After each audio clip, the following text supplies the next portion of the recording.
Hello. Okay, that might not. That was a bit awkward for a start here. Yeah, I need to configure that. This is my first time kind of doing a new like little like a new like start screen, obviously, because it's supposed to be a special series. But we'll talk about that in a second. But anyway, so if you heard the start of Splatack for a split second there, apologies for that. I forgot that I had the looping still turned on. But anyways. Hopefully that'll be more smooth in the future streams. But anyways, hello everyone. This is Logan59XP, and that's right. We are here for a special stream series, which is kind of awkward because it's a little awkward in a way, but for reasons I will not that aren't too important. But yeah. Yeah. Yeah. Well, you're streaming too much. That's why you don't have any videos. I mean, he's not wrong, but at the same time, it was kind of awkward for me to even talk about that in the first place when I myself already had this whole freaking like thing planned. But so what am I talking about? So basically, I've talked about this a little on Twitch recently. But basically, the plan is we're going to be doing a little mini series here on YouTube for once. So, hey, I'm at least doing something on YouTube and not on Twitch. So, hey, that's something, right? But yeah, we're going to be streaming all of this on YouTube at a glorious 1440p at 60 frames per second. So, no 1080p, 6 megabit, whatever, like Twitch is limited to at the moment. So, we can actually have halfway decent quality at a higher resolution, so that'll be pretty cool. And even though all we're going to be playing is, you know, the Switch and the Wii U over the course of this little mini-series, that doesn't matter, because even though the games are not going to be running at 1440p, they're going to look a lot better than they would be if I did it on Twitch, because you're going to be able to have that higher bitrate that 1440p allows. So it'll all be worth it, trust me. But basically, okay, so what series am I referring to? Well, basically, again, I've kind of talked about this on Twitch a little bit, but for those of you who don't know, basically this is going to be the kickoff to a little mini-series I have planned called Road to Splatoon 3. Wow, very original title, I know. But actually, I did something very similar to this back in the day, 5 years ago for Splatoon 2. It wasn't this comprehensive, but I did do a couple of things in the lead up to Splatoon 2, including, of course, the Splatoon 2 Splatfest world premiere, among other things. But this is going to be a more proper series and not just kind of some loose thing. So what's the plan? So basically, it's all going to start today with, of course, the Splatoon 3 Splatfest world premiere. And then we're going to go through every single campaign in the series. So we're going to do the Splatoon 1 campaign, the Splatoon 2 campaign, as well as Octo expansion. And then I want to do at least like 2 streams where we just play Splatoon. One for Splatoon 1 and one for Splatoon 2. We'll probably end up doing those like literally like in the days before the game actually comes out. But that's kind of my plan. Admittedly, like us just playing the multiplayer or salmon run or whatever, that's more of like a bonus stream more than like a proper part of the series. But I definitely want, but like the main part of the series is going to be us going through all the campaigns. So that's the main core of what Road to Splatoon 3 is going to be, and it's all going to be streamed, so no videos, and it's going to be here on YouTube, so not Twitch. So yeah. As you can see, I got a nice little thumbnail. In fact, I already have all the thumbnails for pretty much most of the videos I already made. I think it looks pretty good, in my opinion. Of course, I've been, of course, borrowing from the, you know, the Nintendo thumbnail style where they have the little, like, curve at the top that has the Nintendo logo in it. Well, my thumbnails for this series are basically doing that, except the background is purple, and it's got my little Road to Splatoon 3 logo in there. So yeah, every single thumbnail for this series is going to have that little indicator in there just to, you know, show that it is a part of a series and whatnot. And yeah, I think the thumbnail looks pretty good. But anyways, enough with all of that preamble. Let's go ahead and officially kick things off. So I have not played this literally at all yet. Not at all. I know I've technically missed out a little bit, because I know that earlier in the day they were doing, like, regular like turf war, and now it's just like the try thing that they're introducing in Splatoon 3, but that's not a big deal, I think. I mean, isn't this like kind of the big new thing with the Splatfest anyway? So what? Corrupted data? Oh boy.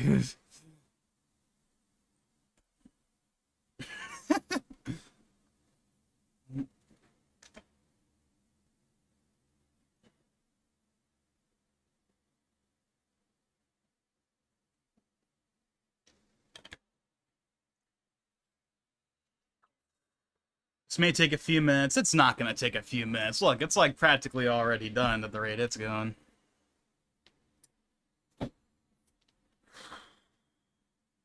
But yeah, so I have not looked at any gameplay. I haven't watched any streams. I know that, Game Explained did a stream. I saw that a bunch of other channels were doing streams and whatnot. So I just gotta re-download the game.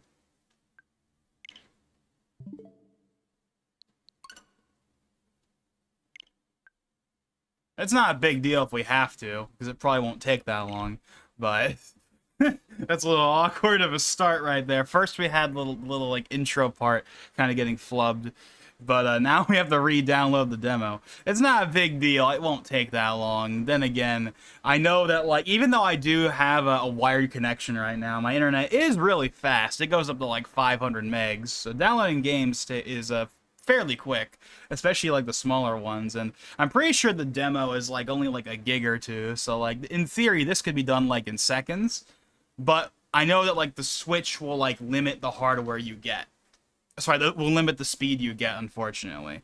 So even though I could theoretically get, 400, 500 megs down, realistically it's going to be like 40, 50, 60 megs down at most. Because whenever I run the little, like, test, the furthest it really goes is like 70 or 80 megs down. And even then, sometimes it's lower than that, which is much lower than what it should be. But I don't know, I guess it's some, like, weird limitation of the system. I'm not sure. But yeah, you can see it moving right along right there. Moving right along. 5 minutes remaining. We'll see about that. So yeah, so I guess while we're waiting here, we might as well talk about a couple things. It's been a little while. It's been a little while. It's been a few days at the very least. When was the last stream I did? I'm not even sure. I know it wasn't like that long ago. I think it was like, what, the 23rd? I don't know. It wasn't that long ago. There's not a ton has really happened since then that I can think of. Well, okay, actually, that's not entirely true. There's been the whole controversy with Sony raising the price of the PlayStation 5 in everywhere except the US. Now, thankfully, I'm lucky because I already have a PS5 and I already live in the US. So even if I didn't have one, I wouldn't be affected by the price increase. But yeah, that really sucks. That really, really sucks. But yeah, aside from that, though, there's not really much else to talk about other than like other than the whole like controversy regarding the price increases. That there's really nothing else to talk about. As far as I can think of. I don't know. Let me see. I don't think there's anything else really all that much to talk about. Oh yeah, didn't the new episode of She-Hulk come out like a little while ago? I don't know. I still haven't watched any of those episodes, by the way. I'm definitely going to probably be just waiting for them all to be out, because I don't really feel a strong desire to really watch that series right now, so it's like, I'll watch it eventually. Yeah, so we can do the video at the very least, but yeah, there's really not much for me to really talk about right now. Oh, actually, no, there's one other thing, one other really big thing, or at least it's supposed to be. Okay, so a few days ago, I finally got a Series X. Now, after all this time of like waiting for the Series S to sell, it finally sold. We got the Series X, and it arrived a couple of days ago. However, there was a problem. Whenever I would try to install disc games, and I don't have many disc Xbox One games, but I do have a few. Mainly older Call of Duties, but still. Whenever I would try to install any of those games, it would never install. It would detect, but it would never install correctly. And it would always get to installation stopped. And it would just, it would never fully install. And I've tried literally everything under the sun. I tried factory reset. I tried, all these other things. Now, I was eventually notified of, there's a feature called remote installation you can do where if your disk is having problems, you can actually just put the disc in the console, and then you can load up the Xbox app, and then you can like download the game as if it was a digital download, but it uses like the disc as a key to, basically the way that like 360 games work on Xbox One and Series X, where like the disc itself doesn't do anything, that's just a key for the 360 games, and you like actually just download the game straight up. Basically, you can do that with Xbox One games via that remote installation thing, which is cool. But that doesn't fix the fact that the game wouldn't install. And you might think, okay, well, is the disc just like too scratched? No. I thought maybe that could have been in it, because I know my Black Ops 3 disc, for example, does have a couple of things on it that make you go, maybe that's why it's not working. But then when I try other discs that don't have any of that stuff on it, it still doesn't work. And they all like fails at like some point. Like for example, Black Ops 3, you would get up to like the 12, 13 gigabyte mark from like the disk side, and then it would just completely go away, and then it would show the network download, and then that would just stop. And it was like, point is, something is wrong. That's the long and short of it. Is something was clearly wrong with the disk drive, at least as far as I could tell. So, you know what that means? That means we gotta send it back and wait for a new one to show up. So that's basically what we're doing. So that's wonderful. And according to Microsoft, oh yeah, by the way, I bought the console directly from Microsoft on the Microsoft Store, refurbished. So you might say, that's why it didn't work, because you bought a refurbished unit. I mean, I don't know if the refurbished has that much to do with it, because the console was basically brand new. Like, I mean, I can't speak for GameStop's refurbished, but I know that Microsoft's refurbished consoles, from what I can tell, are pretty good. Like, they're basically brand new, more or less. But I guess I just got really unlucky with getting one that had a faulty disk drive, or at least I think it's a faulty disk drive. I don't know. The rest of the console worked wonderfully. The controller was great. The rest of the console was great. It's just the disk drive wasn't working correctly. And of course, if the disk drive's not working correctly, then that's a problem. Because even though my main plan for the Series X is just to use it for like Game Pass and stuff like that for the most part, I still want to be able to play my disc games. And, you know, maybe if I'll buy a physical Series X game at some point, you know, just for the heck of it, and I want that to be able to work on its own and not have to use the remote installation. So basically, I got a Series X and then I had to send it back because it wasn't working correctly with the disk drive, and now I gotta wait for a new one to show up. And if you're wondering how long that's going to take, well, according to Microsoft, it will take the console 3 to 7 days to get back to them, and then it'll take 3 to 7 days for the new one to show up, which means I could potentially be waiting 2 weeks.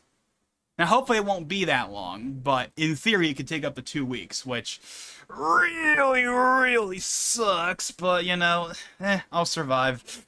I'll survive, but it does really suck. But anyways, okay, so that's pretty much all of the news out of the way. You know, we talked about the PS5 price increase thing. I got a Series X temporarily before I had to send it back. But there will be a new one on the way, but I'm going to have to wait for it. But yeah, aside from that, there's not really any much else to talk about. But yeah, so here we go.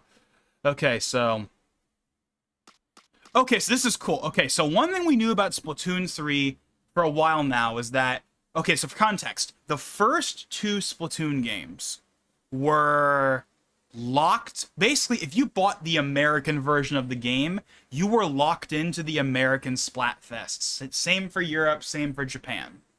Now, on the Wii U, this wasn't much of an issue because the Wii U had region locking, but the Switch dropped region locking and it's region free. So if you bought, like, so let's say you imported the Splatoon 2 plus Octo expansion, like physical cart they put out last year that has like all of the DLC and updates on the cartridge, which is really cool. Nintendo, please release that over here. Please also release a Smash Ultimate Complete Edition with everything on the cart. Please, thank you. Signed, everyone. Okay, but anyways. But basically, if you imported that, you could only play the game in Japanese. Whereas if you bought literally any other first-party game that's on the Switch, you can just change the language. Like, for example, if you bought Smash Ultimate, a Japanese version, if you bought a Japanese card of Smash Ultimate, you could just set the cartridge to English, and then you'd be fine. But you can't do that with Splatoon, because Splatoon had it, like, locked so that, like, only this language and only these Splatfests. They have completely dropped that with Splatoon 3. For Splatoon 3, it's just a universal thing. Like all the other games, now it's just universal. All the languages are on the cartridge, and you can pick from any of the Splatfests whenever you want. As far as I can tell. Now, obviously, as it says right here, this setting is only for the Splatfest World Premiere. And cannot be changed later. Now, I'm pretty sure in the actual game, you'll be able to change that whenever you want. But at least for right now, yeah. Obviously, we're gonna do the Americas because that's where I live. But yeah, so yeah, like I said, I have not done any of this yet. Even though you've been able to like do the little tutorial thing for a few days, but I decided I would wait and save all my first time playing this for the stream. So yeah, let's go ahead and alrighty. Okay, so this is the area from like the reveal trailer. Yep, so this looks very familiar. This is the reveal trailer. Alrighty, okay, so yeah. It's like the style. Yeah, that's like something new that they've also done, is like now they just call it style instead of gender or whatever. Okay, so let's see. Even though like this is clearly like the female Inkling. Like even though they don't call it gender anymore, it's gender in all but name. I mean, look at that Inkling. I mean, come on. That's the that's the Inkling girl, that's the Inkling boy, you know, Octoling girl, Octoling boy. That like they still have it. They just don't call it that anymore. So it doesn't really make a difference, but it's just kind of something yeah, I guess figured I'd point out. This is one of the changes they made with the customization, is that now they don't explicitly call out gender, even though it's clearly still there. But anyways, alrighty, let's see. I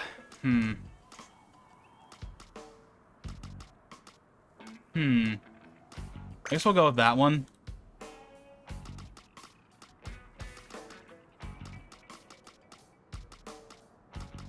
Have you been able to change your eye color before? I could be wrong, but I think this might be a new addition. I don't think you could change your eye color before this. I'll be boring and just do standard blue. I mean, my eyes are blue as well, so there's that too, I guess. Oh yeah, and you can also like, okay, so this is where like the whole them like quote unquote getting rid of the gender option. This is where it's like more obvious. Is like you can now pick any of the haircuts.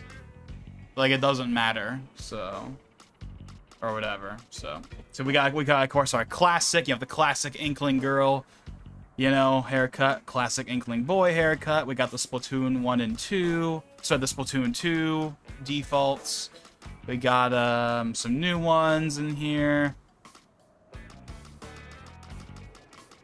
We're gonna stick with this. I like this. Oh, what the? Oh, that's also new. Oh, look how thick that is. There's one with a line in it. Ooh, big difference. We'll just stick with that. That looks fine.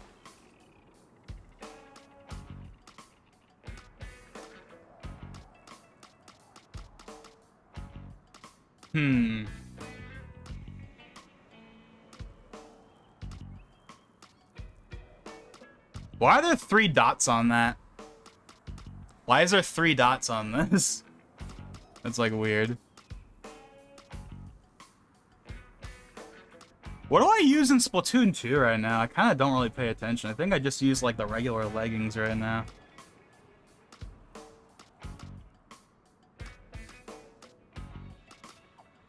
I guess we'll do that. Oh, you can pick patterns. Okay. Okay, that's new. Okay, we got the ripped design stuff, like a little like sketchy pattern. Then we got one that's like the reverse color. Okay, that's neat. Alrighty then. Do all of these have it? Okay, no. I'm kind of curious, like which ones have color and which ones don't. Okay, all of these are just like whatever they are. Is it just like the leggings? Is that the only one that has color options? That's the only one that has color option. Oh, that's why it has the 3 dots. No, okay, I'm an idiot. That's why it has the 3 dots. It has the 3 dots because you have the extra options. Okay, I'm an idiot. You know, we'll just stick with the classic. I'll just stick with like the classic look for right now. Oh yeah, then you have this guy. I mean, I don't really care that much, but I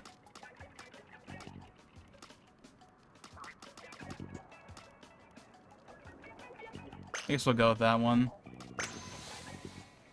Yeah, we'll just stick with like the classic, like what's basically like the default Inkling girl design for the game. I think that looks fine. We'll just stick with that.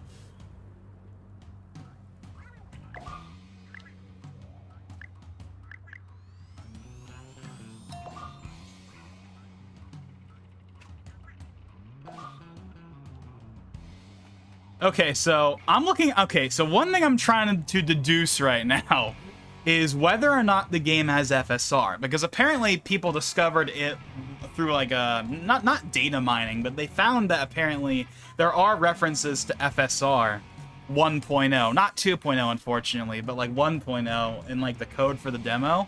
So I'm trying to see if like it's using it or not, because Splatoon 2, okay, Splatoon 1 was just a native 720p. Splatoon 2 was dynamic resolution that went from like an 810p or 864p up to 1080p. And you can tell when it changes, when it goes up and down, you can tell. Right now, it's probably on the lower end, but I can't really tell if it's using, because I don't see any like blatant FSR artifacting or like very blatant softness, so right now it might not be turned on, I'm not sure, but we'll figure that out, I guess.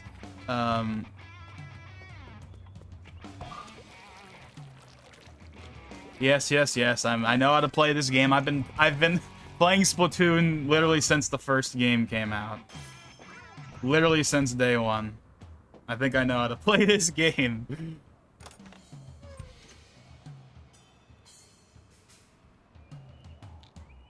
The Splattershot Jr., of course.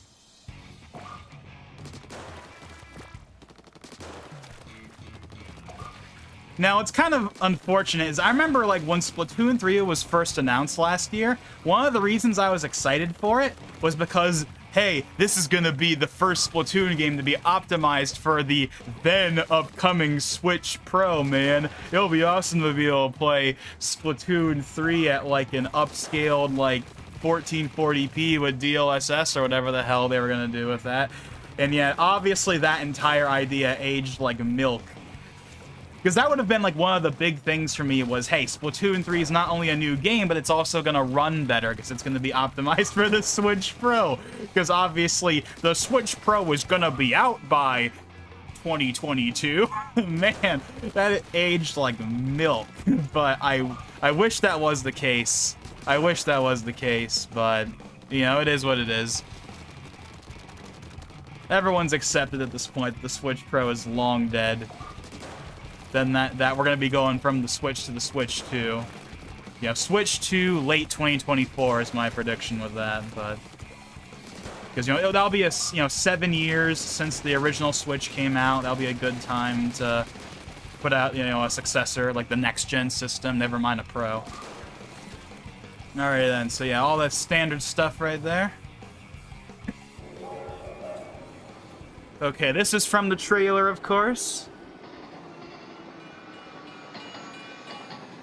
Wait a second, was the Eiffel Tower in the background?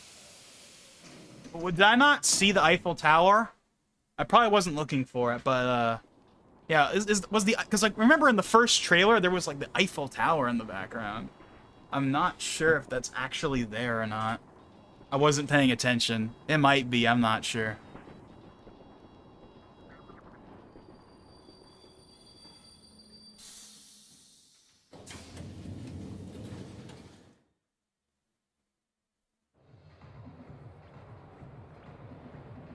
Alrighty then. Version 1.10. That's weird. Why does the demo have an update?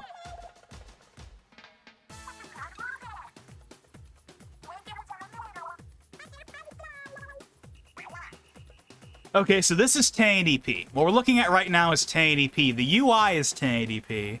The text is 1080p. And what we're actually seeing on the screen is 1080p right now. But it's also only running at 30 FPS, so that's probably why it's 1080p. But I'm pretty sure it was like that in Splatoon 2 as well.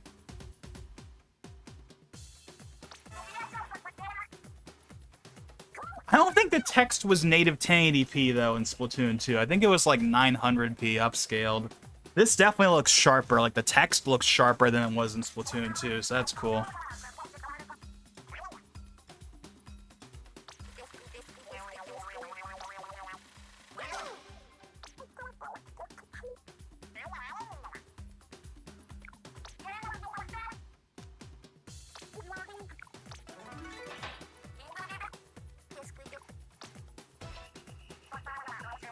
Okay, so Scorch Gorge, that's like the original kind of new stage that I know of. And then we got Mincemeat Metalworks. I have not seen anything on that stage. Okay, Sturgeon Shipyard, obviously from Splatoon 2. So there's 3 stages right now.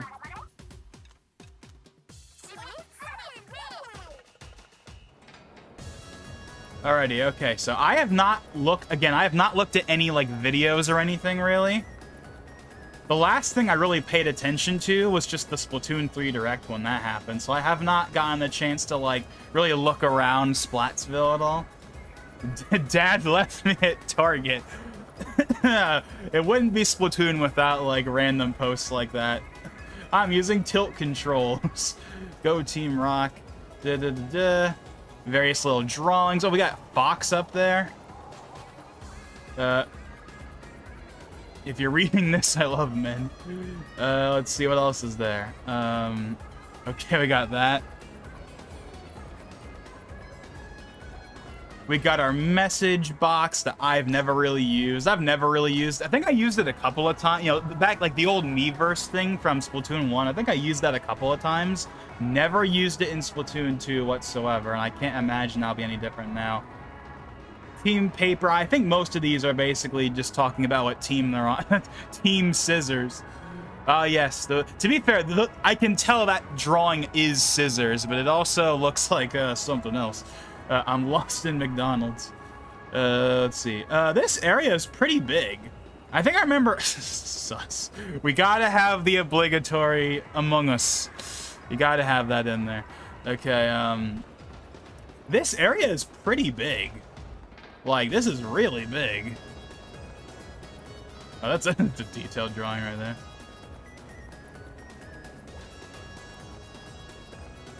Wait, hold on a second.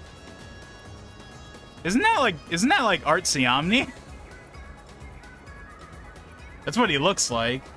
That's what that drawing looks like anyway. I haven't watched any. I know he still does YouTube videos under like a different channel. I haven't watched him in forever, but I will always know Artsy Omni as the guy that changed Smash Leaks forever with, of course, the Rayman leak. You can go back here.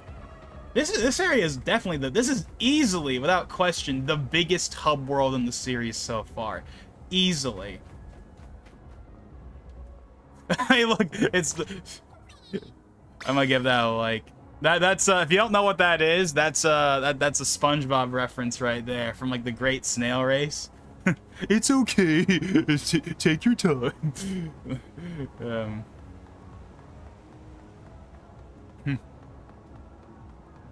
I have no idea what that drawing is supposed to be. How big is this friggin' area? That's supposed to be the Cheetah-Men? I'm not sure.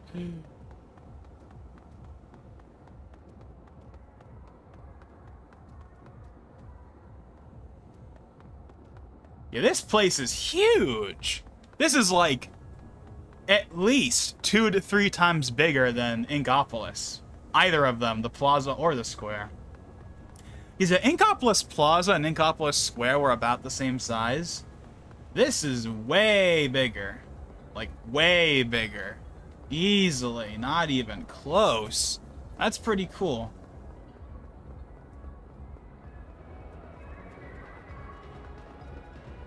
Now, can I go into any of the stores? Where even are the stores?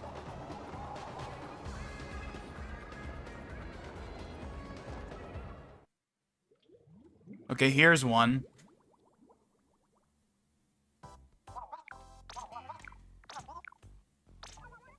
See, I obviously haven't done anything yet, so yeah, they are gonna be like, yeah, get out of here, you peasant.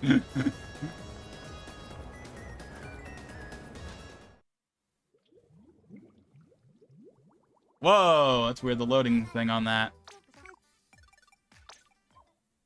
Okay, so I literally can't even look at the shops at all. I literally have to play the game first. Okay.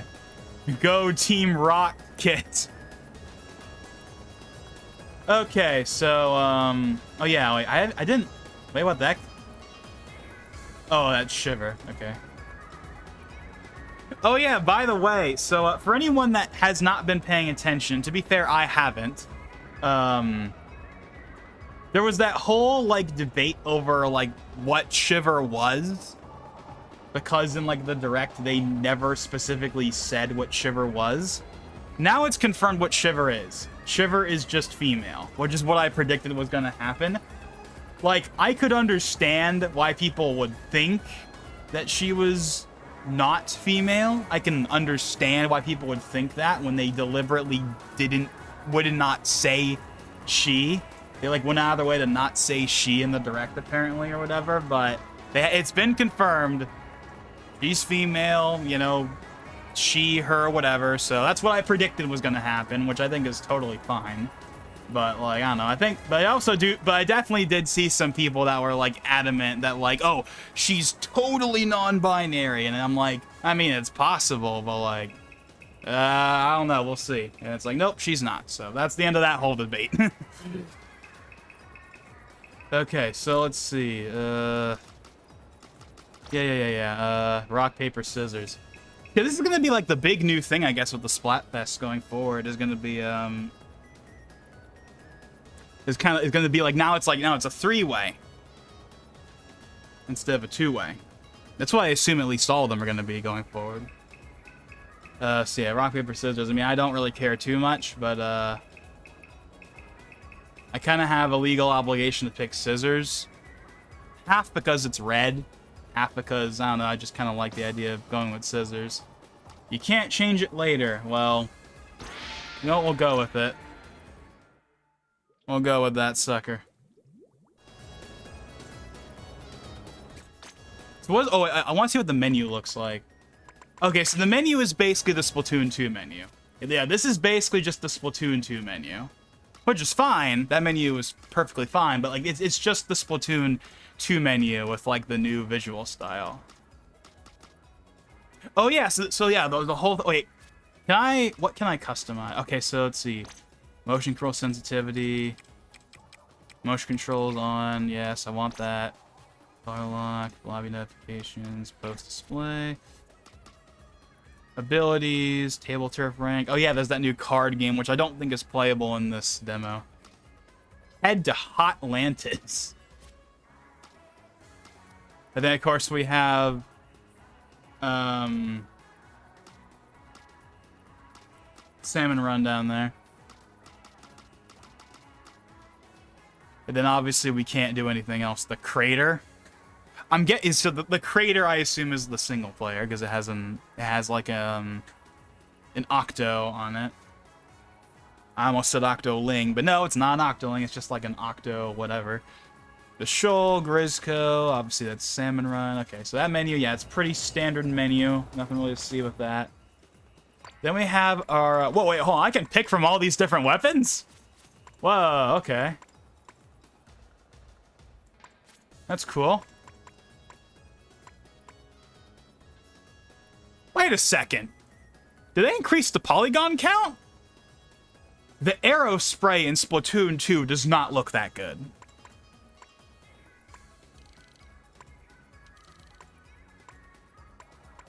That also didn't have as many. Holy crap, all the weapons look better.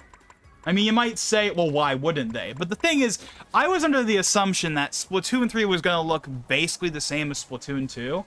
And don't get me wrong, it largely still does, but they actually increased the polygon count on all the weapons.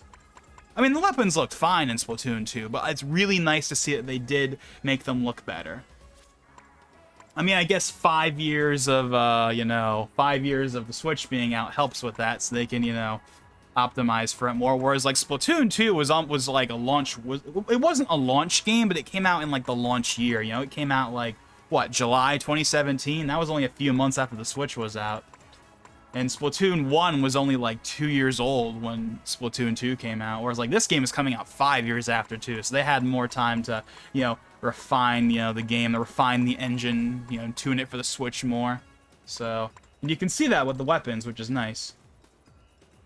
Character model looks good. What about the clothes? Do they look any better? I mean, obviously this is only a small selection. I think they look a little better. think they look a little better. Oh shoot. Go back. Go back to the menu. Go back! Oh right, the emotes. So can you even unlock emotes in like the demo? Or do you have to wait for the actual game for that? That's gonna be a whole, like, oh man. When they showed the freaking screenshot in the direct of the Inkling Girl dabbing, I'm like, hey look, Nintendo's finally caught up to 2016. I'm not even mad or anything, I think it's funny. But like, Splatoon unironically has dabs are now officially in Splatoon. Nintendo has finally discovered internet culture. 5 years too late, but hey, it's a thing, I guess.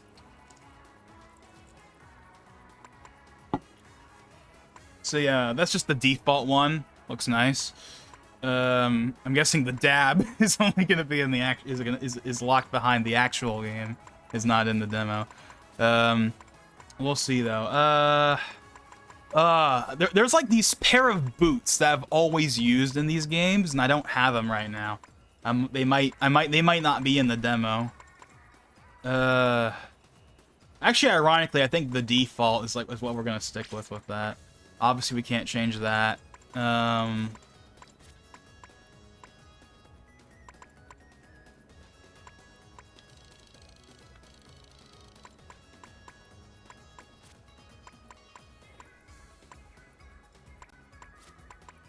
We'll go with. You know, let's go with the classic headphones. The classic Splatoon headphones. You know, you can't go wrong with it. Oh, we got the NZAP. We got, yeah, Splash Shot Pro. Yeah, we got the Aero Spray. Remember when the Aero Spray was busted in the first game? Yeah, we got all of the main, like, weapon types. You know, we got the Splatbrella. We got the dualies. Wait, do we have the bow? Ooh, we have the bow. I kind of want to do the bow. We'll do that eventually. Don't believe me, we will. But oh, I just realized all of the images of the weapons are 2D. In the last two games, they were 3D, but they're 2D.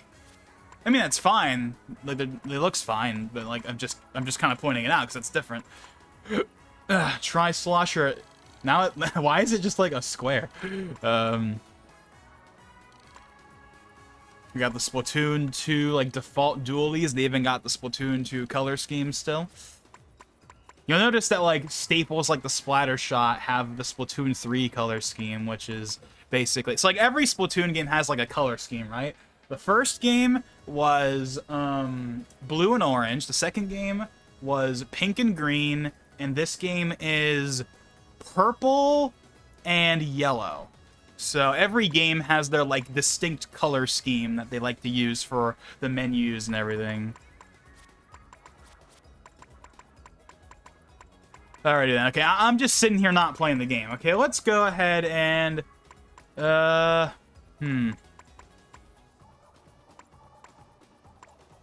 that's got the new, like, dispenser thing.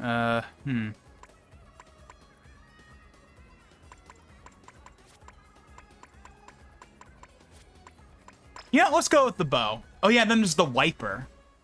Actually, I kind of want to do the wiper first. You know, we'll do the bow first. We'll do the bow first, because the bow is kind of like the big new one. Wait, did I just see a friggin'... Yep, Among Us. Gotta have Among Us. Okay.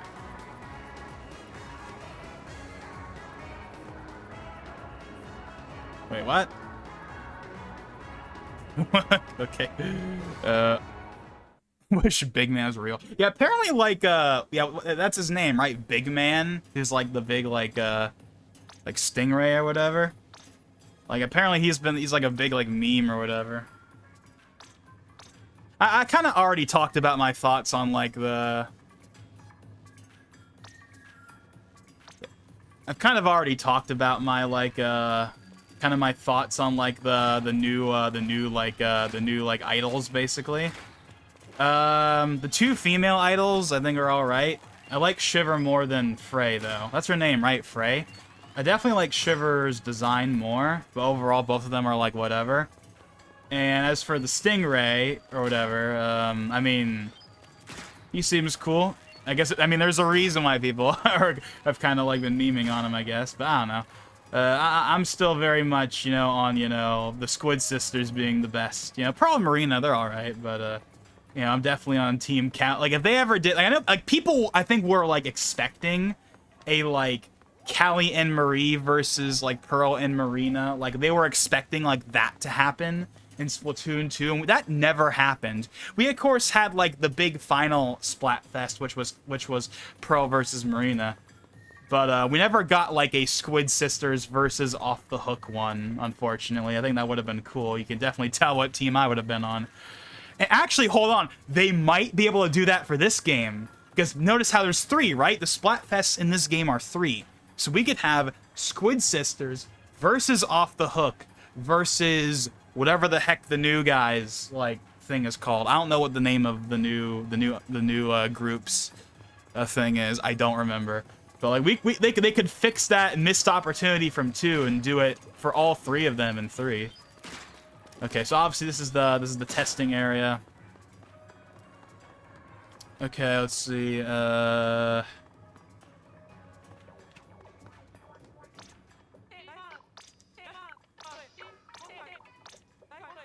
Okay, so this is where this is. This is obviously a thing from the last game.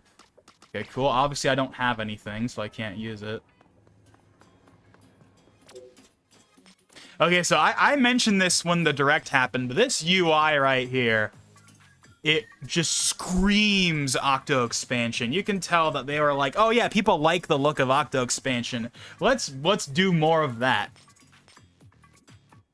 And I mean, it does look good. So yeah,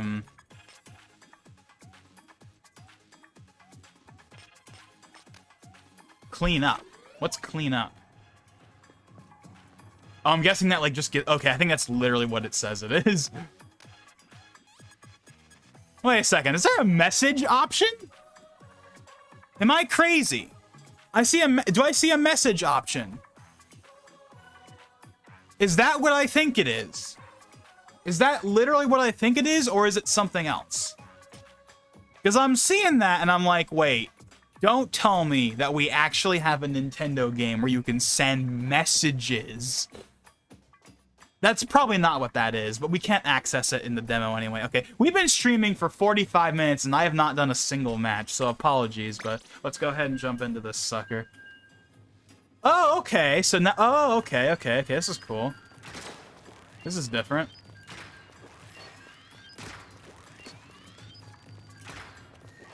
I see some bots in the chat.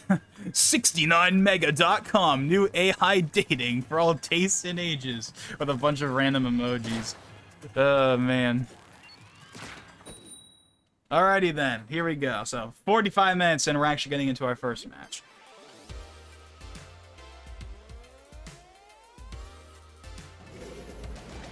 Spawning on our boxes. Whoa.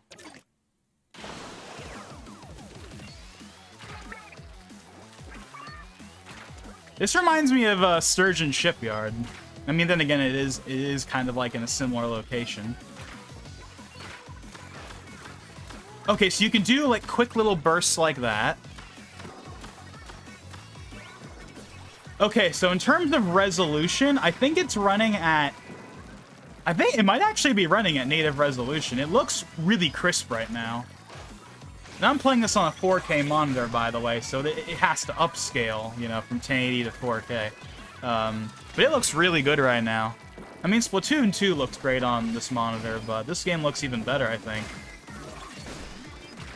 Now, this could just be because we're doing a Splatfest, or it's because of the particular map, but I think it might be running at, like, native, if not, or, like, close to it. Maybe, like, 1000p or something. But it looks really crisp. It looks really good. But again, I can't really tell if it's using FSR right now or not. I mean, either way, it looks good, so that's what matters, right? It looks good. Would have been nice if we could play it at 4K on the Switch Pro, or at least a DLSS 4K, but, you know, again, it is what it is.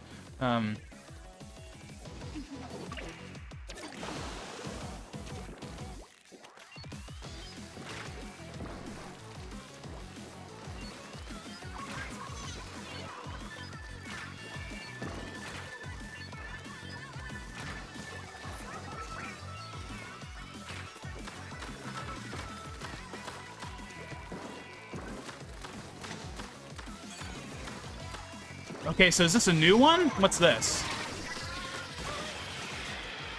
Oh, so it's oh my god, I forget the name of it.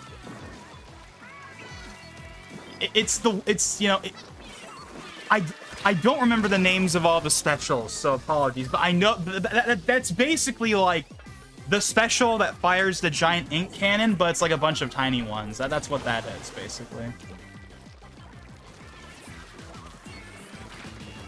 Oh, I hear now or never.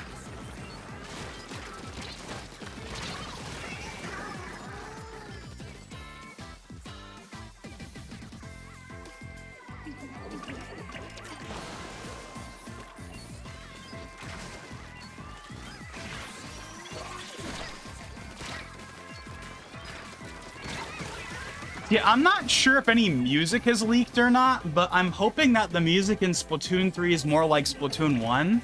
Because, I mean, I'm not sure if this is a hot take or not, but I'm not a big fan of the soundtrack in Splatoon 2. Like, don't get me wrong, it's not bad or anything, it's just the Splatoon 1 soundtrack is almost all bangers. Whereas, like, Splatoon 2 has, like, maybe 2 or 3 tracks I like, and the rest of them are kind of just okay. I don't know. That's just my opinion, of course, but I don't know. I'm kind of hoping that this game, you know, kind of veers back and more and, like, you know, is more, like, basically, I hope the music in this game is more memorable than Splatoon 2's. But, of course, we'll have to see how it all pans out.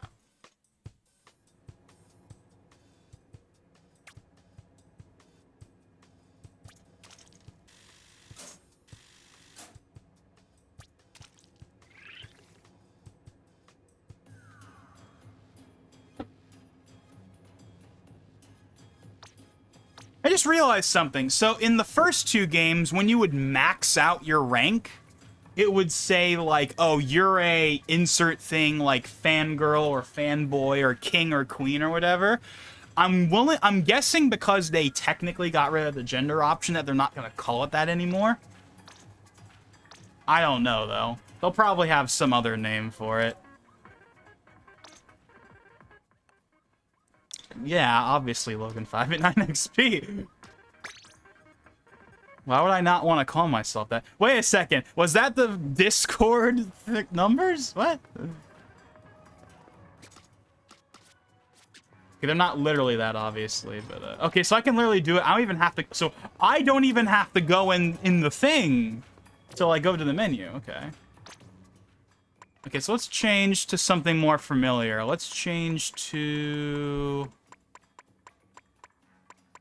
Well, let's go with that. Let's go with that. Yeah, right now the game is. I think the game right now is just running at 1080p. Or close to it. Looks really good. So even though it may not be getting Switch Pro enhancements, it does still look pretty good. What's this?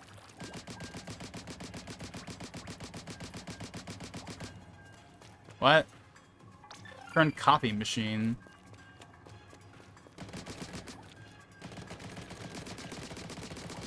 Oh, okay. That's interesting. Oh, bad timing.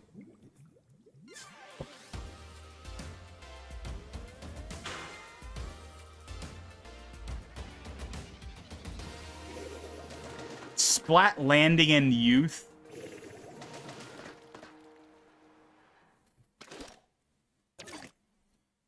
Okay, so I have no idea. I have literally no idea how the hell these, like, tri-battles really work. Okay, so wait. Okay, so we are on Sturgeon Shipyard right now. Alrighty, there's my first kill. There's my oh, there's the dad lift at Target at Walmart. Walmart, Target. Yeah, it doesn't really matter.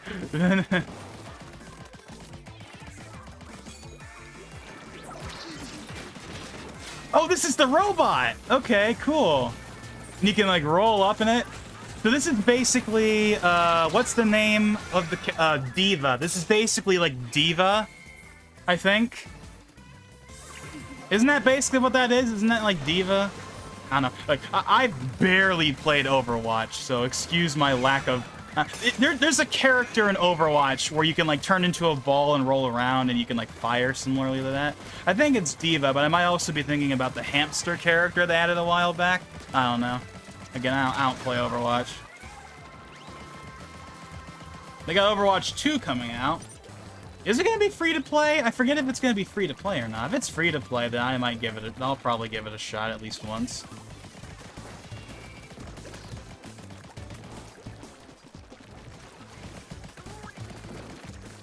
Okay, what is this? Like, what is that?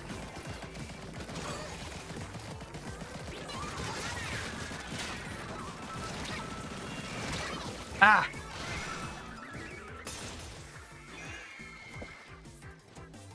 Oh, okay, for a split second, I thought that said the Ultra Sigma. Oh, man, the Ultra Sigma has been deployed. Oh, man.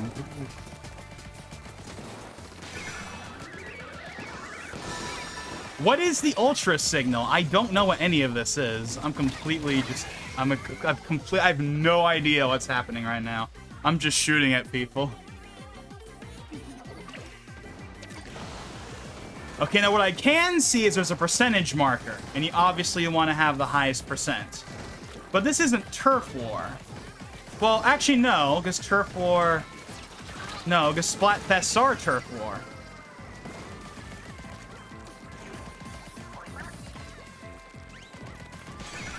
But me spraying stuff isn't really increasing the percentage all that much.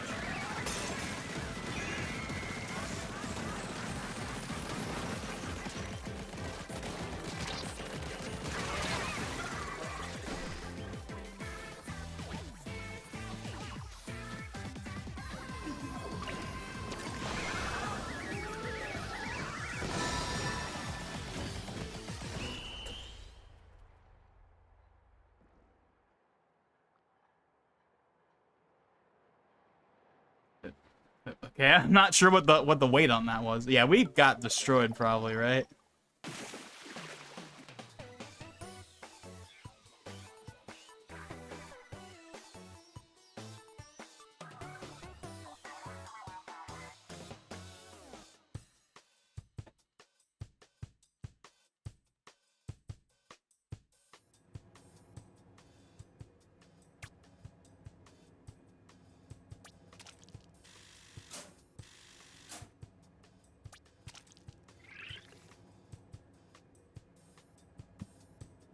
Let's go and change weapons.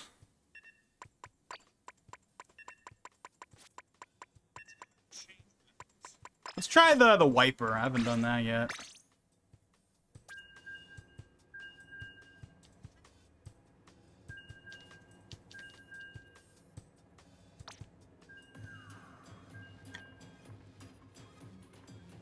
Yeah, I'm gonna have to get used to this new UI. Oh yeah, and like people on your team or like your friends or whatever, you can like mess around in like this area or whatever. Or are they ghosts? No, aren't they ghosts? I don't think they're actually alive. Okay, hold on. I saw that the game dropped a couple of frames when I did that.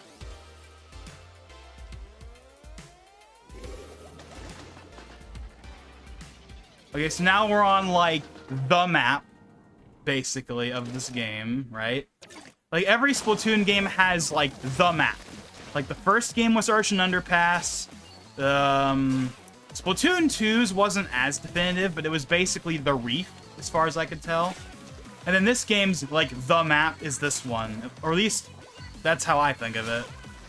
But we'll see.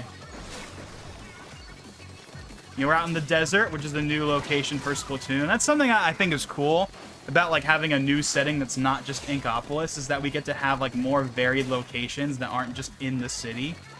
Because that's where most of the Splatoon maps take place, is in the city. So it's nice to see, like, some differentiating there. Although sometimes we get stuff like Monte Marina, which is, like, on a ship and stuff, so that's not in the city, but it is off the shore from the city.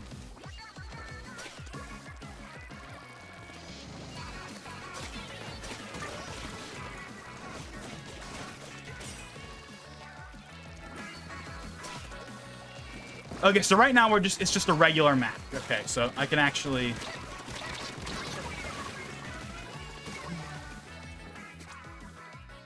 So right now we just got a regular match, so I actually don't... Nope. There's the I love big men thing. That one's shown up quite a few times.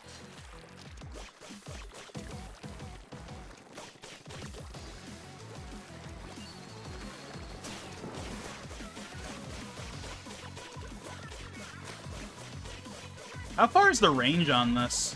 It's not bad. Wait, is that... for a second, I thought that was like I don't even know. Okay, so this is from Splatoon 2.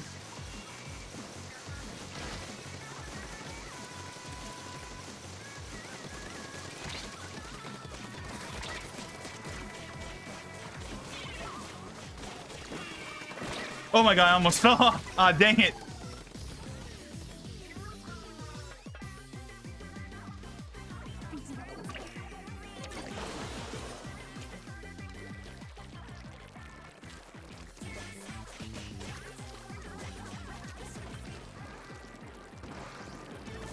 But yeah, as far as I can tell, there is no FSR being used right now.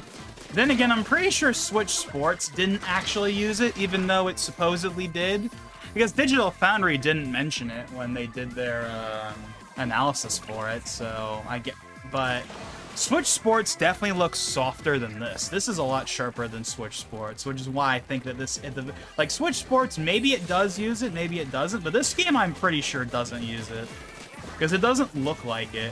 It looks pretty sharp. I don't see any, like, FSR 1.0 sharpness, softness. Layman Watch. That's a good one right there. Layman Watch. I like Game & Watch, but that's a good one, though. Layman Watch. I don't know about that one. Oh, really? It looks like they add more.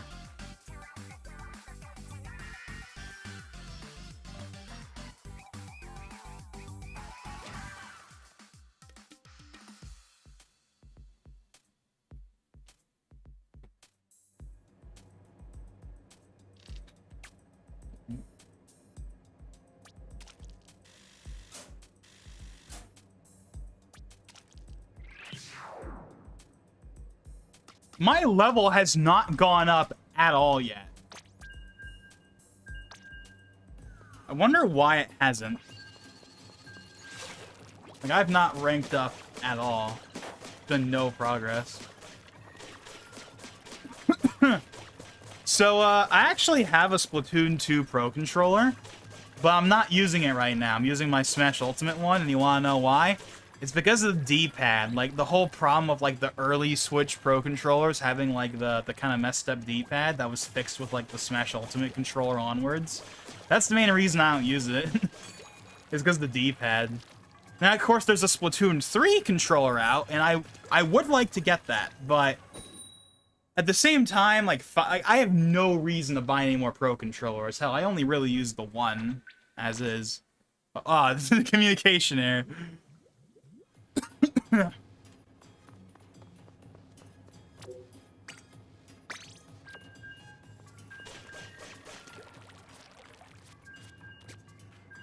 Oh, okay, you can bring up a little... Okay. Wait a second, have I gone up there at all? Is there anything up here? Like, anything that matters? Or is it just decoration? Got a little, like, a game. Got some text I can't read.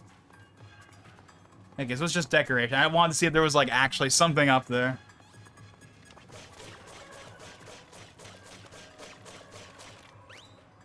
Isn't this something that matters? I swear that this was, like, something in the Direct they talked about, but maybe it just doesn't work in the demo.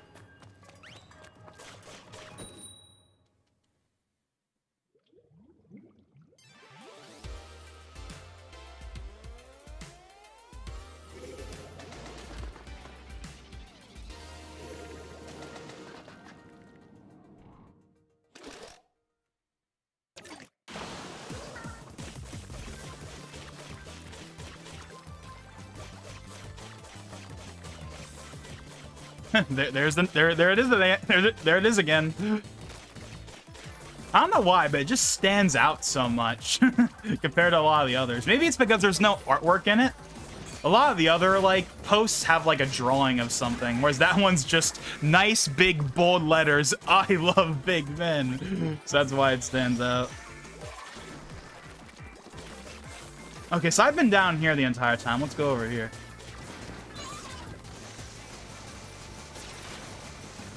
Alrighty, yeah, getting some progress.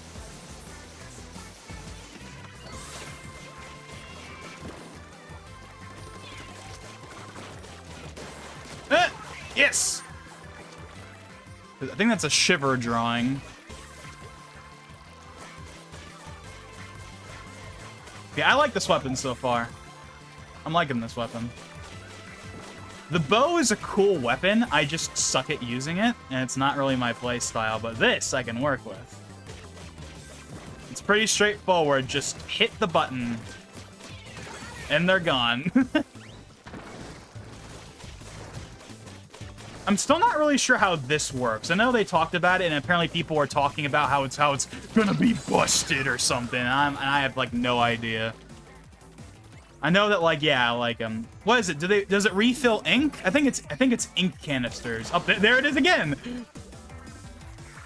Yeah, it's in 2 places.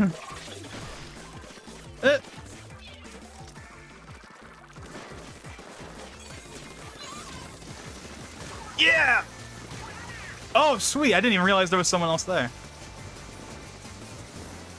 So this setup is working pretty well right now. But of course, we're gonna try other stuff later. Don't worry.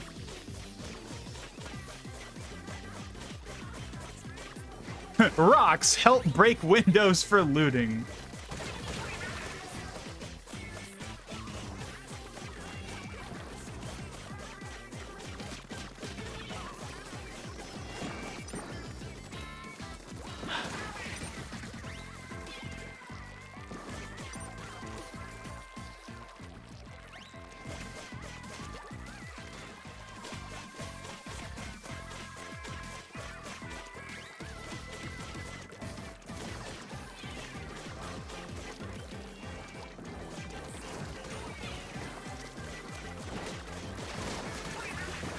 I thought I was gonna get hit by that.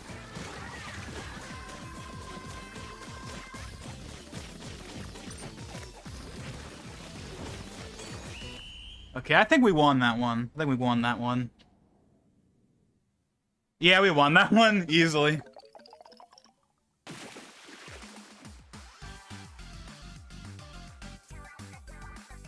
Look at all those medals I got.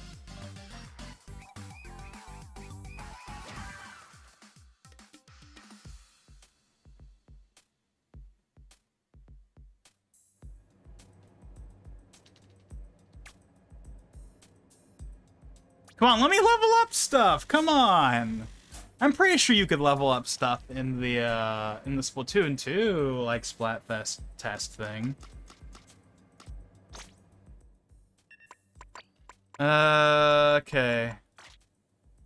Oh, cool. They have a little separation thing now. I mean, you could always, like, separate them by weapon type, but now they have a little, like, section up there at the top.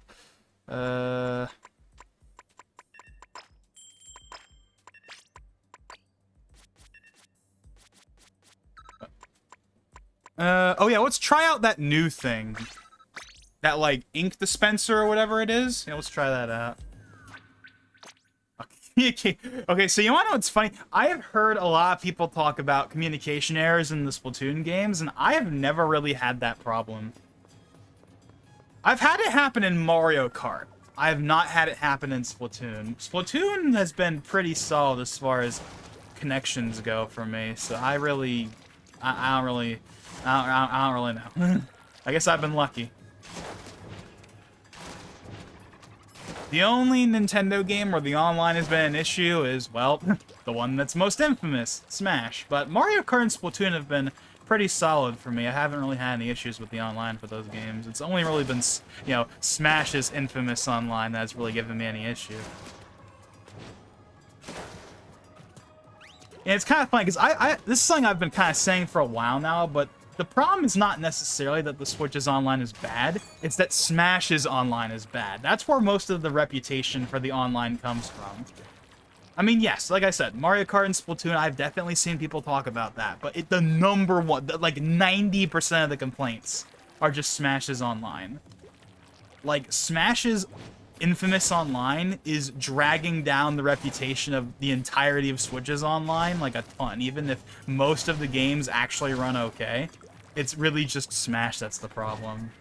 But because Smash's online is so infamous, it gets, like they become, like, one and the same. Like, oh, Switch's online sucks because Smash's online sucks, you know? You get what I mean?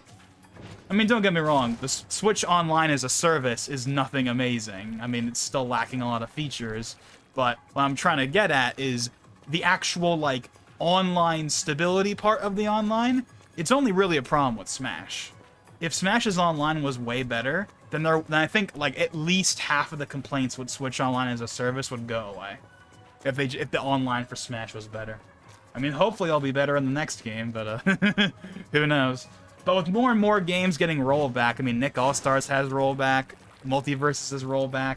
At EVO, a bunch of like Dragon Ball FighterZ is getting a rollback update. Like, is Tekken getting a rollback update? I forget if it is. But like a lot of like the big fighting games are either launching with rollback or they're getting rollback updates. And even like the, the Smash style games like Nick All-Stars and of course most notably Multiverses have rollback. So if Smash in 2025, 2026, when the next game comes out, if it doesn't have rollback or at least doesn't have significantly better online, then that's going to be really awkward. But we'll see what happens there.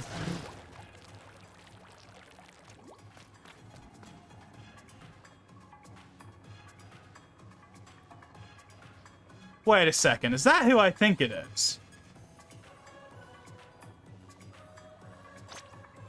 Let's join. Is that who I think it is? This could be one of two people. I know two people called Jackson. One of them is Sacred Froakie, who I haven't talked to in like forever. And then there's a guy from Twitter I used to talk to a bit back when I used Twitter. Who's also, his online name is Jackson. I don't know if that's his actual name, but that's at least what his thing says. But I'm pretty sure Sacred Froakie changed his, because the other guy existed, to say Jackson SF to distinguish himself. But maybe he changed it back. I have no idea which person that Jackson actually was. It had a Xenoblade icon. I forget if he's played Xenoblade. I know Sacred Froakie plays Fire Emblem. I don't know if he plays Xenoblade. Again, I haven't talked to Sacred Froakie in like a hot minute, so I really don't know. I actually sent him a message on Discord the other day, kind of being like, "Hey, what's up? It's been a while." I haven't gotten any kind of response, but you know.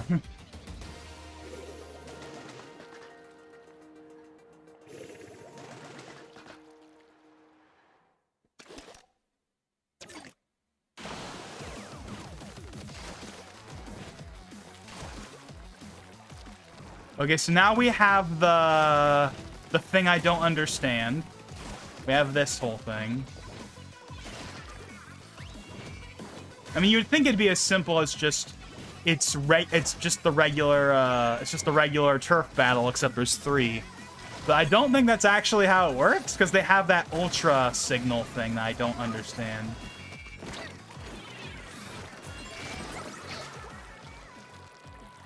Whoa, you go a lot faster with this.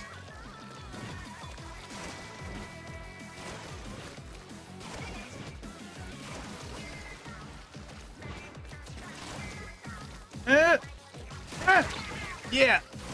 Splatted rip.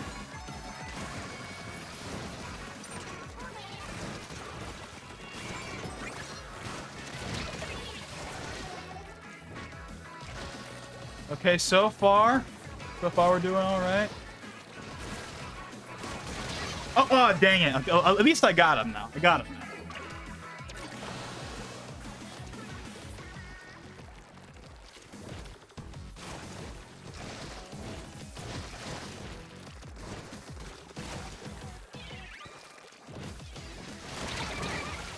The same thing happened again.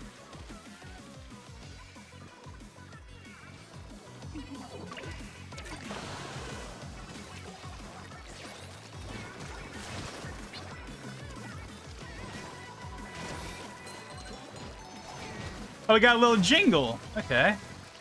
Yeah, we're doing pretty good right now. What is the ultra signal? I don't know what that is. I'm sure they mentioned that in the direct, and I just have no clue what the hell it is.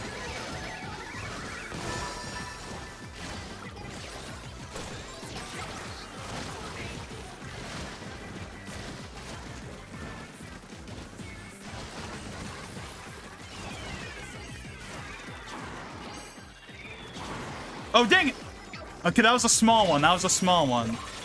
Oh, dang. Did you see how fast that person went?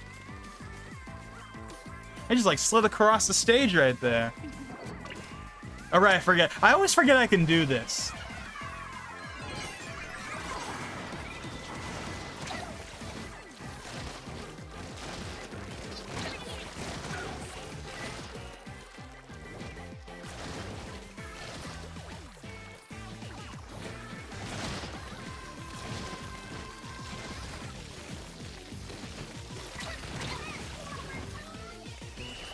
I don't know about that. I don't know about that. Yeah. Yeah. Okay, so one sign of dynamic resolution in Splatoon 2 is whenever, like, you get to this screen where you can see, like, the map, where you can see the entirety of the map and everything that's on it, and you'll see that, like, the pixels will move and shift in Splatoon 2. In this game, it doesn't do that. It's just a locked resolution, and it's just 1080p. You can tell it's not 1080p when you're looking at it in Splatoon 2, but in this game, it's just 1080p fixed. Again, you know, kind of going back to the fact that, like, this game tends to hit 1080p a lot more often than the last game did, while also having improved visuals, so that's pretty cool. And you can also see you see the shadows on, like, the splatter shot. Though previous two games did not have shadows. I mean, definitely not the first game, but, like, even the second game did not have shadows. Now, this might sound really weird for me to be gushing over, wow, shadows! I know, how amazing. But, like, it genuinely does look a lot better thanks to those shadows, because that was not in Splatoon 2. It definitely wasn't in Splatoon 1, but I don't think it was in Splatoon 2 either.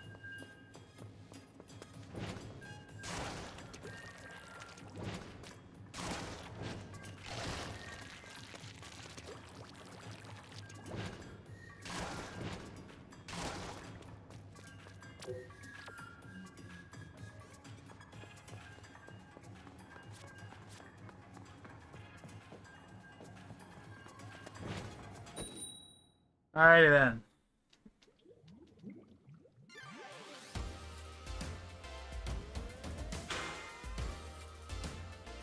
Control the ultra signal. So that's obviously important. But what does the ultra signal do? That's what I don't know.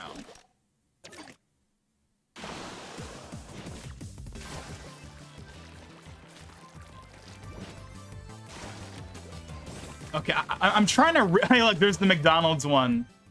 Oh, dang it. I wanted to see what I saw... There was a message I wanted to read. I didn't... It involved, like, scissors. I wanted to read that one. I didn't... Because I don't think I've seen that one yet.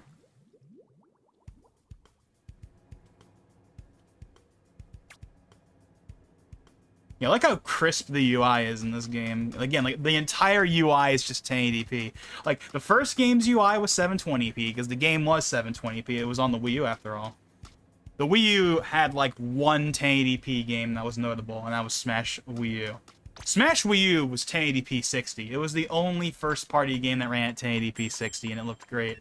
I think Mario Kart 8 is definitely the best-looking Wii U game. Like, Mario Kart 8, like, still holds up. I mean, it's not the oldest game on the planet in the grand scheme of things, but Mario Kart 8 is 8 years old. And it could come out today, and it would still look great. Which, of course, is part of the reason why the hit and image quality in the Booster Course Pass is so apparent. Even if, overall, the courses look fine, when you compare them to how beautiful vanilla Mario Kart 8 looks, it is pretty jarring in some respects. But at least, but man, how is Mario Kart 9 gonna look? I mean, Mario Kart 9 is gonna look even better than 8. 8, like, the only thing I can possibly think of is, like, the polygon count. Like the polygon count on the characters and the carts could definitely be upped. It's not bad or anything, but you can tell that, like, it was designed for the Wii U with the polygon counts of the characters. You can tell they could definitely be higher. So, I mean, increased polygon counts for the characters and carts and, like, the overall world, but in terms of sheer detail, I mean, it already looks amazing, so... You know, who knows?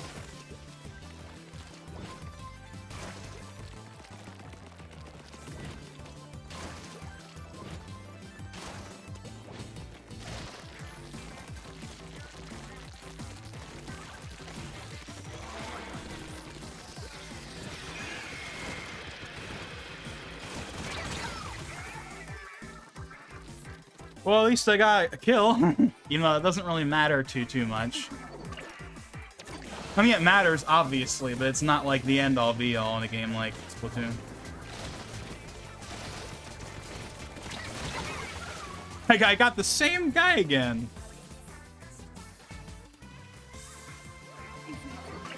Oh, there's that scissor picture from earlier that looks provocative. In a way.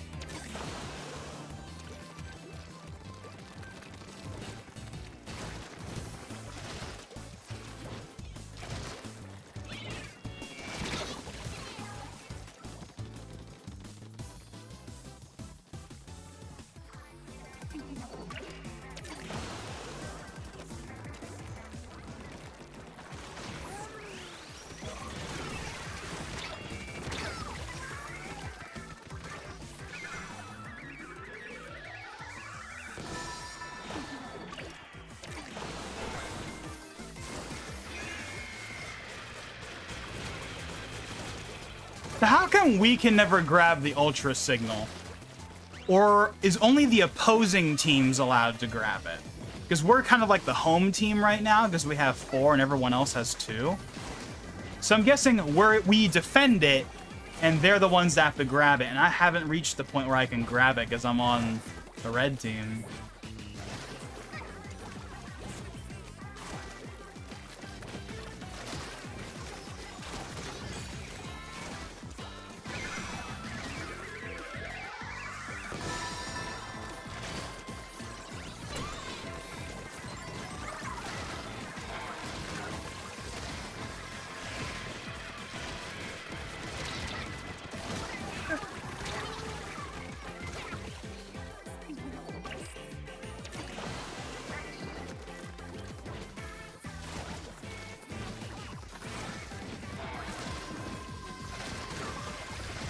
Oh, there's that message again. If Scissors wins, I'm gonna cut my Switch in half. Okay, so that's what the message from earlier said.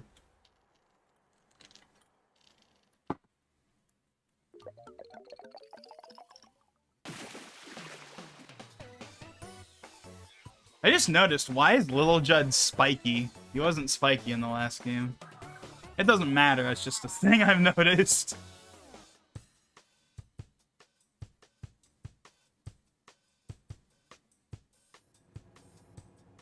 EA Amazon rumors, what? I haven't heard anything about that.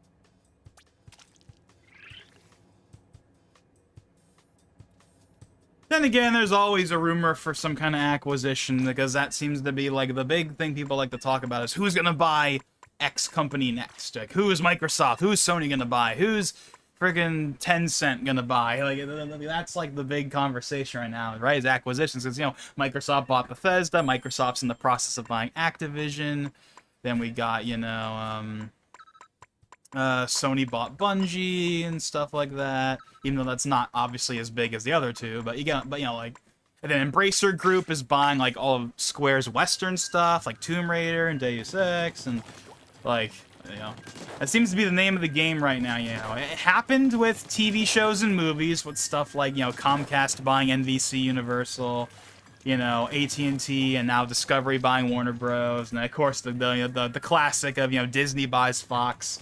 And now it seems like the acquisition, you know, game is now a thing with, well, gaming, it feels like, or at least that's what it feels like. Even though the only, like, really big acquisitions so far have been with Microsoft.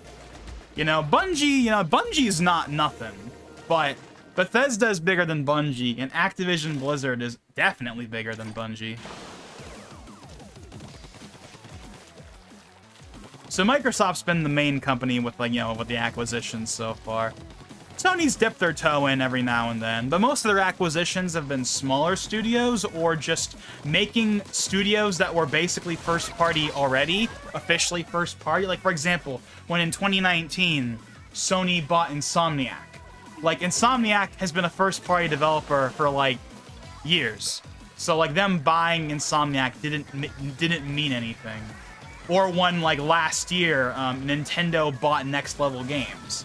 That didn't mean anything because they were already a first-party developer. Like imagine if tomorrow Nintendo announced, we have officially acquired HAL Laboratory, or Intelligent Systems, or hell, even Game Freak. Even though Game Freak tries to be their own thing aside from Pokemon. But you get what I'm trying, like it wouldn't mean anything. It'd be like, woohoo, whatever. Because, like, it doesn't mean anything.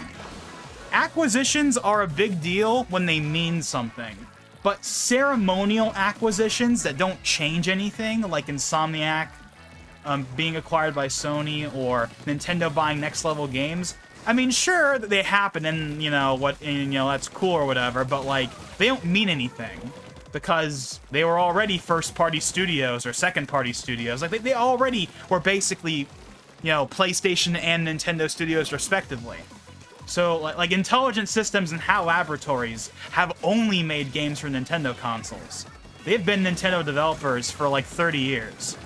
Game Freak has made games for other consoles and still makes games for other consoles. Like, for example, Tempo the Badass Elephant. Yes, Game Freak really does have a game called Tempo the Badass Elephant. You heard me say that correctly. I did not mispronounce that.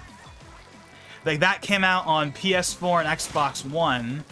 Back in 2015.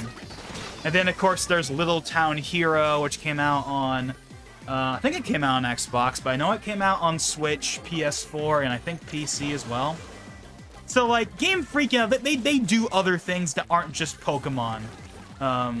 Whereas, like, Intelligent Systems, they just do Fire Emblem and Paper Mario and stuff like that, and, like, Wario. Like, all they do is Nintendo.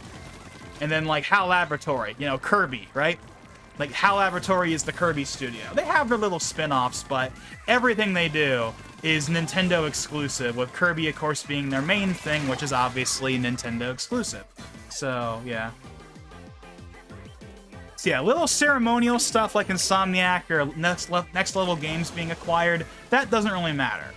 Stuff like Bungie matters a lot more, but it's not on the level of Microsoft buying Bethesda or Microsoft buying Activision Blizzard, which is a lot more, you know, industry-changing, you know, ramifications, you know, this is gonna affect the generation kind of stuff, you know?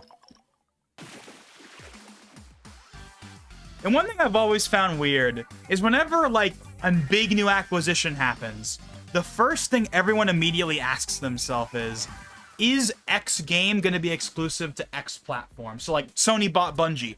Oh, is Destiny going to be exclusive to PlayStation from here on out?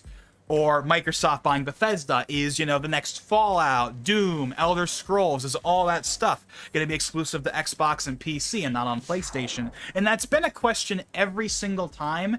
And the answer for pretty much every, like, big acquisition I've ever seen in history has been this.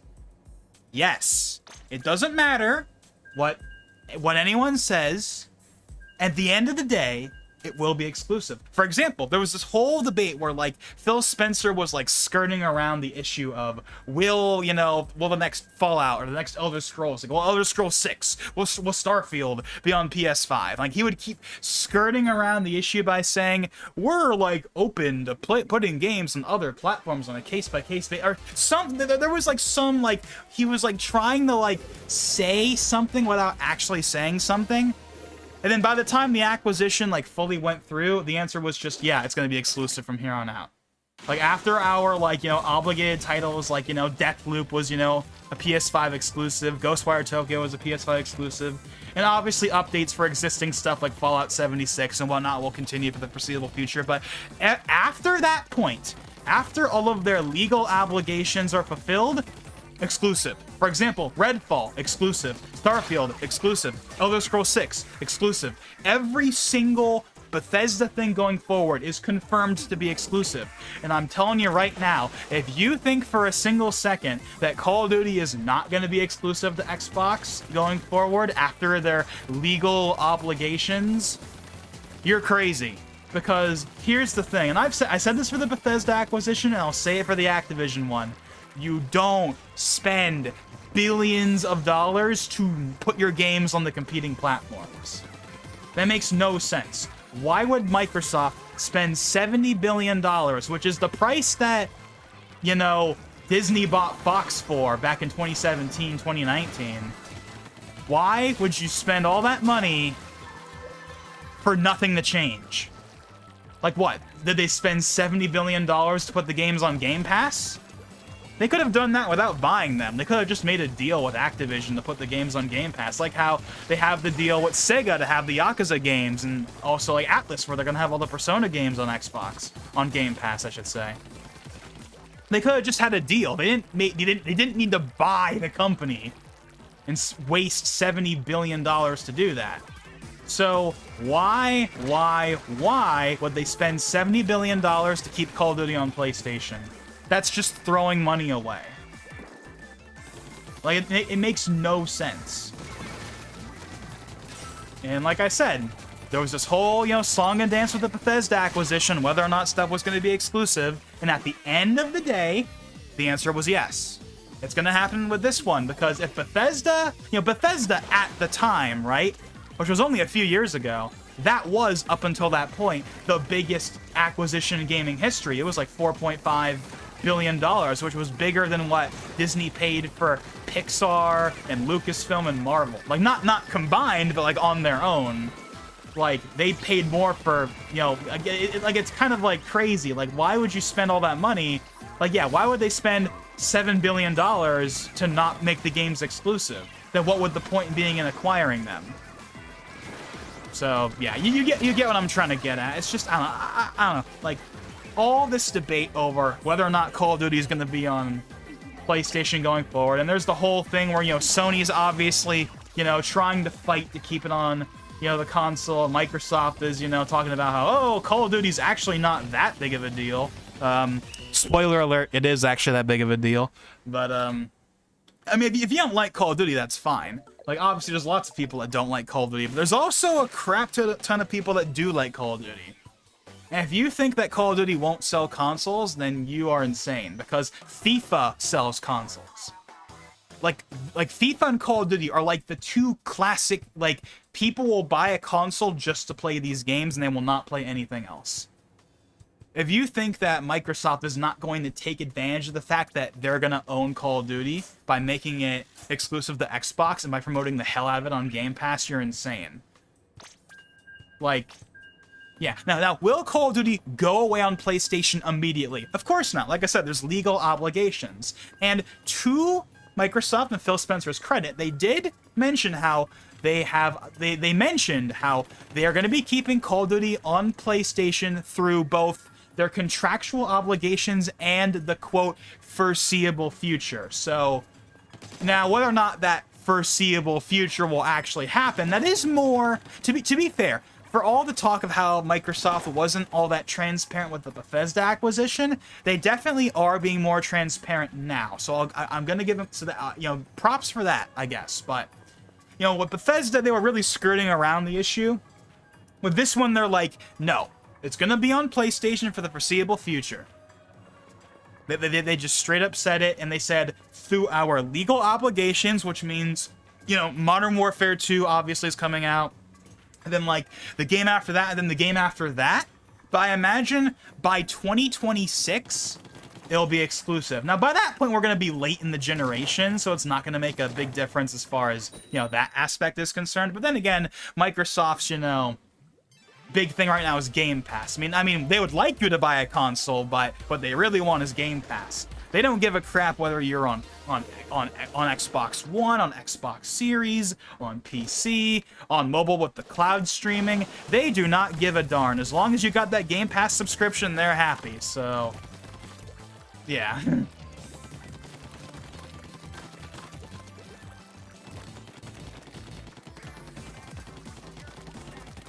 Then again, I could also see, but then again, one thing that would benefit Microsoft while also still keeping the games on PlayStation would be, again, that whole thing of how they're totally going to market the hell out of, hey, we got Call of Duty Day 1 on Game Pass, because they're obviously going to make that a big marketing point, because that's going to be a really, really big deal, right? What if they did something that's like, you can buy Call of Duty on PlayStation 5 for $70, or on the Series X or PC, you can just subscribe to Game Pass. Like, maybe they'll make that a big marketing point. Like, they'll still have it on PlayStation, you can still buy it, but you gotta pay full price, whereas on Xbox, you can get Game Pass and get it for free. And before everyone shouts, well, actually, Game Pass isn't free, you know. Like, yeah, obviously, but you know what I'm trying to say, right? You know what I'm trying to say when I say it's free.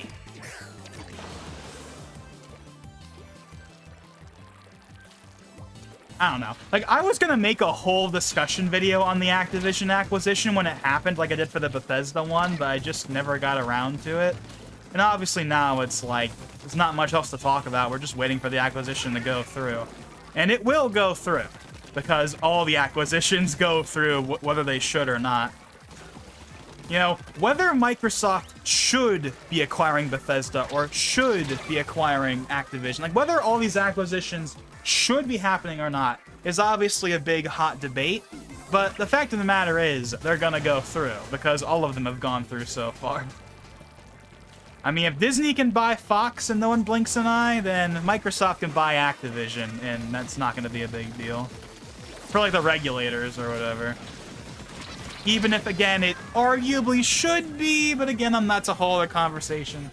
I mean, personally, all this acquisition stuff doesn't affect me because I have both consoles. Well, I'm supposed to have both. Again, there was the whole thing about how I have to send the Series X back to get replaced. But, you know, I have both a PS5 and a Series X pretty much. So it doesn't matter where the games are, I'll be able to play them. So it doesn't affect me. But if I'm being honest, the main reason why I'm kind of looking forward to the Activision deal is literally just so I can get all the Call of Duty games for free. Because I have not bought a Call of Duty game since Black Ops 3. And it's not because the games are bad, it's just because they get cycled out too quickly. Like, they release a new game every year, and they stay, like, full price for quite a while. So, like, by the time the game is, like, 30 bucks even, the next game is on the horizon. Like, you can buy, like, Vanguard, I think, for, like, 25, 30 bucks now. But the new game is coming out in 2 months, so it's like, who cares? So that's the problem. That will go away when the deal goes through, because once the deal goes through, all the Activision games are going to be on Game Pass. And that includes all the new Call of Duty, so I will be set as far as that's concerned, and not have to worry about that anymore.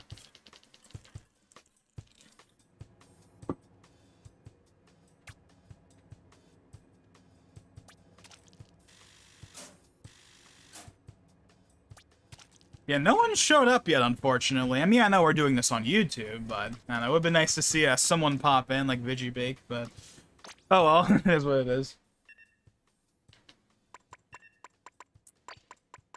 But then again, this is kind of a series, though, so this is going to be up after the fact. Most of my streams on YouTube I have unlisted, although I'm thinking of changing that, but again, that's a story for another time. But all of the Road to Splatoon 3 streams I plan to, like, keep public even after they're done. Like, I mean, I'm gonna have a playlist. I have a playlist and everything. but like I'm thinking of keeping them up publicly at least for a while, just for the heck of it, because it's supposed to be like a little series. But yeah.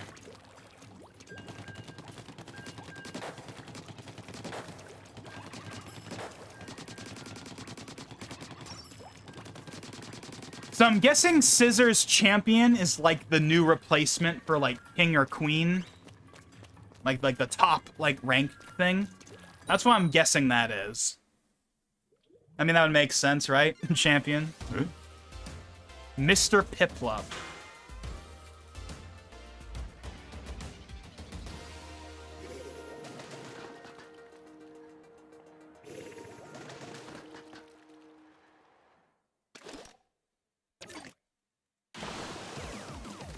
Oh, dang it. The bot is going in the chat again. That, like, 69mega.com bot. I need to... unfortunately, the built-in, like, OBS chat thing for YouTube doesn't really let you mess with that kind of stuff, so I can't even delete them. So, apologies for the 0 people watching this live about the darn bot in the chat that I can't really get rid of right now.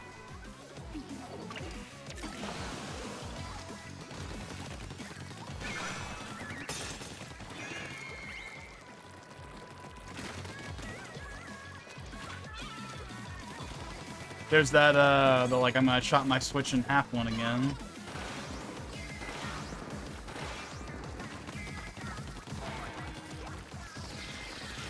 Oh, there's that one again!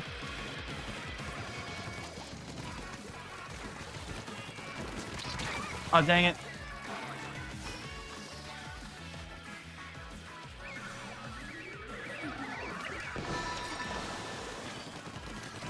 But yeah, but yeah, I guess, but yeah, kind of my last kind of word on the whole Activision acquisition is this: Call of Duty's gonna be exclusive, Crash is gonna be exclusive, all the Blizzard games are gonna be exclusive. They're all gonna be exclusive eventually. I don't care what Phil Spencer says, or what Microsoft says, or what the regulators say.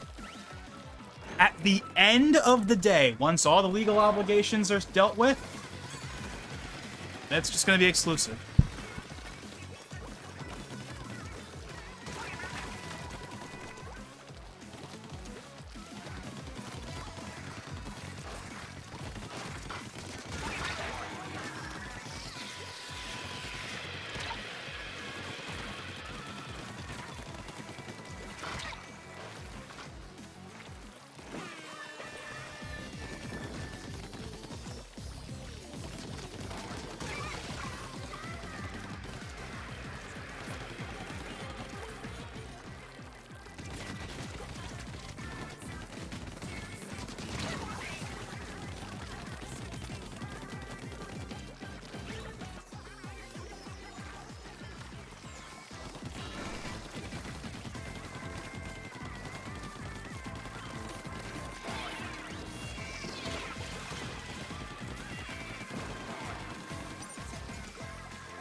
Okay, sorry for the pause right there. Hey, Jay!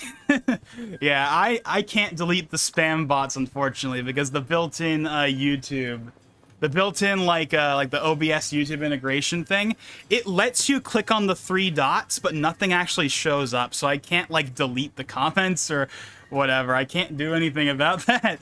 But yeah, that freaking bot has been there the entire stream. Oh man. But yeah. What's funny is I was actually joking how, at the very beginning of the stream, how like of course from like yesterday, you know, you were like, well, the reason you don't have any videos is because you stream all the time. And I thought, and it's kind of awkward in a way because right after I kind of like put that little, you know, thing in right in the stream, I was like, oh wait, that's kind of awkward because I have this whole freaking stream series planned out that I wanted to do. Yeah. Well, I don't do enough videos. And then here I am starting like some little mini series of sorts. But yeah. One of these days I'll get back to actually working on the darn videos. But streams are so easy. That's the thing though, it's so easy to stream. But to be fair, I have an actual reason for doing these for this particular stream, because this is like a special event, so, you know, this is a bit different.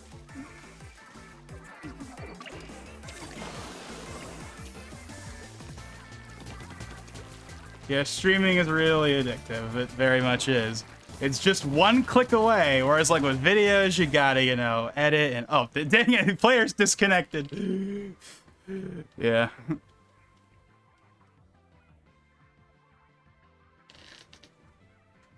What the? Oh. Wait, what? Did the game freeze? Wait, what?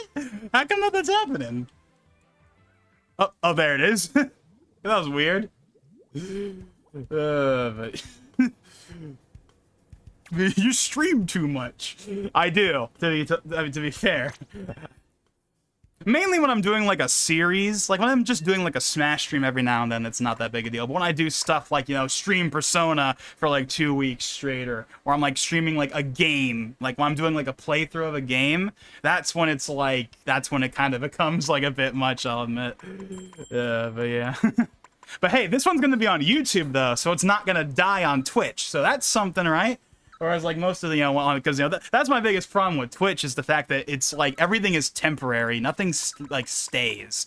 Everything expires. It goes away. So unless you back stuff up on YouTube, it all goes away. Whereas on YouTube, it stays forever. You can have streams from like 8 or 9 years ago and they'll still be there as long as you have them public. They'll never go away. There's no like limit. And that's something I kind of plan to do for this particular series, is have this, like, actually, like, stay around at least for a little bit while it's relevant. But, I don't know. We'll see. We'll see how that goes.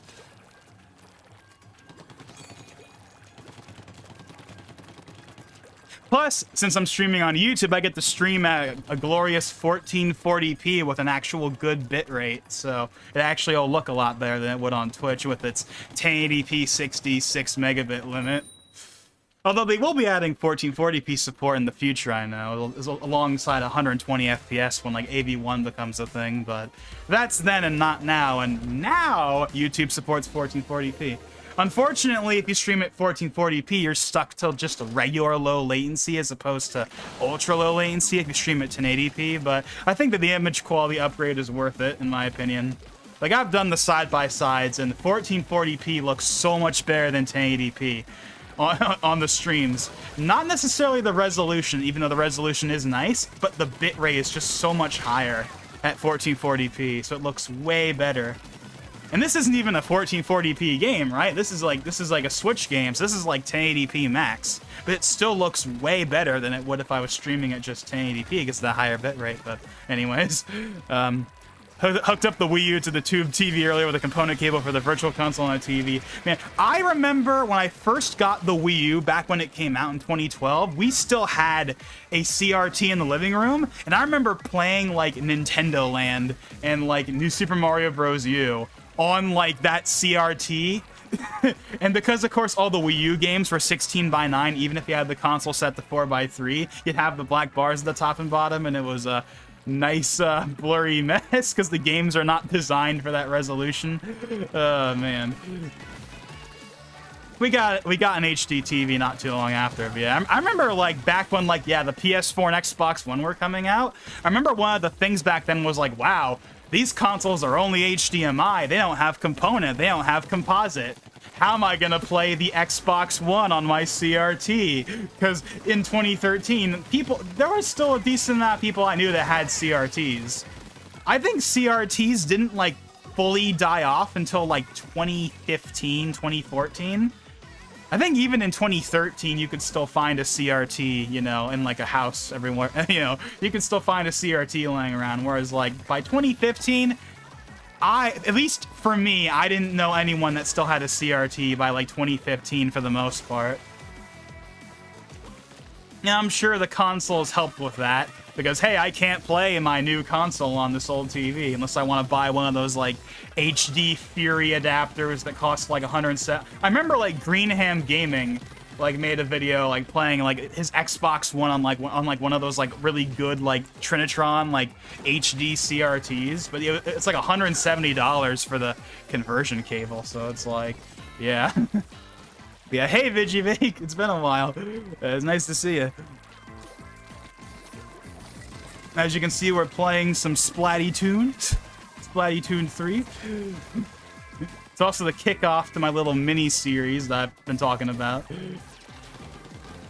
But, yeah, it's weird playing the Game Boy Advance version of Super Mario World on a tube TV. Are you playing it like... Oh, wait, so you're playing it through the virtual... I was gonna say, do you have, like, the Game Boy Player? Oh, that's something I've always wanted to get, is the Game Boy Player. You know, for the GameCube? I remember for years, I always really wanted to get the Game Boy Player, but the big problem was the disc, right? Like, the players themselves, I think the discs are more common now, but I could be wrong on that. I haven't paid attention, like, forever. But I remember years and years ago, like, the players themselves weren't that expensive, but the disc would be like $100+. Like, the disc was everything, because you needed the disc, right? I'm sure maybe there's a way you can bypass it, but then again, does the GameCube have homebrew? Because, I mean, the GameCube doesn't really have an OS. Like, you know, the Wii has an OS, right? So you can easily homebrew it, right? But, like, the GameCube doesn't really have much of an OS. I mean, it has the little clock and stuff like that, but... Like, it has a UI, obviously, that's very iconic, but it doesn't have, like, a OS where you can, like, you know, install a homebrew launcher on a GameCube. There's no, like, internal storage or anything. But I do know there were Action Replay, like, hey, remember Action Replay? I still have my Action Replay for the DSi, actually. I think it still works, although barely. But then again, I don't have I still have my original DSi, but I don't have any of my 3DSs anymore. But, yeah. I have the Super Retro Advance, which lets a Super Nintendo play GBA, but it's an AV cable. So the Game Genie, yeah, Game Genie, Game Shark, all that stuff, yeah. That particular stuff is before my time, but yeah, Action Replay on the DSi, definitely. I would mod in like level 99. I would like.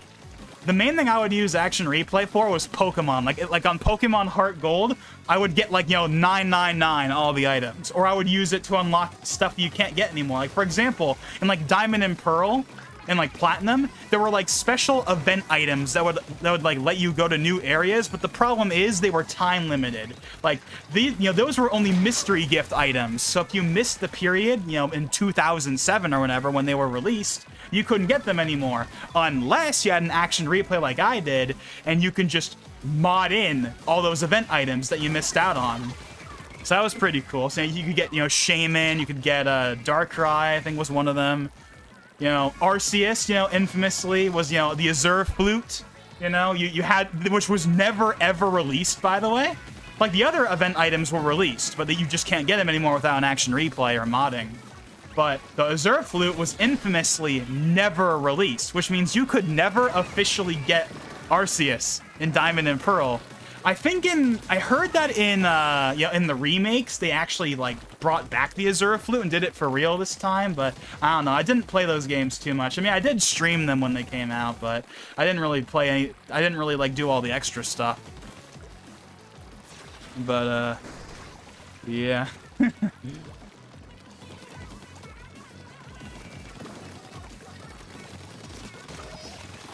Yeah, and I think I've mentioned this before, how, like, you know, one thing I have always wanted is, like, to have, like, more to get some retro consoles, because, you know, the most retro console I own is the GameCube. I mean, the GameCube's a retro console. It's 20 years old.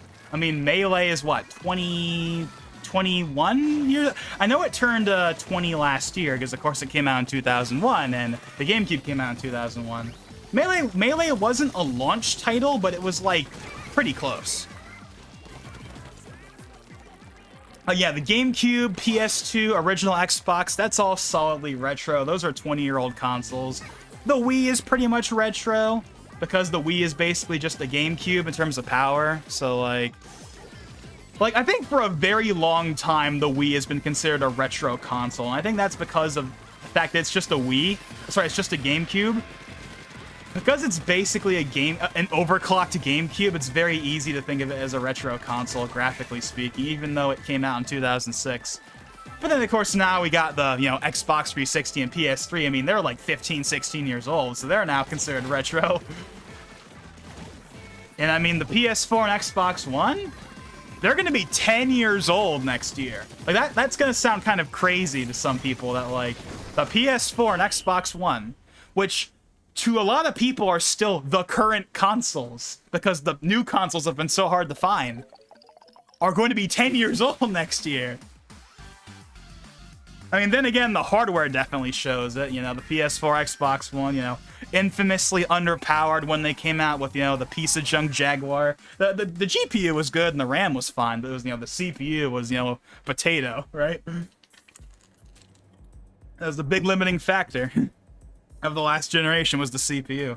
Thankfully, that was fixed with the new consoles. You know, PS5, Series X have basically a 3700X in them, so you're good there. But yeah, okay, I haven't changed weapons in a while. Let me change weapons. I guess we've done both of the new weapons. We've done, where is it? Yeah, so we've done the bow, which I'm not really good with, and then we've done this, which I'm actually pretty good with. What else can we do? What else can we do? We haven't done the arrow spray yet. Yeah, I'm annoyed that I can't level up anything in the demo. So I'm kind of just stuck with what I have, unfortunately, but oh well, I guess. Super Mario Kart just turned 30.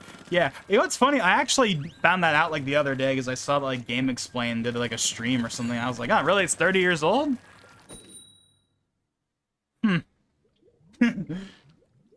Okay, you know, so Super Mario Kart is 30 years old, and Mario Kart 8 is 8 years old, which means we have had the same Mario Kart game for nearly a third of the series' existence.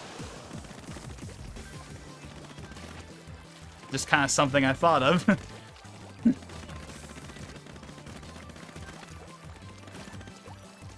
Oh yeah, then there was the whole, like, yeah. You have, like, no hours, Mario Kart 8. All that stuff.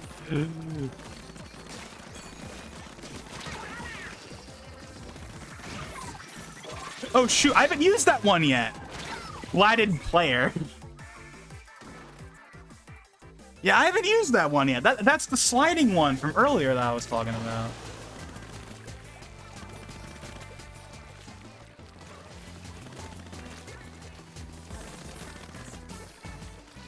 Yeah, that's something I have heard a lot of people talk about, is that, like, gaming has reached the point where, like, it's old enough that, like, I mean, of course, Mario Kart being 30 is plenty long, but even just gaming as a whole, you know? Because, like, people still talk about gaming like it's kind of a new thing. Like, you know, movies have been around for 100 years, right? Music has been around forever. TV has been around for, like, not quite 100 years. Like, TV didn't really become a thing until the 40s and 50s. But, like, TV's, like, really old, obviously, right? Like, you know, TV's been around for multiple generations now. You know, everyone that's alive today has grown up with TV, basically. Has grown up with radio, has grown up with movies. Video games didn't become a thing until, like, the 70s. I mean, there's obviously, like, the really early stuff, like those, What's the first video game ever made? Isn't it, like, Asteroid? Like, it's the thing on, like, the military equipment, right? Like, that's, like, isn't that, like, the first technical video game ever made or whatever? That was on, like, radar equipment? Like, way, way, way back, you know, before Pong, before all that stuff. Like, I think it was like the, yeah, like the radar game. I want to say it was Asteroid, but I could be wrong on the actual name of it. But you know, video games have only been a thing really for like, what, 40 years? I mean, 40 years is 40 years, but people will still talk about video games like it's a new industry, even though it's really not new anymore. Like, gaming is absolutely huge, right? Like, gaming is, I think gaming revenue is actually higher than it is for like all the other entertainment industries. I mean, stuff like microtransactions and whatnot definitely are a big part of that, but still, right? Like gaming rakes in billions upon billions upon billions every year. I think I legit read that that at least the North American gaming industry is bigger than like the entirety of the movie industry worldwide or something ridiculous like that. Like, it's crazy how big gaming actually is. Even though people still talk about it like it's this small infant industry that hasn't been around that long, even though, yeah, again, it hasn't been around as long as movies. You know, again, movies have been around for 100 years. No, even longer than that. You know, like even like the 1890s is when like, you know, the motion picture technically originated. And, you know, Edison's lab and stuff. But or that one guy in France, like they made like the first ever like motion picture back in like 1888 or whatever. But, like, you know, that's been around for a very long time. So, like, 110, 120 years versus 40, or around 40.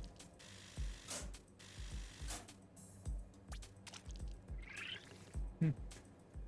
100 years ago is the 1920s. I mean, 1920s, actually, that would be a little too late.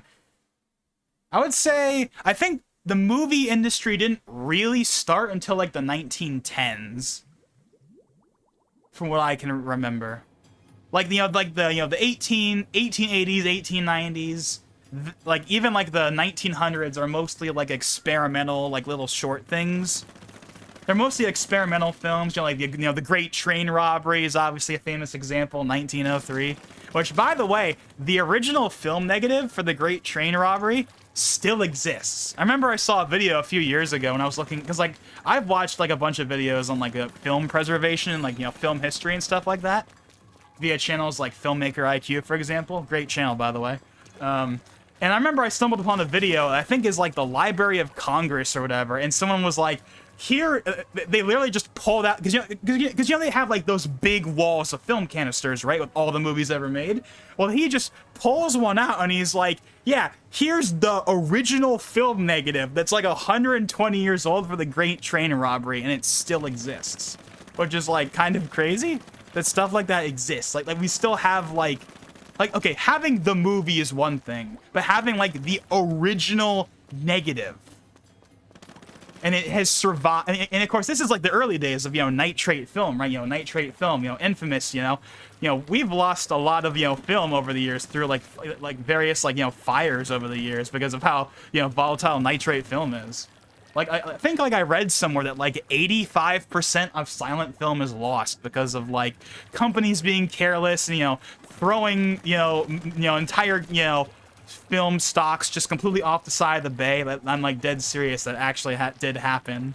Like, I think I do remember, I at least remember I saw one like studio that legit just like threw their like film reels like off the side of like the New York Bay or whatever because they didn't need them anymore or something, or like, or whatever, or something ridiculous like that. Or just like all those various, you know, fires because of how volatile nitrate is. Oh, I got a friend request.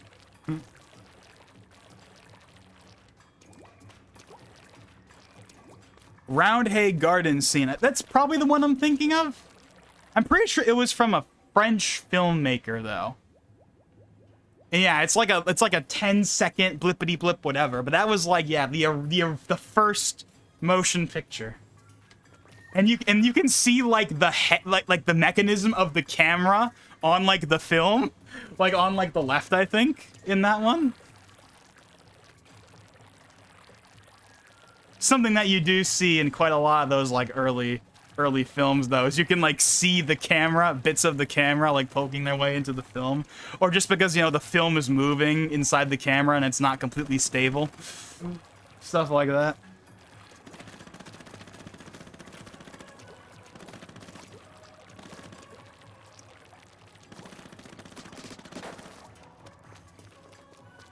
How long does this go for? We've been streaming for 2 hours now. I think the Splatfest goes until 9.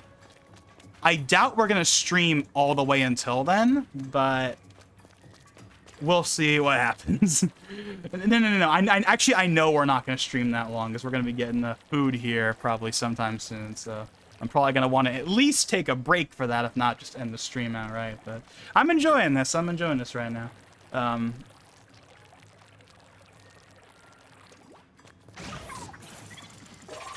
Okay, so does it just go in one direction?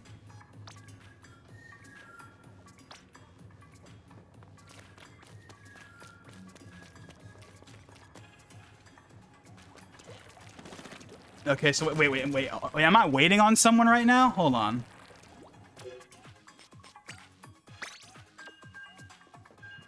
Okay, I don't know. I'm so used to, like, wait. Is he not in a lobby anymore? Minutes ago, 26. Oh, he's not in a lobby anymore. Okay, that's probably why I've been just sitting here running around for a while.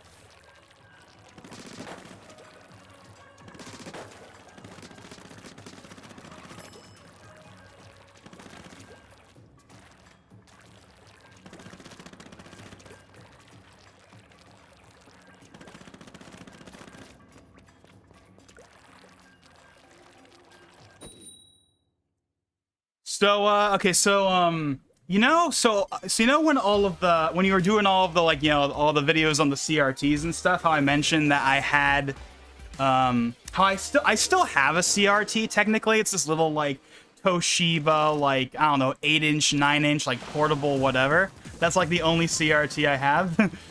Yeah. I mentioned how, like, it's really not in the best condition ever. Yeah, like, you wanna know what my biggest problem with that is? I mean, there's issues with the image and the sound, but you want to know what my biggest problem with that TV actually is? It's not the image, and it's not the sound, even though the sound is, like, pretty borked at this point. You want to know what the biggest problem I have with it is? And to be fair, all CRTs have this to an extent, but I don't think they were as bad as this. It's like the... I don't know how else to describe it other than the whine of, like, the TV. Like, at least on the one I have... It's pretty annoying because it never goes away and it's always, like, ever present. It, like, messes with your mind. And as far as I can tell, there's no way to really fix that. And if there is a way to fix it, I'm sure it involves, like, opening up the TV and messing up with the very dangerous components inside. So it's probably not worth it anyway. But yeah, I would like to get like a proper CRT, like an actual, like, full-size one again at some point. Mainly just for the heck of it, honestly. Just to, like, mess with, like, you know, playing some GameCube on it or something like that. Playing the Wii. Because even though the Wii was a widescreen console, a lot of my, you know, experiences with the Wii were actually on CRTs. So, yeah. The only problem is that we're long past the point where people are just giving away their CRTs. Like, I remember back in, like, 2017, there were, like, 2 CRTs, like, on the side of the curb somewhere around where I live. And I remember at the time I was like, man, I should really grab those. I mean, this is like a once-in-a-lifetime opportunity. Like, no one's giving away CRTs anymore. This is a free CRT. I should just grab it. And I didn't, and ever since then, every time I think about CRTs, I'm like, oh my god, I'm like, why didn't I grab that? That was a free CRT! Just sitting right there on the curb. I think one of them was a TV and one of them was just a monitor. I don't really care about a monitor, I really just would want a TV, but... yeah. Oh yeah, by the way, we're on a My Resort, which is my favorite map in the entire series, and I'm really glad to see that it's back. I really like this map, but yeah. But yeah, the main thing that would stop me from getting a like a proper CRT now isn't even really the price. I mean, the price would obviously be a thing, and transportation and all that stuff. But the real problem is I have nowhere to put it. Like, at least in my room, there's nowhere to put it, really. I have no room for it. So, for right now, most of my CRT curiosity is just going to be pulling out that little Toshiba, hooking it up, messing with the VHS player, messing with the GameCube, and then putting it away after 20 minutes after I'm tired hearing the squeal or the whine or whatever the heck like that you want. I'm sure there's an actual name for what I'm trying to describe, but if you heard the sound, you would know what I'm talking about, I'm sure. But yeah.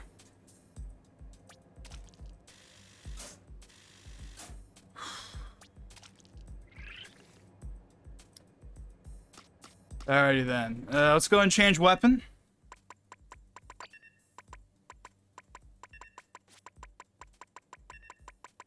I have not used the dualies at all yet. Let's go and break those out.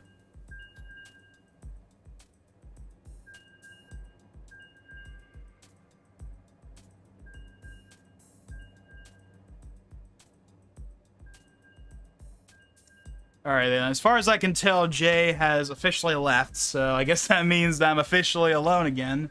Although Vigibake did show up earlier. I'm not sure if you're still here, Vigibake, or not. You've just been kind of silent, but as far as I can tell, I'm basically on my own again. So that's unfortunate, but it was really nice to see Jay pop in. Oh, he's still here. Never mind. I guess then again, it's the darn, I know you've mentioned this 1,000 times, the darn YouTube number is never accurate. It says 0. It said 0 when I just checked on my phone, so clearly that's a lie. It's never accurate. I remember it was accurate at one point. Like, I think. Then again, it's been a while.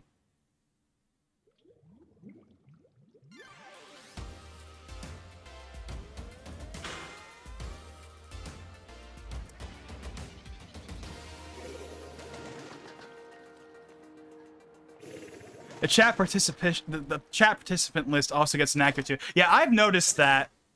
I've noticed that as well. Like, if you go to the chat participant list, how I'm pretty sure it works is that if you've posted something in the chat, for the last few minutes, you'll be in there, but after a certain point, you just disappear from the list. You have to be in the chat often enough to still be in the list. So it doesn't really help with trying to figure out who's still watching. So both the chat participation thing is useless and the number is useless. That's something I definitely need to fix.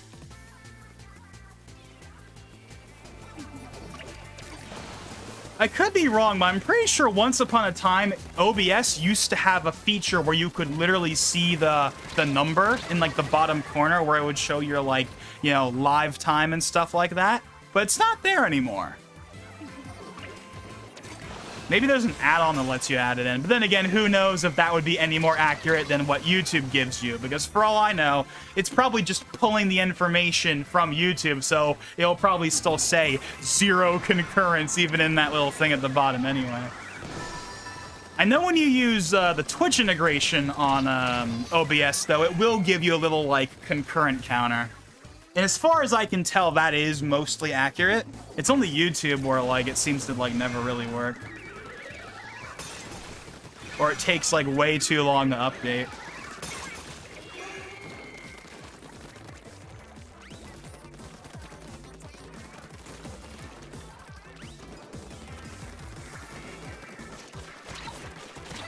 Oh, right, I forgot, I can do the slide. That's the whole reason you use the dualies, is so you can, like, dash away. That's what makes the dualies so good, at least in Splatoon 2. I have no idea if they've been really nerfed or not.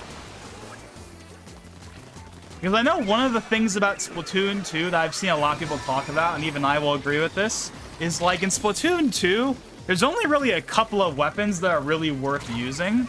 I think in the first game, I think in like the first Splatoon, there's like more variety in what weapons you can really use, but in the second game, while there are a lot of weapons in Splatoon 2, there's only really like 3 or 4 you want to actually use.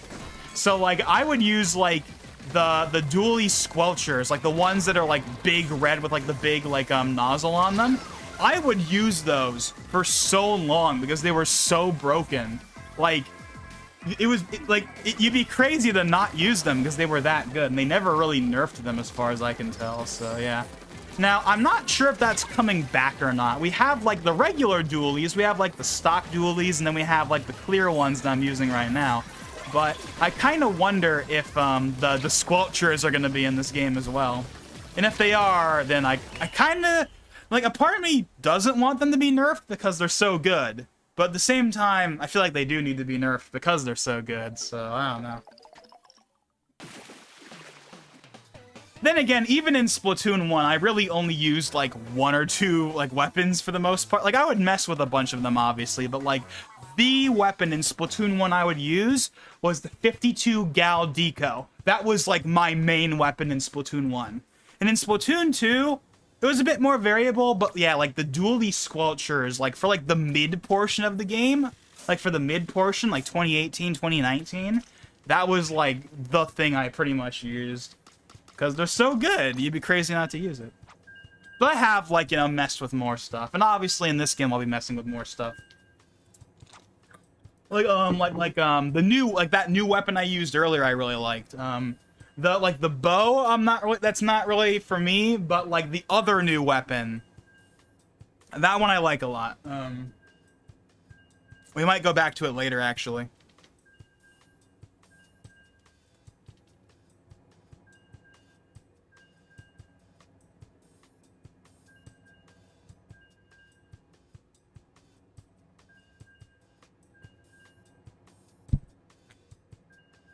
So far, the stream has been pretty stable. I haven't seen any dropped frames or encoding issues, really. So, yeah, so I'm streaming at 1440p 60 at 15 megabits. Now, my upload speed only goes up to, like, 20-something. It's not really 20. It's more like 22, 23, so I get a little bit of leeway.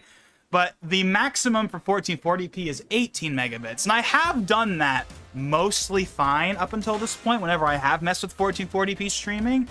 But just to be safe, I'm doing this one at 15 megabits. Because I know 15 megabits will be rock solid no matter what. One lag spike a minute or so ago. Well, that's weird, because on my end, at least, frames skip, and, you know, there's no skipped frames, there's no frame missing. At the very, very, very beginning of the stream, there was a bit of network lag, which is the reason why I lowered the bitrate from 18 to 15 just to be absolutely safe. But at least on my end, everything has been pretty good, no real issues. So I don't know. Then again, I think I do remember whenever I've done like little like unlisted test streams, I think I have seen like the frame rate for no reason dip to like 15 frames per second for a few seconds before jumping back up to 60. Like, there was no encoding lag or anything, but like, it just, for some reason, it did that. I'm not sure if that's the thing you're referring to, or if that's just something else that I encountered. But at least on my side right now in OBS, everything is perfect, so yeah.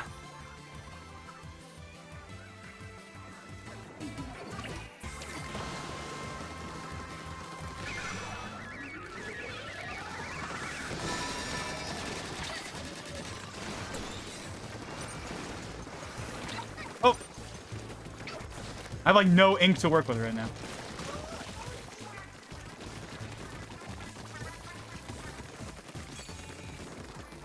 Yeah, I really like this new special, the one where you slide on like the mechanical shark or whatever. I think that I like this one a lot. Look at that, I just got 2 people right there.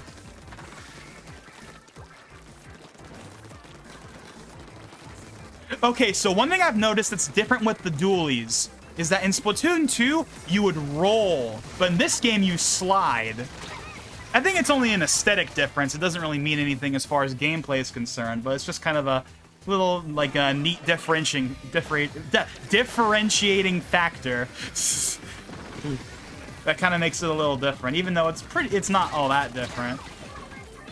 I'm sure someone will go in and they'll do a video that's like, actually, in Splatoon 3, whenever you slide, it takes like 5 more frames than it would if you rolled in Splatoon. I'm sure there's a difference, but as far as I can tell, the slide versus the roll is pretty much just an aesthetic thing. Although, one difference that may not be aesthetic is, notice how I can slide 4 times, 1, 2, 3, 4. I can slide 4 times. I think in the first game it was only 2, maybe 3. But that might also come down to which dualies you're using. Some dualies may let you slide or roll more than others. I'm not really sure. It's been a while. Like, I might try out the regular dualies and see if that only has like 2 or 3 slides instead of 4. Because I'm pretty sure like the Squelchers in 2 only had 2 rolls. But that might also have been because they were like the biggest ones. So maybe that's why they made it so that it was only 2. Or maybe they were all 2 and 2. They were all 2 and 2. Again, I'm not sure. If I really wanted to, I could look that up real quick. I'm sure the wiki would tell me, but it's not a huge deal, I suppose.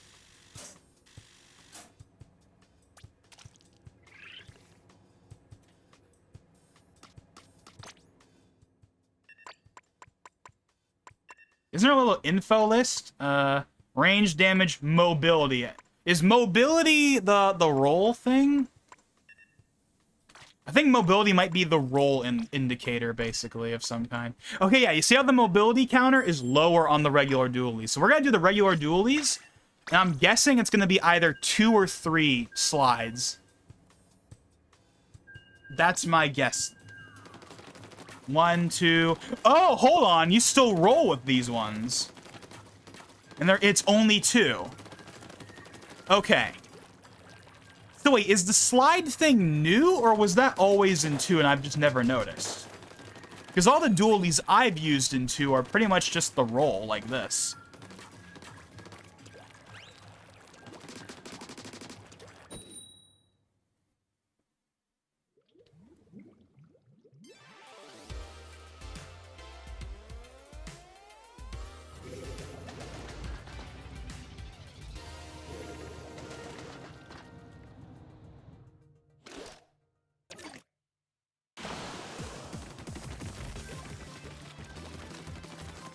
Wait a second, have we played on this stage yet?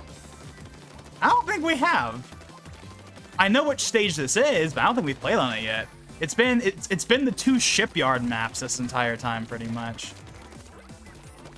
Sturgeon Shipyard from 2, and then like the new one that's in 3, and this is also a new map. Maybe I have played on it, and I just haven't really been paying attention because I've been too busy talking. Okay, so the stock dualies have the new crab ability. Or I guess as you could say, a giant enemy crab. I mean, that's pretty much what it is. That, where you can attack its weak point for massive damage.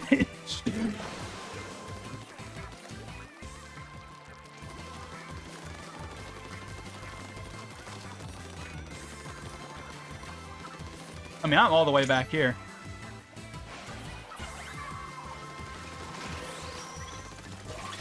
Whoa!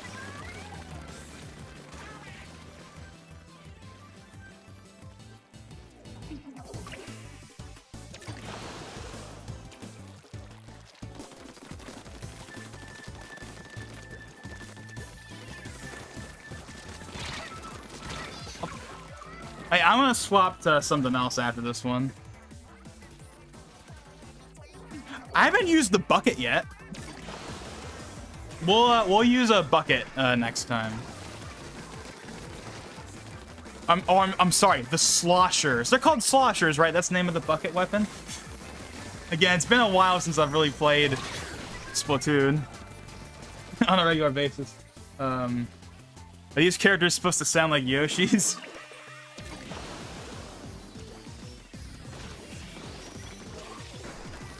I guess they kinda sound like it. Not really, though? I don't know.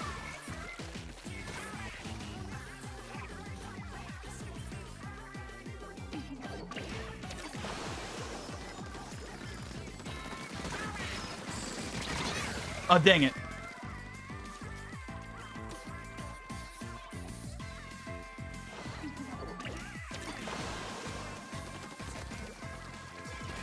What does that message up there say?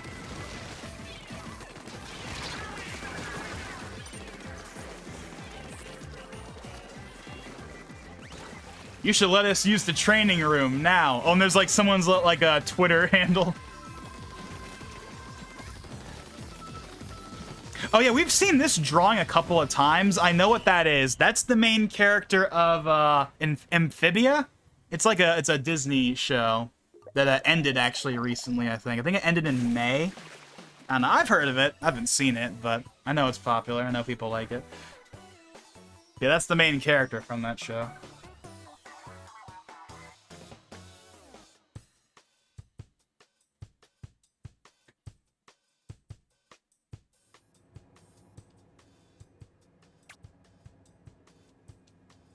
Yeah, I keep bringing this up. It's annoying that, like, in, like, the demo, you can't rank up anything.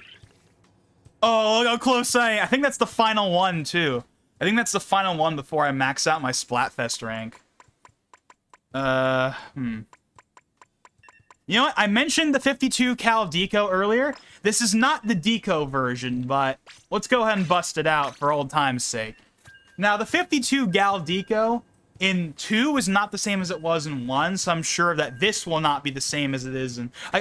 all the old weapons they bring back in newer games are not exactly the same. They have, like, new specials, new, you know, stuff like that. But yeah, this was yeah, the deco variant of this weapon was the main weapon for me in Splatoon 1, particularly for Rainmaker.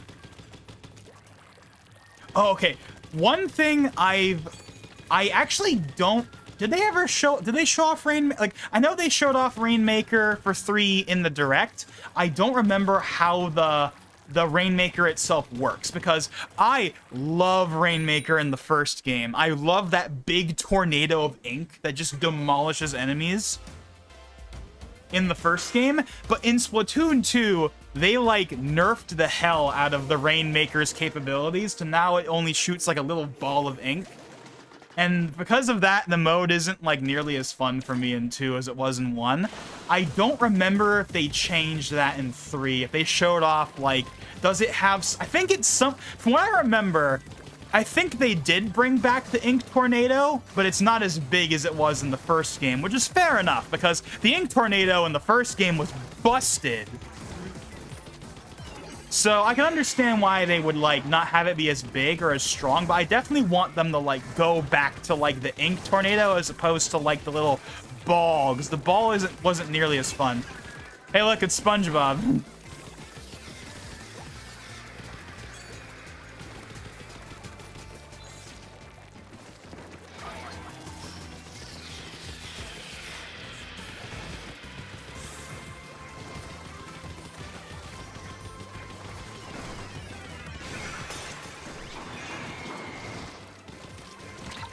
Oh, shoot!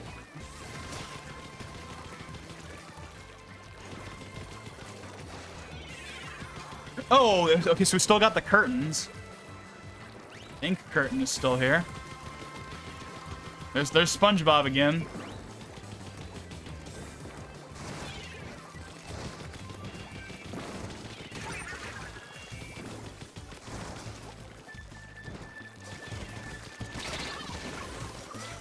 Oh, hold on. I just saw OBS dip out of the corner of my eye. I just saw it dip into orange. I saw it go from green to orange, so... Okay, I did see that. So there might have just been a lag spike right now. I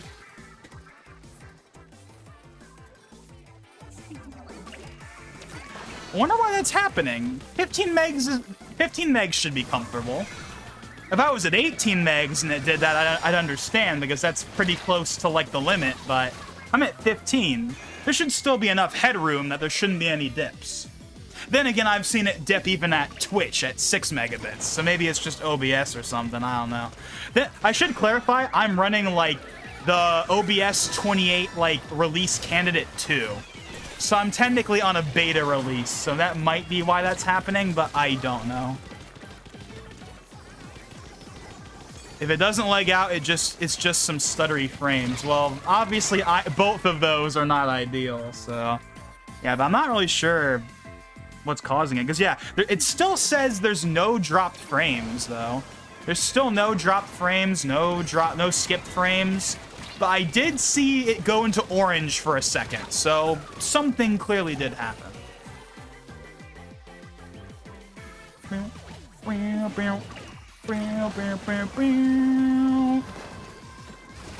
Yeah, this version of Now or Never is pretty good. It's a series staple, of course, but yeah, it's good. This is the Splatfest version of the song, though. Because there's two versions of Now or Never. There's the regular one, and then there's the Splatfest one. So I haven't heard the regular version yet, but the Splatfest version I can say is good.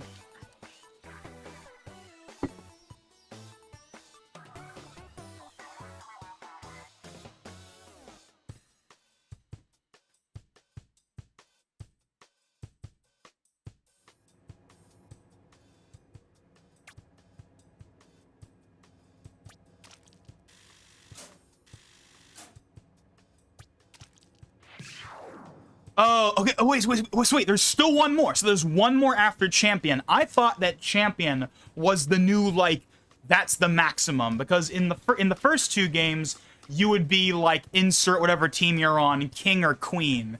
But because in this game, they changed it so that, like, gender is no longer explicitly mentioned. They got rid of, I'm guessing they got rid of King and Queen, and they've replaced it with, I thought Champion was the new top-of-the-line one, but I guess it's something else, because Champion is actually the second-to-last one. Or at least I think it's the second-to-last one, I'm not entirely sure.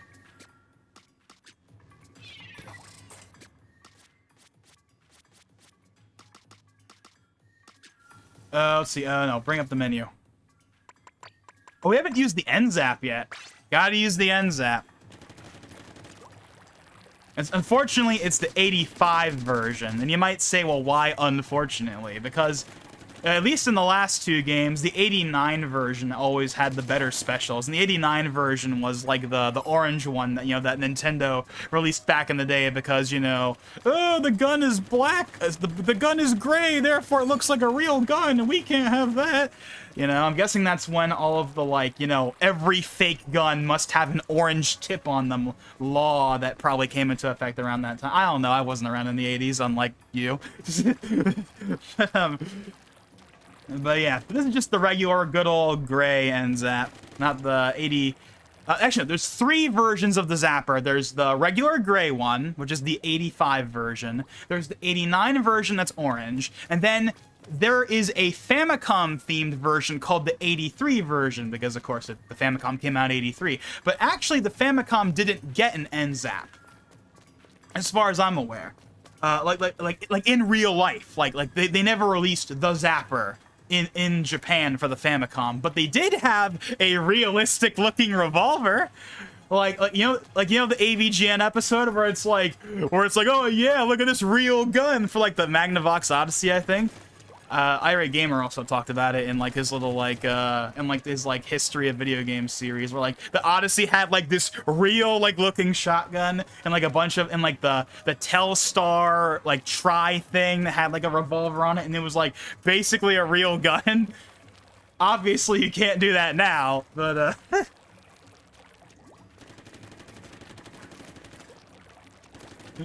But yeah, but I know the Famicom at least had like a realistic looking revolver, but I don't think it ever had like a zapper. I think the NZAP 83 is something that they just came up with for Splatoon just to like add another variant in, and they gave it like the dark red, or I'm sure there's a better word for a better colored term for this, but the dark red and like the gold of like the Famicom, like the signature Famicom colors. It has the signature Famicom colors. So yeah, default gray, safety orange. That's what I'm gonna call it, safety orange. We got safety orange, default gray, like NES gray, and then we have Famicom red and gold or whatever for the 83 version. But neither of those two are in the demo. Oh, I'm just sitting here. I'm so used to the matches like keep going and going that I keep forgetting I have to go back in because it takes you back to this instead of putting you in our lobby. I'm sure in the actual game you can just go, but like in this one you don't. But in like the demo you don't. There are cops busting people by scaring people by pointing toy guns at them. Actually, you know what that reminds me of? I remember like years ago, there was, I think I heard about this on like a Chadtronic video. I think like many years ago. I don't know. I remember I watched a video that talked about how like there was like a cop that showed up to some like guy's house and he was holding like a Wii remote and they shot him because he was holding a Wii remote and they thought the Wii remote was a gun or something stupid like that. I remember I saw that in like a video many years ago. Which is like pretty like I don't like, it wasn't in the NZAP. Like it wasn't in like the Wii Zapper thing. It wasn't in that. I think it was literally just the Wii remote on its own, and they somehow thought that was a gun. At least from what I remember. I don't know. It's been a long time since I remember seeing that.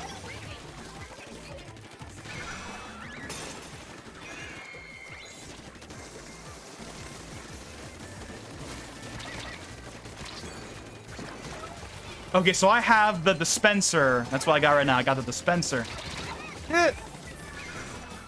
Found the federal law and U.S. code. The mandatory orange tips were passed in 1988. Okay, so that's that's not completely on point, but that's close. So the orange tip thing happened in 88, and in Splatoon, the orange zapper is 89. So I'm guessing that when they released the orange zapper, like in real life back in the day, that happened in 89 after the law was passed. That's why they call it the NZAP 89 in Splatoon.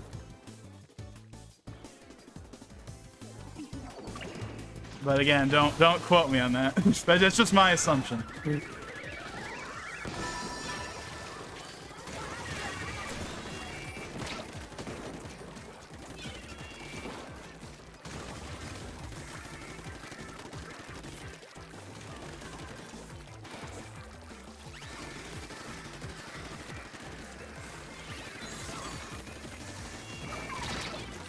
Oh, dang it. I like the little jingle it has. I think it's neat that it's got like a little jingle.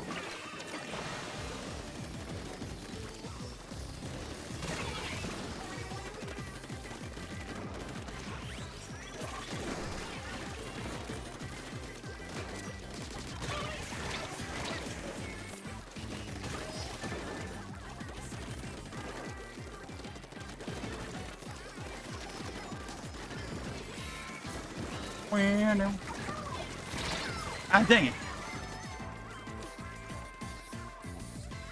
Tin of America also got sued in 1989 when a soldier thought the gray zapper was a real gun. Well, that was probably the thing that did it. If the law wasn't what did it, I imagine that lawsuit is what got that orange gun to be made. And hey, 1989, it lines up.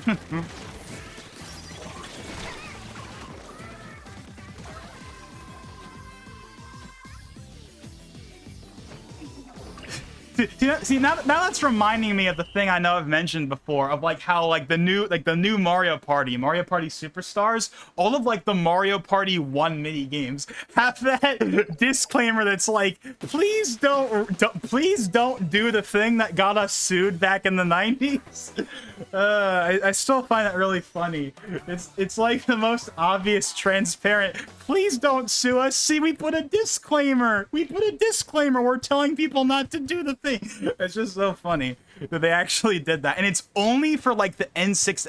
I haven't played the game enough to actually remember this, but I know at least the Mario Party 1 mini games have that disclaimer. Maybe the 2 and 3 ones have it as well. I'm not sure, but I know at least the Mario Party 1 mini games have that "please don't sue us" disclaimer, basically.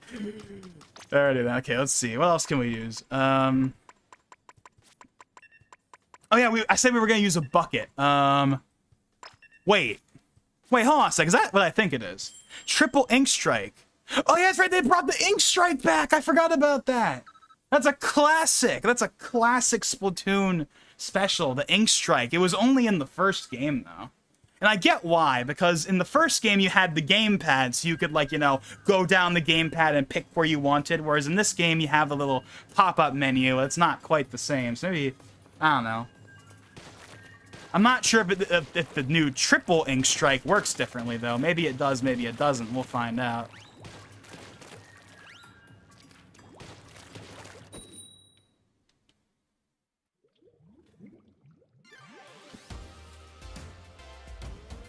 Yeah, I want to say that this ends at 8. I think that's the reason why I planned the stream to start at 5, so we could get a good 2 to 3 hours in. So, if that's the case, then we got 20 minutes left. I don't know. After this match, I'll look up. I'm pretty sure it goes to 8. It might be 9, but I think it's 8. Oh, dang it.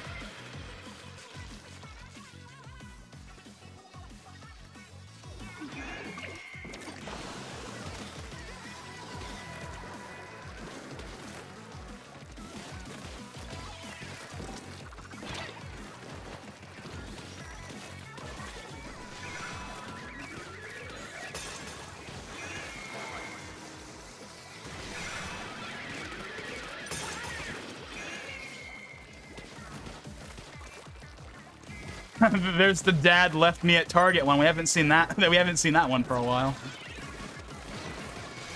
You can't even see what that. You see that blue one on the wall right here? You can barely even see what's on it.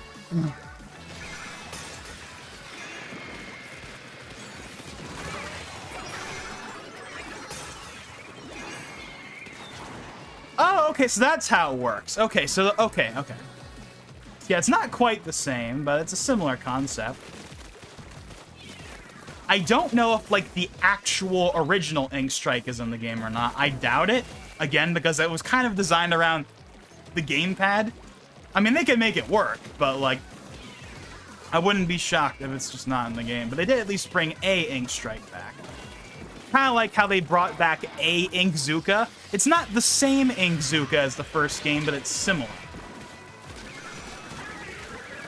And hey, more Splatoon 1 stuff is always a good thing, because Splatoon 1 is my favorite of the, well, I guess now, well, at least of the 2 that I have played. Obviously, the 3rd game isn't out yet, but, I like Splatoon 2. I put a lot of time into it, but Splatoon 1, there's just something about Splatoon 1 I just really, really like. Which is why I've been kind of hoping that, like, so that's why I've been, like, kind of excited that, like, Splatoon 3 is bringing back a lot of stuff from Splatoon 1. Because, like, a Splatoon 3 that's more like Splatoon 1 is only a good thing in my book.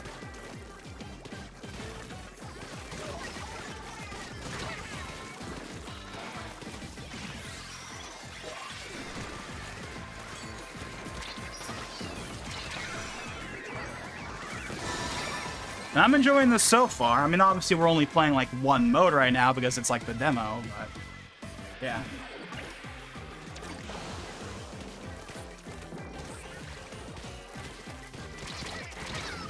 Oh, dang.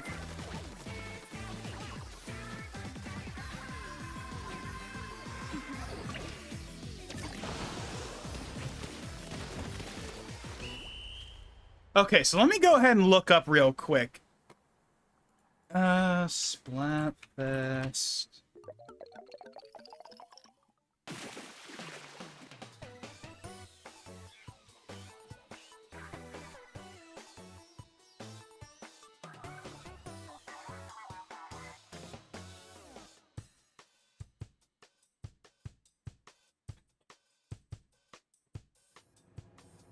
Time period. Okay, it's telling me UTC. I don't care about UTC. Tell me, like, an actual time that matters. Give me PST. Let's see. I see a start date, but I don't see an end date.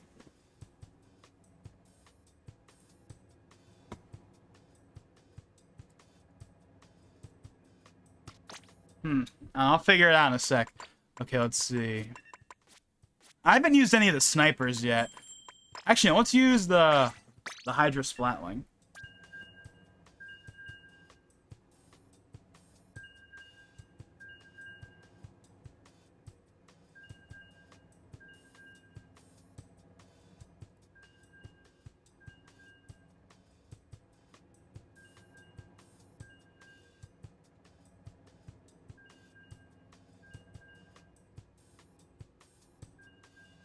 Length 12 hours. And then it gives me the start time. Why doesn't it give me an end time? That's so weird.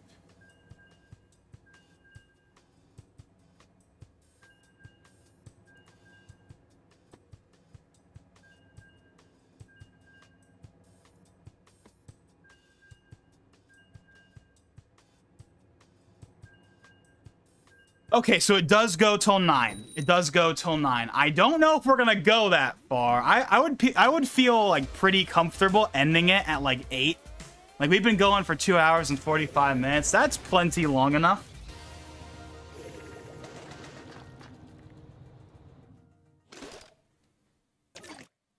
So I don't know. We'll see.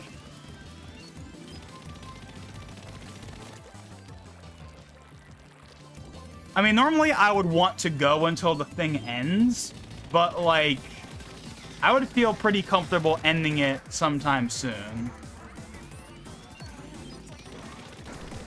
Plus, like, food's probably gonna be showing up anytime now, so that's also another thing.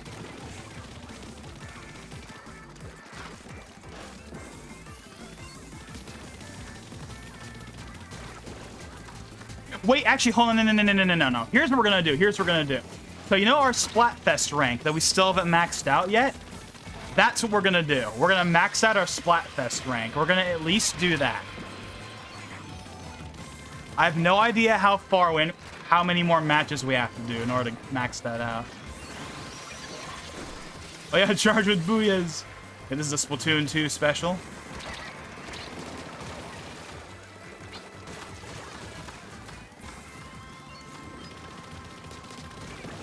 All right.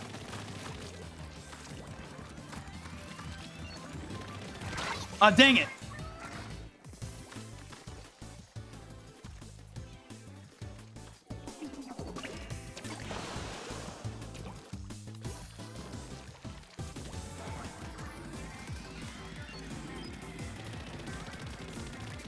We gotta move up. We gotta move up. Moving on up. Moving on up.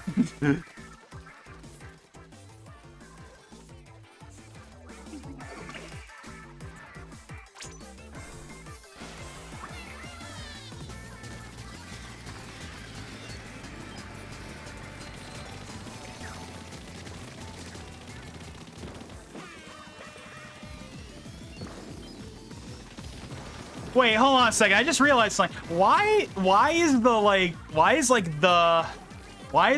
air horn in this? Like I heard like the old like, you know, MLG like air horn. Then again, this game has inklings that can dab, so I don't know. Maybe that's on purpose. I don't know.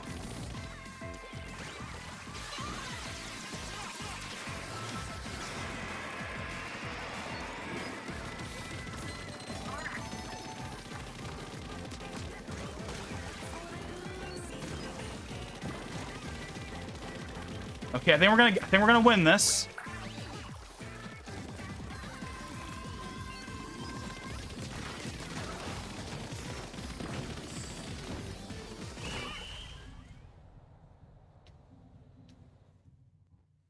Yeah, that's a pretty clean sweep right there.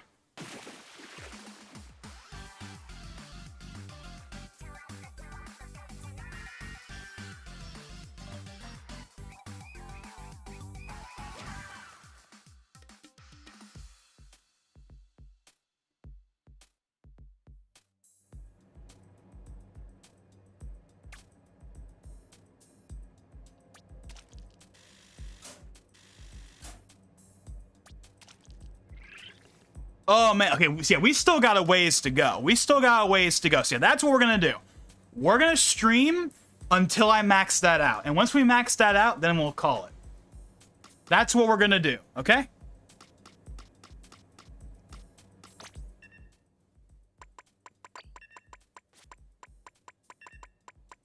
Oh, yeah, I haven't used the ink brush yet.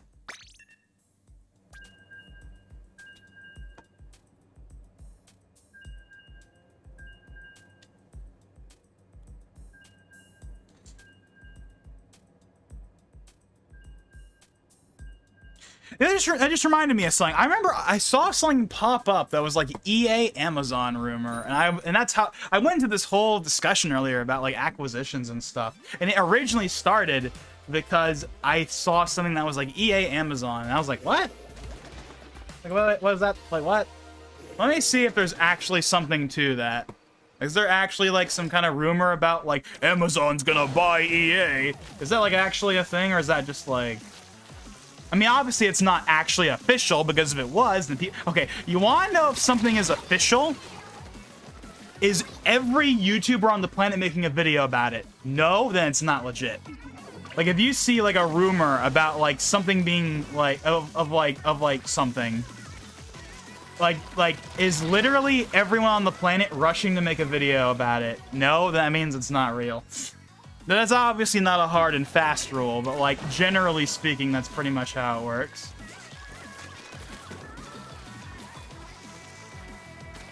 Like, if EA actually, Amazon was actually buying EA, then, like, every gaming YouTuber ever would be making a video on it right now. But the fact that I've only seen one channel make a video about it tells me that it's nothing even remotely concrete yet, right?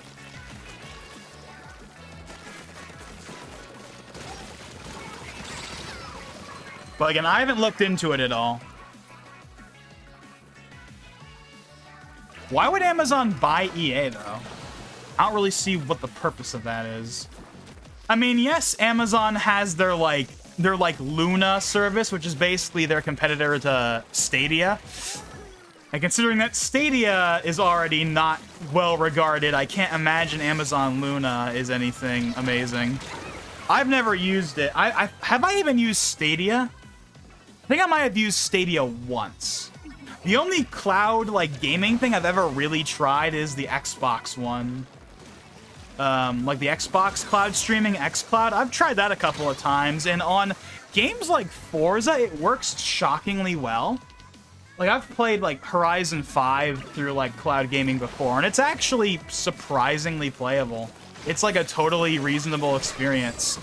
You try to play a game like Gears or Halo, though, and the latency starts becoming a problem. But for games where, you don't need to worry about the latency as much, it works.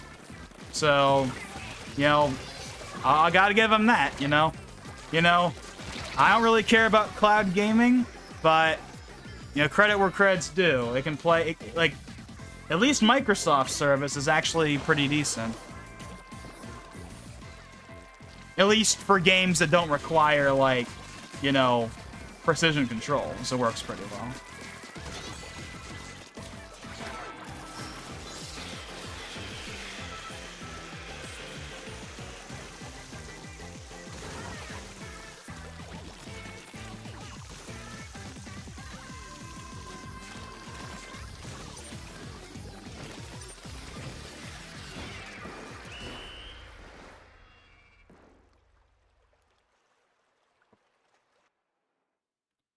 Okay, so let's see. Forbes, CNBC, GameSpot. Okay, so all of these, articles, at least from the headline, are talking about how they're not trying to acquire EA. Well, if they're not trying to acquire them, then why is there a bunch of articles about it? Whatever. Now, let's see. Conflicting report. This is from Forbes. Conflicting reports emerge over whether Amazon is about to buy EA. The Street trading EA stock regardless of Amazon's deal interest. IGN, Amazon EA acquisition rumor sparks confusion. I don't know. I mean, Amazon is trying to get into the gaming space, but they're not trying to get into it enough to the point that I think they would buy EA, or at least try to buy EA. They have their Luna thing, but Luna's a side thing. That's not something that they're trying to really push that much. Their main thing is still Amazon Prime itself for the 2-day shipping and all that, and then Prime Video. Actually, speaking of Prime Video, I've been watching the Grand Tour recently. I've been binging all of the Grand Tours that are up until this point.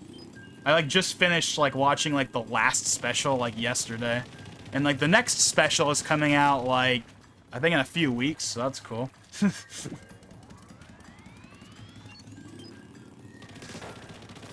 Yeah, I don't really watch Prime Video. Outside of, some old SpongeBob episodes and stuff like that. And, the Grand Tour now, since I've been watching that, I don't really use it for anything. But I know that there's definitely been big pushes with Prime Video to make it one of, the contenders in the space. For example, there's the new Lord of the Rings show. that's coming out. Now, granted, the new Lord of the Rings show has been, granted, it's not out yet, but pre-release, it's been very controversial. I don't care about Lord of the Rings at all, so it doesn't affect me. But you can at the very least see whether the show turns out being, whether the show is good or not. The fact that they're putting out something like Lord of the Rings shows that Amazon means business. Like, they're getting, like, big name IPs to put on their service, regardless of whether or not it's good. Again, a lot of people think it's going to be terrible. Maybe it is. I don't know. But yeah. But what else does Amazon have aside from, like, they got the Lord of the Rings show. I know they have, like, a Tom Clancy show. There's what's it called? The Marvelous Miss Something. I know I've heard of that one. I can't think. There's the Grand Tour, obviously, but which I have known about for a little while now, because I've been for the last like month or so. I've kind of just been binging a bunch of like I've just been on this like big Top Gear, like and Grand Tour like binge. So that's probably why that's like been on my radar recently, but yeah, in the grand scheme of things, there's not a ton of, like, really big shows on Amazon. It's mainly, like, the new Lord of the Rings show and, like, a couple of other notable things here and there. But they don't have a ton of, like, really big content that I can really think of. But then again, I don't really watch streaming services that much. Like, 90% of the videos I watch are on YouTube. I only have Disney Plus for the Marvel shows. I literally only have it for that. I don't watch anything else on there. I just have it for the Marvel shows, and I don't have Hulu, I don't have Netflix, I don't have Paramount Plus, I don't have HBO Max, even though HBO Max right now is kind of being is getting the axe of Zaslav pretty hard right now, but that's a whole other conversation. What else is there? Peacock? Yeah, Peacock exists. You know, The Office is on there. Parks and Rec, all the NBC shows are on there. Yeah. Yeah, Prime Video has definitely been, like, the silent contender, because Prime Video has been around for a while. It's not, like, one of the news services, right? Like, you know, Disney Plus, Paramount Plus, HBO Max, these are all, like, the big news services. But, like, Prime Video has been around for, like, what, 8 years? 9? It's been around for at least as long as the Wii U has been around, because I know the Wii U had an Amazon Prime app. So I know it's been around at least as long as the Wii U, so, like, 2012? So it's been around for, like, 10 years. But it's always been, like, a side thing in comparison to Netflix and Hulu. And now they're trying to, like, push it more. It's, like, a reason to, like... Because for the longest time, Prime Video was just a bonus to, like, having Prime. Like, you bought Prime for the 2-day shipping, and the Prime Video thing was a bonus. And now they're trying to make the reason you buy Prime Video, and the 2-day shipping is the bonus, and, you know, the Twitch Prime stuff. I still am calling it Twitch Prime. It's way better than Prime Gaming. They should have just kept it Twitch Prime. Everyone still calls it that anyway. Like 2 years after they renamed it, but, like, all that stuff is secondary. Now they want Prime Video, Prime Video, Prime Video. That's, like, their big push. Because I've seen tons of ads for, like I don't have ads on YouTube because I have YouTube Premium, but whenever I see ads on, like, now, to be fair, this could just be because of the what's the word for it? What's the word? Synergy. This could just be some corporate synergy, but I've seen a lot of, like, Prime Video ads whenever I watch, like, the very few times I watch Twitch streams. But that's probably just because it's Twitch. So it's like, of course they're gonna push Prime Video.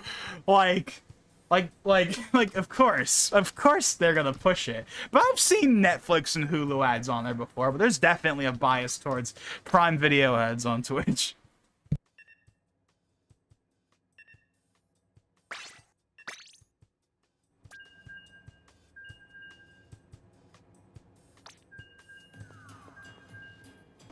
Alrighty then, so hold on a sec. Let's go ahead. Can I back out?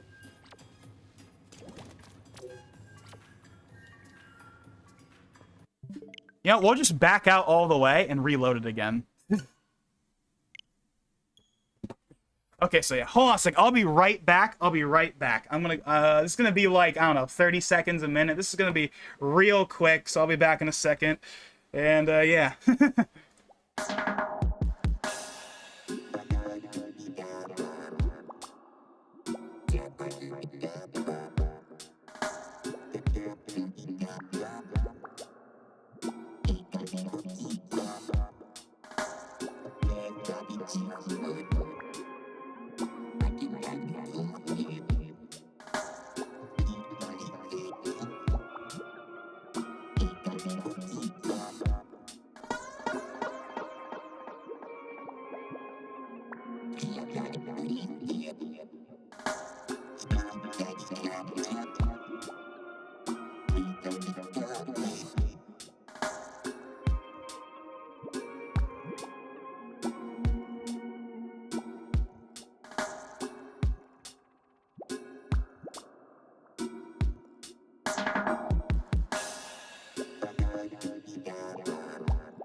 Alrighty, we're back. Okay, so food has arrived. So yeah.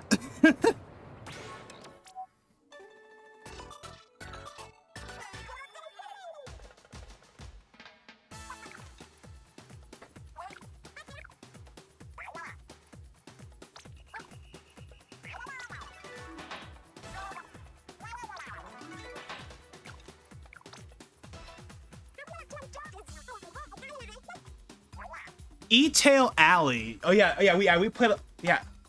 Oh yeah, that. Okay. Oh, okay. So I just realized what happened. The reason why we're getting new stages is because of the rotation change. But it didn't pop up a little because like in the previous two games, what would happen is whenever a new stage like selection would happen, it would literally pause the game and then it would tell you, yes, the rotation is about to change, but it hasn't done that this time. Maybe it has and I just haven't paid attention. But normally it'll if you're like in the main lobby, like if you're just like hanging out in Inkopolis or whatever, and like the rotation changes, it'll pop a thing on the screen that's like the stage list is changing. But it didn't do that this time. Okay, we got a mouse with a sword. Yeah, unfortunately, I can't buy anything in the demo, which is really unfortunate. I would love to be able to, like, buy stuff, but I can't buy anything. We haven't even gotten the level up at all. But at least they give us a good amount of weapons. Because I know in, like, the early test fires, for like, the first game, you would have 4 weapons for, like, 3 or 4 demos. This one, they're giving you, like, what, 20-something weapons? They give you a lot of weapons. Like, yeah, like, 1, 2, yeah, so 4, 8, 12, 24, yeah, 26 weapons. That's a good selection for, like, a little 12-hour demo. But I'd like to be able to have new clothes at the very least. I mean, well, then again, the shirt wouldn't change, because during Splatfest, you always have the Splatfest tee on, because that's the whole point. But, like, being able to get new gear, or being able to level up the gear would be nice. I guess I could always change. Actually, I can change some things, now I think about it.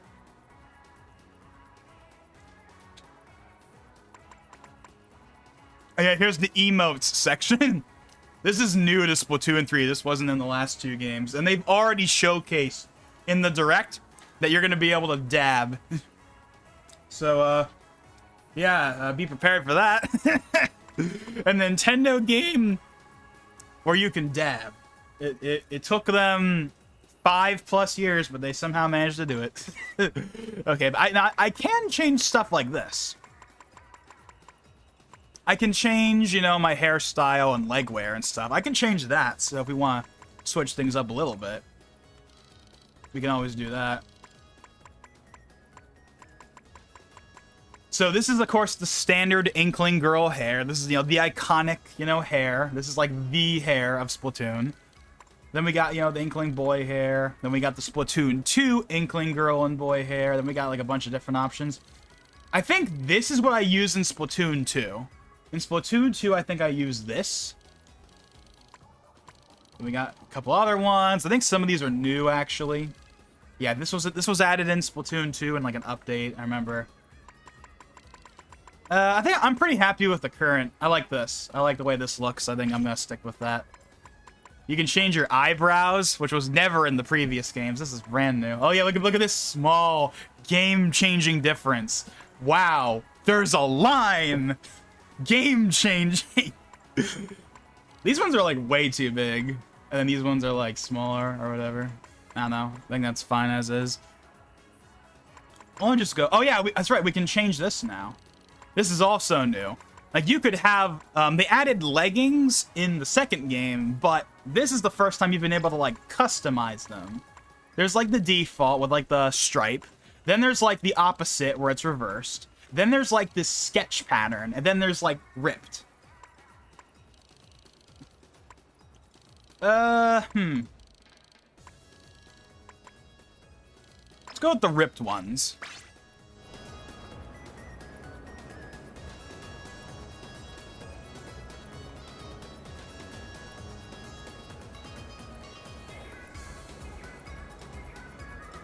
But yeah, it's like, oh, wow. Twitch is pushing Amazon Prime. Wow, what a shocker. Next, you're going to tell me that a Google pushes Chrome whenever you use YouTube, or Microsoft pushes Edge whenever you use anything Microsoft makes. It's just how it is, you know?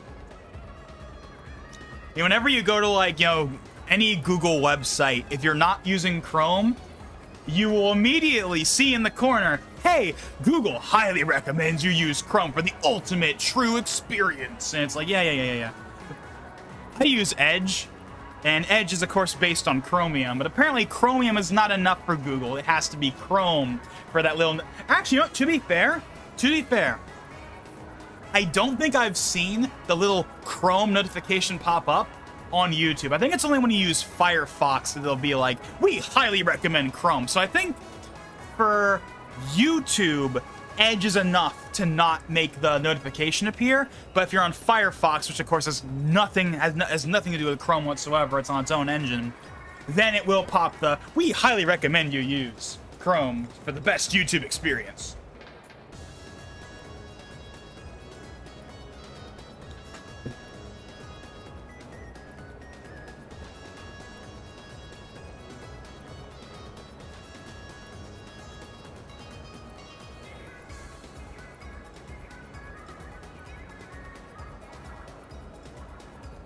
Personally never really had a big deal with like companies that do that, like when they like wow, a company pushes its own product. Wow, what a shocker. The problem is not companies pushing their own product, it's when they force it on you that it doesn't work. Like, for example, I genuinely do like Edge as a browser. I think Edge is Chrome but better, and it has features that I appreciate. But even as someone that likes Edge, all that controversy from earlier this year where they were like really pushing Edge on like Windows 11 and stuff, and there was the whole thing where they like made it really hard for you to enable to like select a default browser, like that's pretty nonsense. Like, even as an Edge user, like, news flash companies, if you want people to use your product, give them reasons to use your product beyond we're gonna force it on you, because newsflash, people don't like things forced on them. Forcing Edge on people is not going to make people like Edge, says the Edge user. You know? Like, Like, recommending you use Edge is not the problem. Like, when they have those little notifications, they're like, we recommend you use Edge as your default browser. That's fine. But when they deliberately go out of their way to, like, force Edge on you by, like, hiding the default browser options, that's when it becomes a problem. That's when it goes from recommending you use something to borderline forcing it on you. But anyways. Okay, this is a cool little image. This is, of course, a reference to Paper Mario. We got Goombella. We got like both Paper Mario 64 and the Thousand Year Door representation in there for Team Paper. So that's neat. It's a cool little post.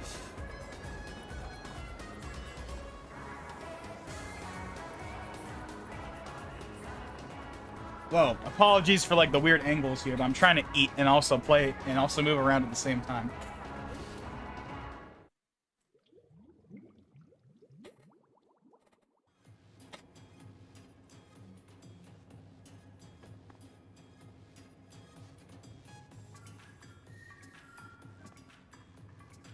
Should I end it here? This would be a good place to end it. I know I haven't maxed it out yet, but I'll max that out on my own. Or at least I'll attempt to.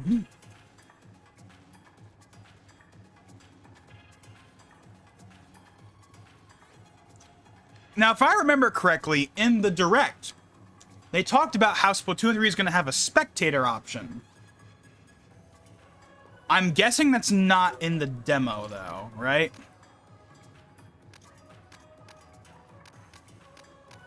Because if there was an option to spectate, I would just spectate matches for a little while I'm eating. So we can have, like, something happening on the screen, but I got a feeling that's not in the... It's not in here. Okay, so way earlier, I was like, oh, I saw this, like, message icon, and I was like, wait a second, do we have a Nintendo game that has messages in it? And then, of course, I was like, well, okay, there's no way that's actually what it is. And, yep, no, it isn't. This is just, like, joining, like, friends that are currently doing something, which is a nice feature to have, obviously, but, man. That'd be really funny, though, if, like, Splatoon had a messaging system while the console itself doesn't. But no.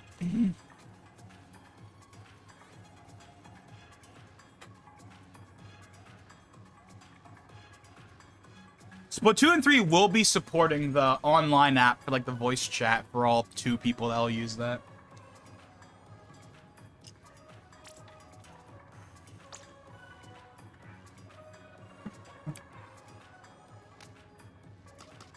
Actually, no. Here's the friends list. So this is like a match they are actively in.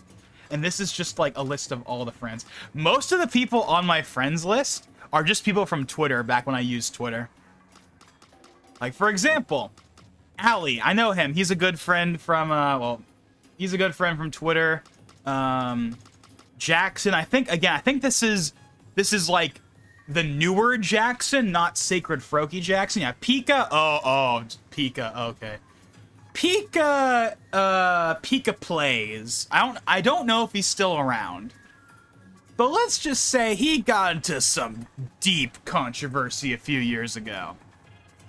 And I have never bothered to remove, and it was substantial enough that he was basically basically he was canceled before cancel culture was a thing. Except, like, for what I remembered, it was pretty, yeah. I don't know. I don't know. I have no idea what he's doing anymore. I have no clue. I don't follow him on anything anymore. I know he has a YouTube channel. I've never watched it, to be fair. But, I remember that on Twitter, he was really controversial. Not for anything he said. He wasn't controversial for anything he said. It was for reasons that had nothing to do with what he normally does. And I'll leave it at that. We'll just leave it at that. But yeah, I still have him friended, though, on here. Because I don't know, I just have. Maybe I'll remove him one of these days. Even though it really probably doesn't matter either way at this point. But yeah, let's see. Vinny, I think Vinny, Patrick, I think I remember them. Tizuki, I know who he is. There's a bunch of people that aren't on this list that should be on here. Maybe it's only showing people that have actually played Splatoon 3. So this is all the people that have loaded up the demo. Because there's way more people in my friends list than this. Oh yeah, J-Mac, he's another person from Twitter. Yeah, most of these people are people from Twitter that I used to talk to back when I used Twitter. With Ali being like one of the more notable ones. There was like a good like 6 or 7 people I would talk to on the regular on Twitter, and Ali was one of them. Sacred Froki was probably the biggest though. I haven't talked to him all that much though, as I mentioned, probably like forever ago. We kind of fell off once I left Twitter. Like 2017 through like 2019, we would talk all the time. And then like once I left Twitter at the end of 2019, we kind of felt we basically just stopped communicating. Although when Steve was revealed for Smash in October in 2020, I actually did talk to him around that time. Or I sent him a message around that time. We were talking about like, oh, Steve and Smash, but that was kind of the last time I really interacted with him. Alrighty then. So I'm just kind of sitting here, not really doing anything.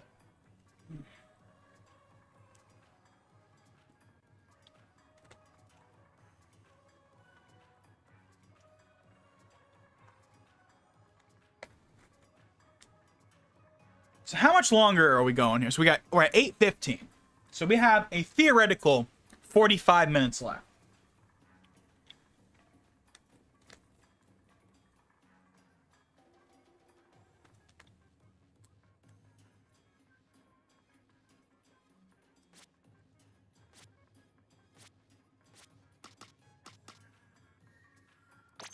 Wait, can I edit this at all?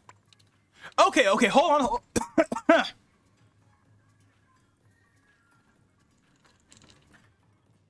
Okay. So this is also a new addition to Splatoon 3. This was never in the previous 2 games. So you know how every multiplayer game for like the last like 7 or 8 years has like an where you had like, well, yeah, every multiplayer game for like the longest time now, you can like have different banners and stuff. Well, guess what? It's in Splatoon now. They also have the little like titles thing I know that a bunch of games have. So like, let me see what kind of change. So by default, it puts it on Splatlandian Youth. Wicked fresh. Nostalgic, late night inkless. Oh yeah, I saw Chaotic a couple of times.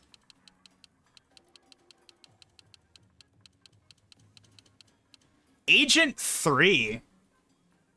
Now, I know why that's there. It's because... Okay, so this is something I don't know why they did this, but for some reason, the protagonist of the single player in Splatoon 3 is called Agent 3, even though we already had an Agent 3 in the first game. So we have Agent 3, the protagonist from the first game, Agent 4, the protagonist of the second game, and then we have Agent 8, which is the protagonist of Octo Expansion, and now we have new Agent 3. Why didn't they just call it Agent 5? Wait, actually, no. Wait. So, no. Callie and Marie are Agents 1 and 2, and I think Pearl and Marina are 5 and 6. Agent 7? They can pick a number. They can pick a new number, right? Like, Agent 9, 10, I don't care, but, like, I don't know. Reusing 3, I think, is kind of unnecessary, but, you know. It doesn't really matter, to be fair. It's just, like, but I don't know. Yeah, that's why Agent 3 is there, though.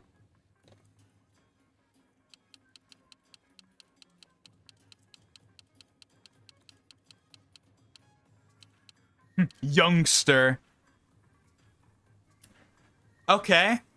Now, obviously, I'm not probably old enough to really know about this, but I don't think I've ever seen the word youngster used, like, by anyone that wasn't, like, 50 or older. Not in real life, granted, but in, like, you know, shows and stuff. You know, youngster is always, like, you know, an old people word, you know? Youngster is one of the, you know, it's one of those words, you know, where only, like, old people seem to use it. I don't think I've ever seen it used outside of, like, that kind of context, but... Then again, I don't know, because I haven't probably been around long enough to really know for sure.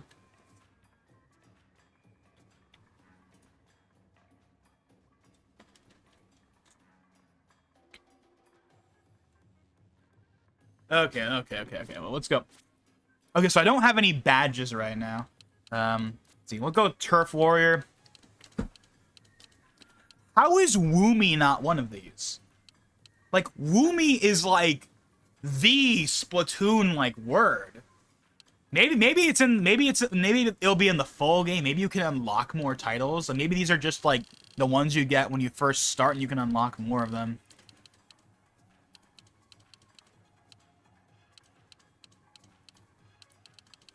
We'll go with this wicked fresh Turf Warrior.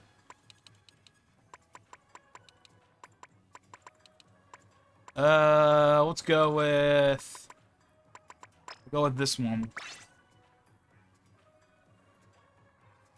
Yeah, apologies that, like, not much is happening, but I'm kind of eating right now.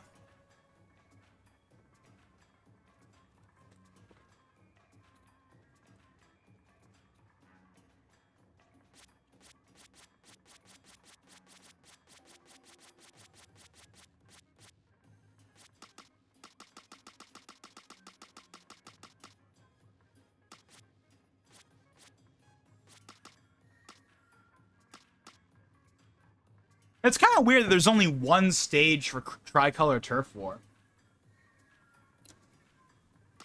Wait, what's this?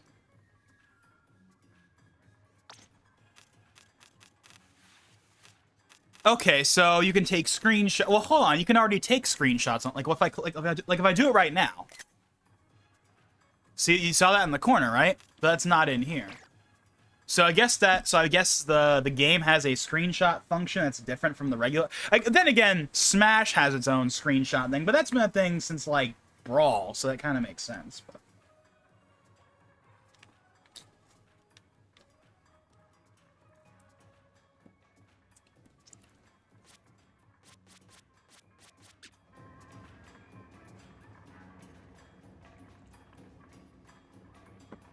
Okay, you know what?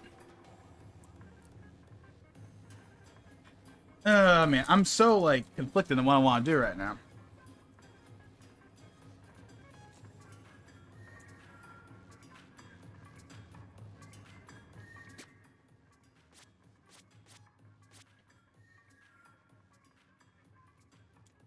Okay, so this is kind of interesting. You see how it says rank B-? So if we were playing, you know, Splat Zones or you know, one of, like, the ranked modes...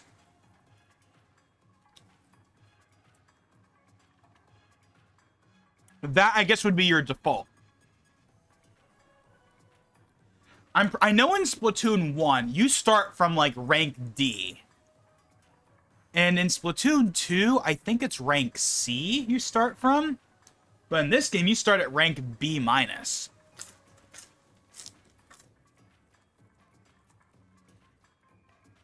As far as I can tell, at least.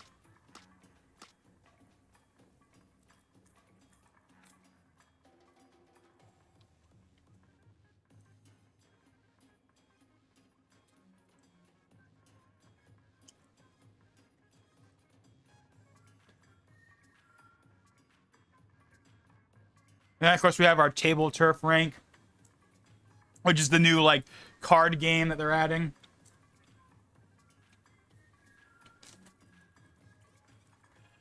Which a lot of people seem surprisingly hyped over. I can't really say myself that I believe the hype from the trailer, but I don't know. We'll see what it's like when the game comes out.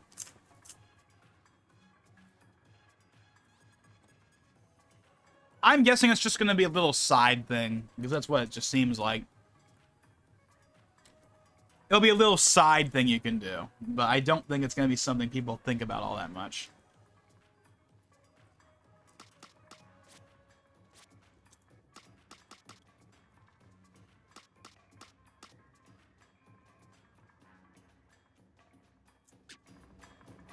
Wait a second, hold on. Let's go back out.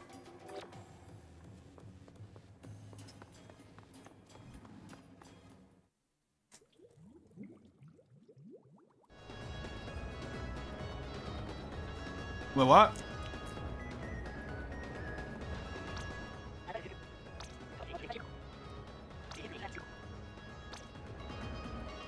Okay, so I find it kind of interesting that they brought this character back. Because in the first game we had Spike. And then in the second game we had Merch? Much? I forget. I didn't talk to him all that much. But unlike Spike, Merch was only a kid in Splatoon 2, but in this game he's like a teenager or whatever.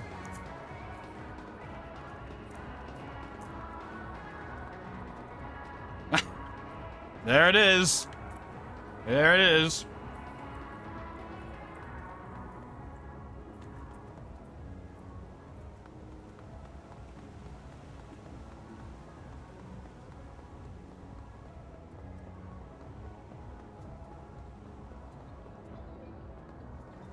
I'm kind of surprised that like the Among Us memes have lasted as long as they have. Cuz like the game itself is no longer relevant, but like the memes have not died yet.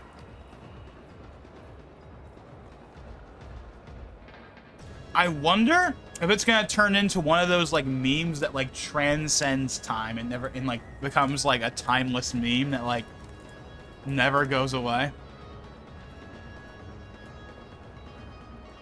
I doubt it, but it's gone on for like 2 years now, so I mean, that's a long time for a meme.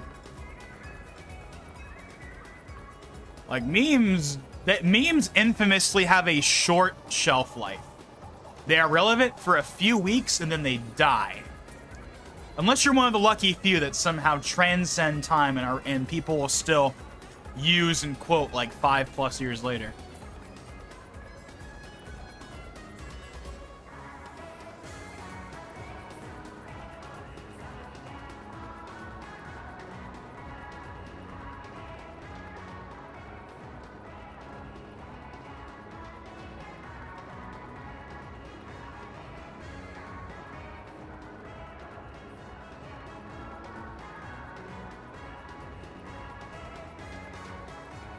Alrighty, I'm just walking around here. I've probably spent like at least 20 minutes just walking around.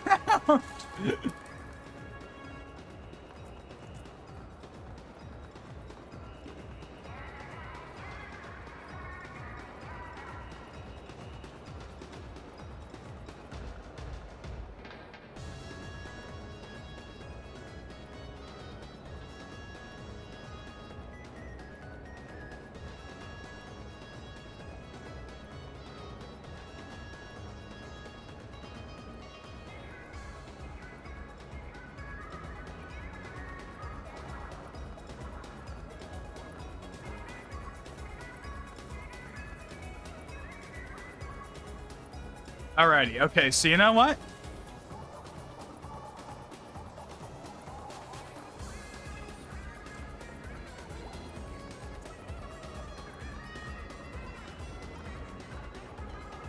We're at 8:27. We got 30 minutes left. So you know what? Let's keep going. If we've made it to this point, let's just keep going until it ends. We might as well, right? It's better than just sitting here and walking around for 30 minutes because I'm trying to eat. We'll multitask.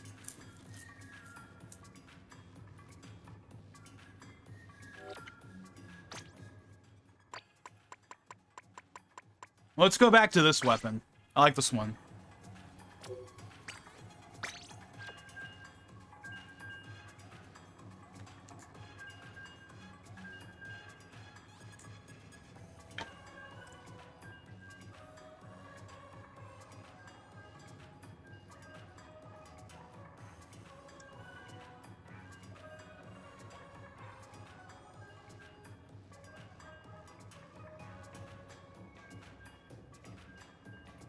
Is there anything else we can talk about? We've talked about a lot, actually, this stream.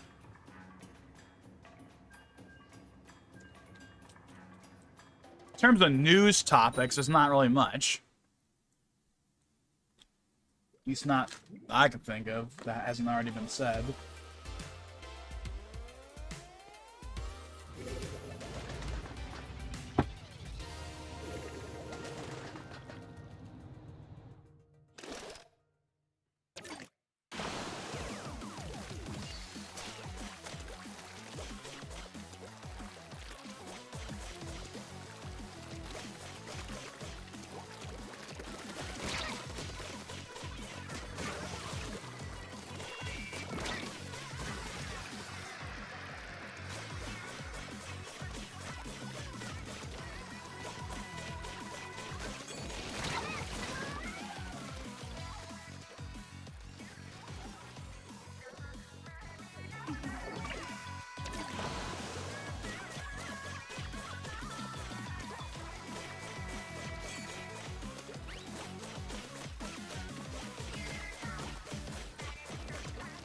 Oh yeah, so Soul Hackers 2 came out not today, but like yesterday, and I've seen a couple of videos on it. I saw Gnarly put out one, Fither put out one.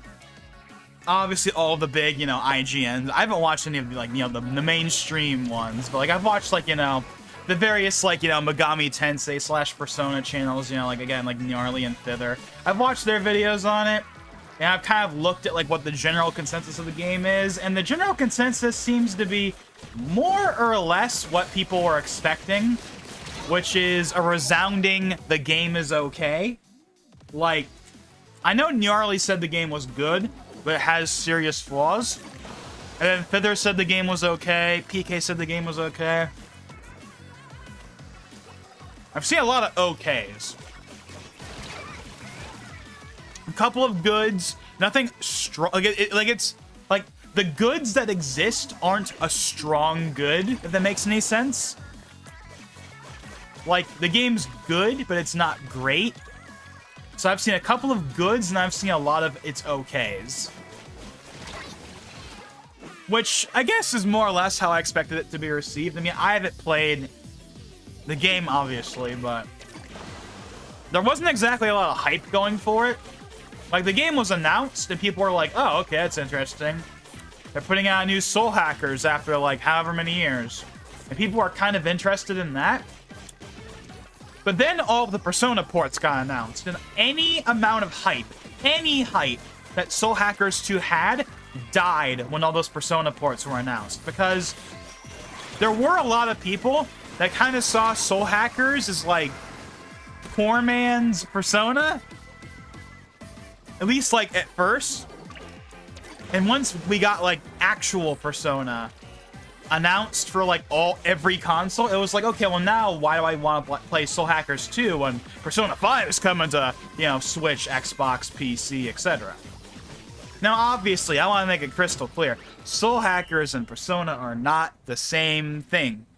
But even I could tell that, like, they were definitely going for... At least the art style definitely was evocative of Persona 5, at least to some extent. But, of course, an art style isn't everything.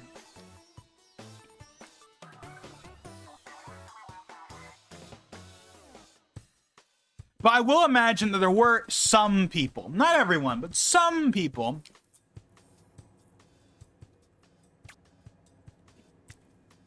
that will have seen Soul Hackers as, like, it's not Persona, but it's something. But once we got Persona, it was like, okay, well, now it doesn't matter. Again, not saying that was everyone. I'm not even saying that was me.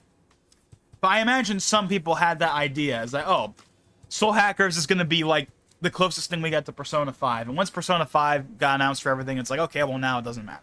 Again, not saying it was me, and I'm not saying it was everyone, but I know for a fact some people definitely felt that way. So any hype that game had at all died once the ports were announced. And from that point onward, everyone was just kind of joking about, like, mid-hackers. I saw a lot of, like, mid-hackers, like, being floated around.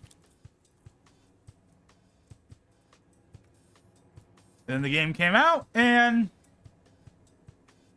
yeah, it's considered to be, like, it's alright. I mean, I definitely want to play it still, but obviously not until it's, like, $20 on eBay. Which probably won't take too long, if I'm being honest. I know there's, like, this meme. I know there's this meme in the community how, like, the mainstream media will deem anything that's not Persona 5 to be, like, a bad game. Like there's the infamous quote from I don't even know which I don't know if it was IGN or Kotaku. I want to say it was Kotaku or IGN, one of those two. I don't know, but one of, like, the mainstream gaming sites infamously in their SMT5 review had the quote Persona 5 without the heart, and people memed on that super hard. But the game was considered a good game. Like, I still haven't played much SMT5, but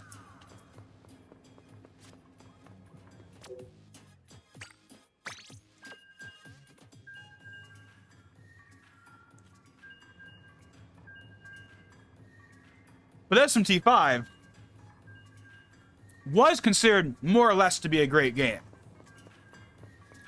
like, critically speaking, overall, from both fans and, you know, the mainstream media. It was considered a good game, even with meme stuff like the Persona 5 without the heart being sprinkled in. Soul Hackers does not have that luxury. Soul Hackers, across the board, is not considered all that great of a game. Even the people that like it don't love it. Now, of course, the game just came out. We'll have to see how everything pans out in the end. Like, what's, like, the long term... Because, in some respects, I would argue that how something is received when it comes out is not nearly as important as how it's received in the long run. Like, you know, stuff kind of like, you know, Avengers Endgame, right? Like, you know, that movie was, like, the biggest thing ever when it came out a few years ago. But does it still hold up now? Or No Way Home. No Way Home is a great example of this. Is No Way Home actually a good movie, or was everyone just caught up in, like, or was everyone just, like, caught up, you know, in the hype or whatever? But, like, Toby and Andrew being back. And I personally can't speak to that, because I haven't watched the movie since it came out. Now, for what it's worth, I haven't seen a wave of No Way Home is actually a bad movie. I haven't seen that. Like, No Way Home has not been run through the ringer, so to speak. People still consider No Way Home to be a good movie. Even, like, a year, like, almost a year later. What about Soul Hackers? Like, 5 years from now, will people look back on Soul Hackers better than they do now, or worse than they do now? You know? Stuff like that. Like, Soul Hackers right now is being received kind of, you know, mid. You know, for all the memes of mid hackers too, that's more or less how the general reception has been overall. Will it still be that way? Or will people years from now be like, actually, you know what? This game's actually better than people give it credit for. Like, is that gonna happen? It's the cycle, right? Like, you know, like, isn't there like a meme about this, like the Zelda cycle or the Sonic cycle of like new game is announced, people get hyped, game comes out, people are disappointed, game 5 years down the line is considered like a classic, or there's something. I think it's for Sonic. I've seen it mentioned for Zelda, but I think Sonic is where it like originated.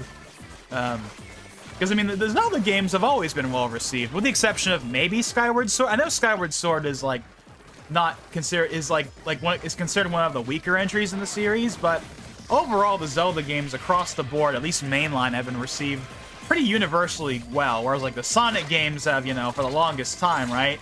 You know, that's the whole thing with the Sonic series, is how inconsistent it is. I'm not personally a Sonic fan, so I wouldn't really know all that much, but yeah. Yeah, the bot's back, by the way. Yeah. Now, what's interesting is that the bot has only really been there when no one else is here.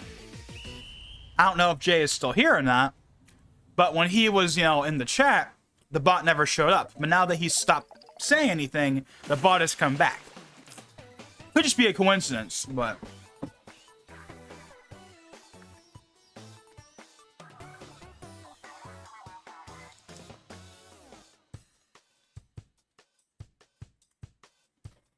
But again, I can't really do anything about the bot right now, because the OBS YouTube integration won't give me the options to mess with it.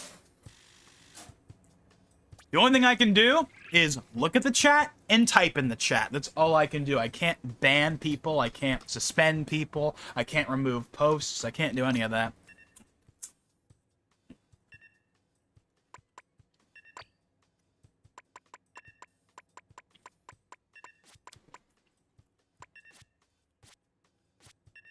Oh, we haven't used the umbrella yet.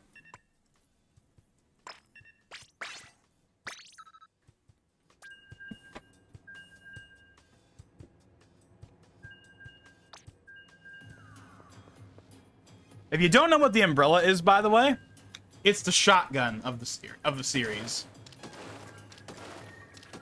That's what it's supposed to be.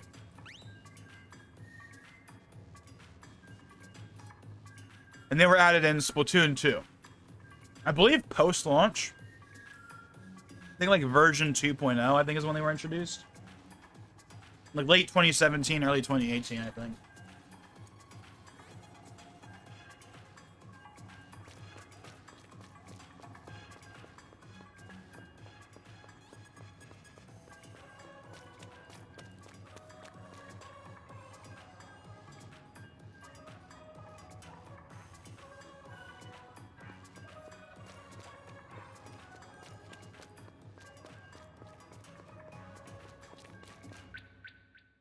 Communication error.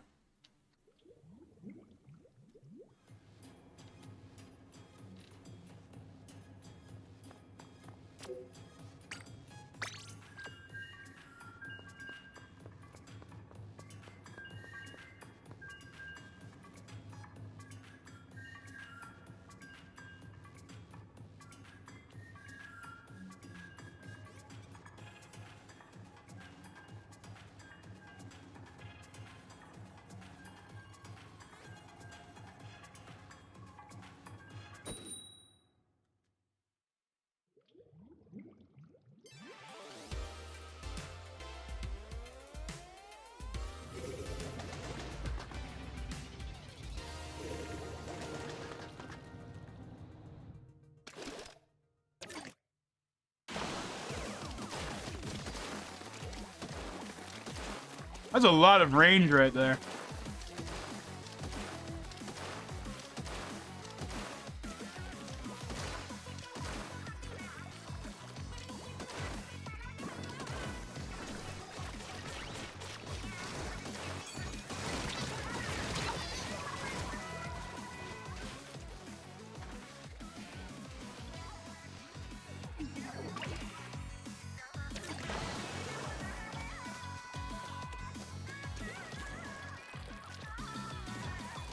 I'm gonna have to clean the controller once this is all over.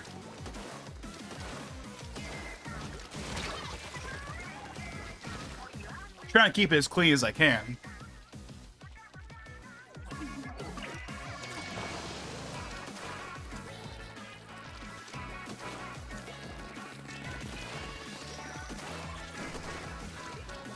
Is that an Octoling?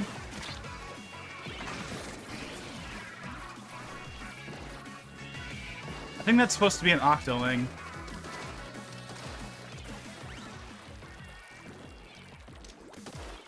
So you want to know? Okay, yeah, speaking of Octolings, you want to know something? So you know how for the longest time, Octolings were like this highly rumored, like back in Splatoon 1, like from as early as Splatoon 1, people would always talk about when are they going to add Octolings? When are they going to add Octolings? When are they going to add Octolings? When are we going to get playable Octolings?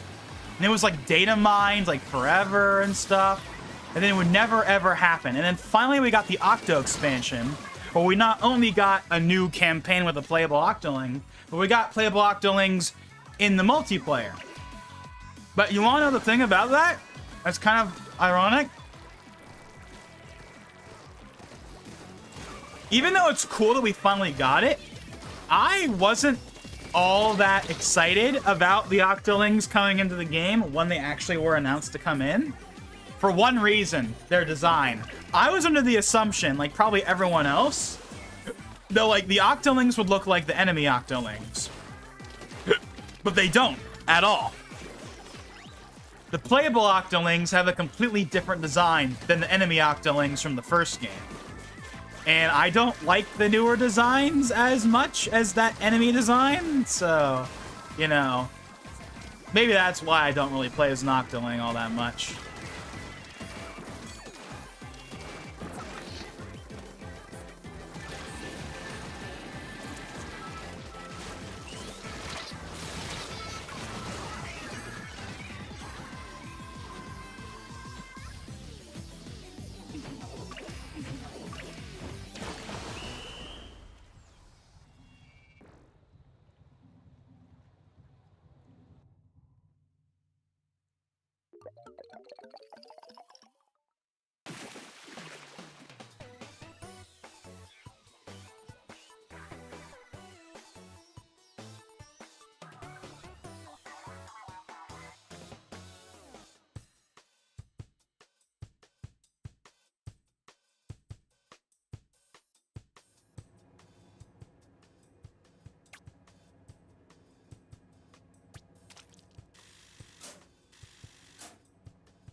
We're not gonna make it in time.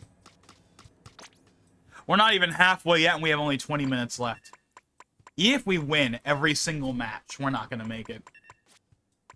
It's not a big deal, mind you. None of the save data in this game is gonna carry over to the final game, but still. Let's go and do this, because I really like that, like, shark ability.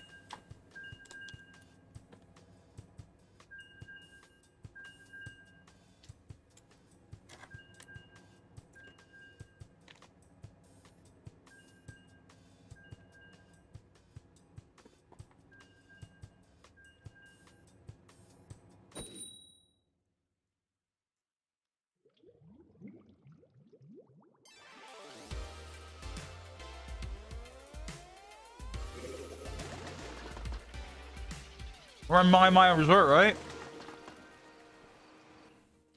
Yeah.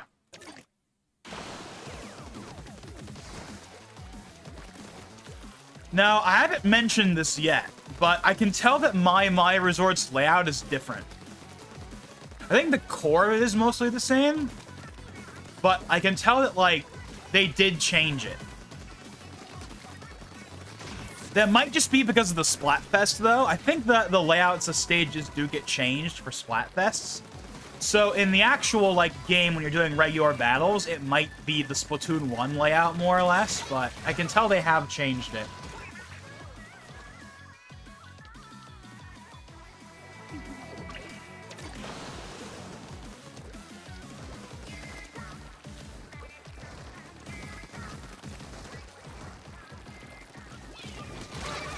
Yeah, that was a bad idea.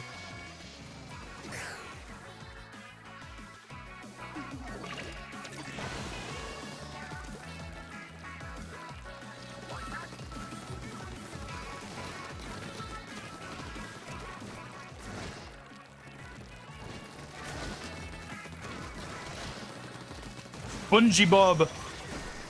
Sponge boy me Bob. I'm about to get yeeted off the side of Pokemon Stadium 2 because of his nair. Whatever the heck that darn meme is. That's like Luigi with Mr. Krabs or whatever. I don't remember all of it. So I'm not even gonna try to finish that.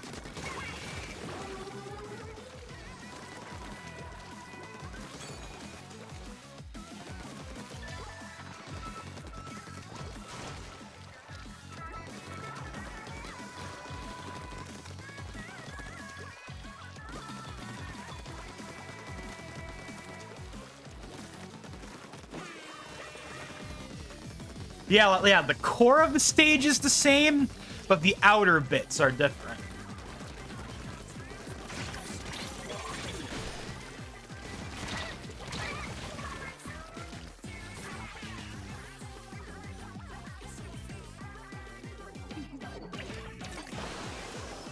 But again, I don't know if that's just for the Splatfest or whatever. Because from what I remember in the trailer and the direct, it looked pretty much the same as it did in the first game in terms of layout. And to my knowledge, they've never really done massive overhauls to old stages.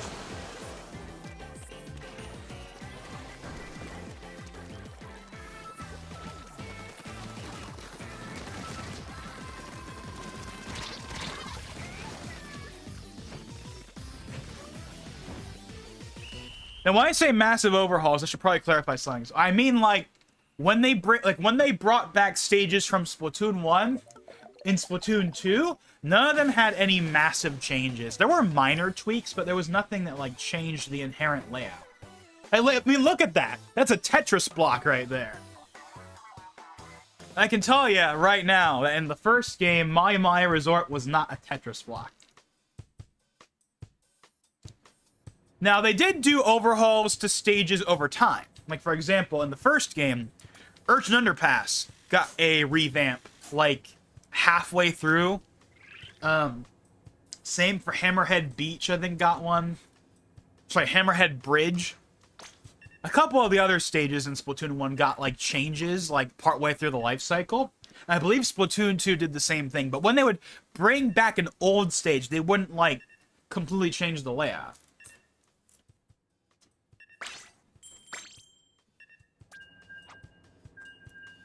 Got 10 minutes left.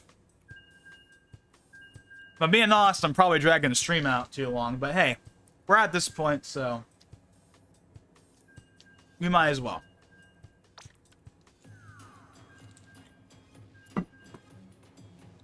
Let me actually look at Splatoon. Let's see.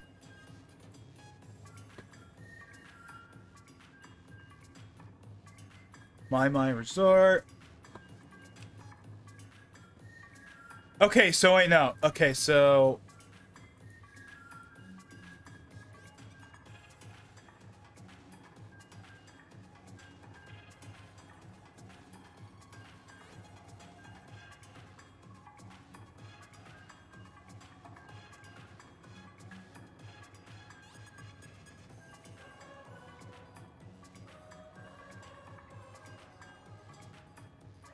I do see a screenshot.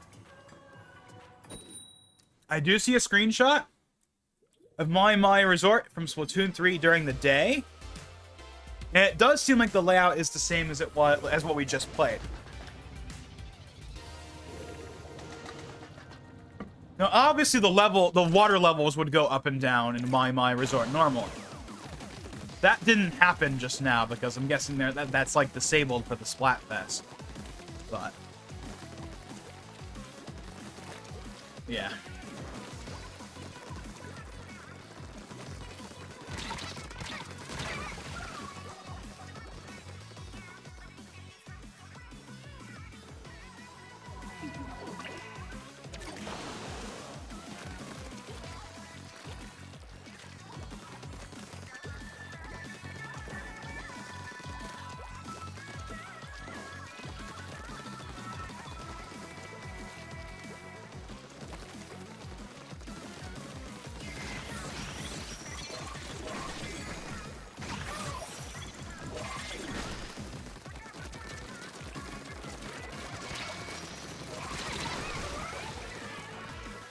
Okay, for a second there, I thought I actually did get a kill.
Oh, dang it.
Okay, looks like we probably got only like 1 or 2 more matches left.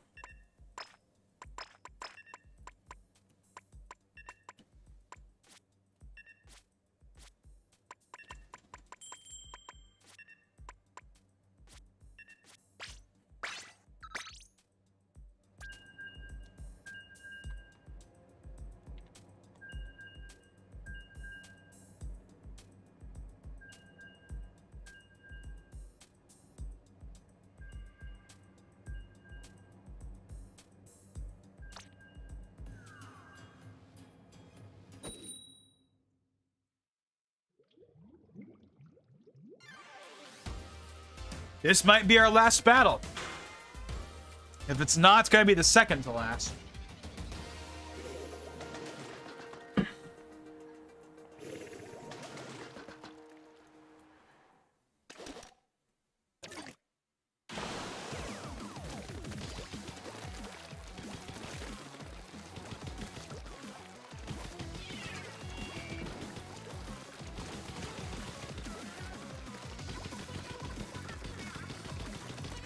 I know I mentioned this like forever ago, but I think it's really cool that like the game actually runs at 1080p most of the time.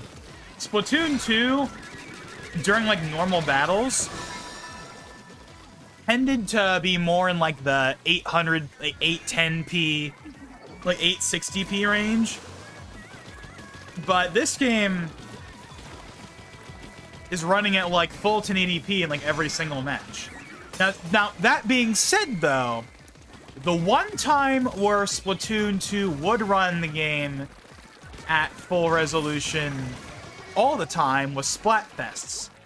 I remember the last couple of Splatfests for Splatoon 2, I distinctly remember the image being really sharp. But during normal gameplay, it wouldn't be quite that sharp. So this might be the same thing. Maybe in regular matches, the resolution will be more in like the 900p, 810p range. But at least right now, it's crystal clear 1080p, and it looks fantastic on this 4K monitor. As much as I would have loved to have had, you know, Switch Pro and Switch Pro, DLSS 4K. For the regular Switch, this looks great. I have no complaints with how it looks.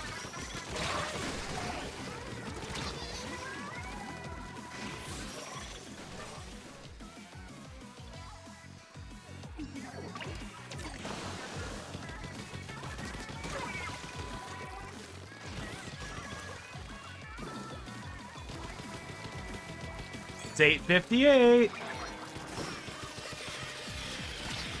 Now I wonder, is it gonna hard cut off at 9, or is it gonna be like 9:05 or 9 or like 9:10 when it actually like stops letting me go into new matches? We're gonna see.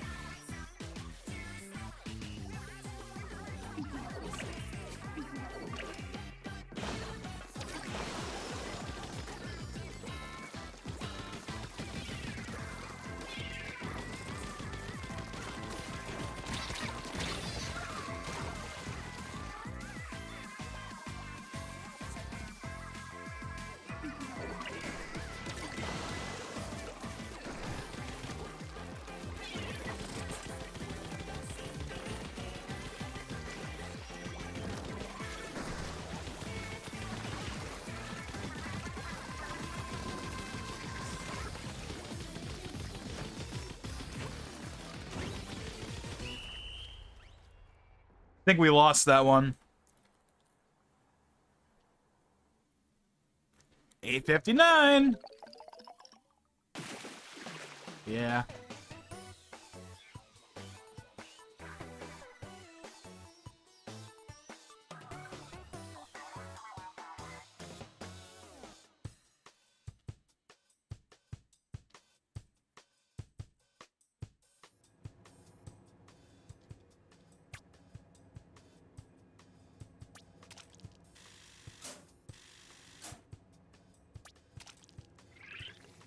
$509 out of 999. That is probably going to be our final thing.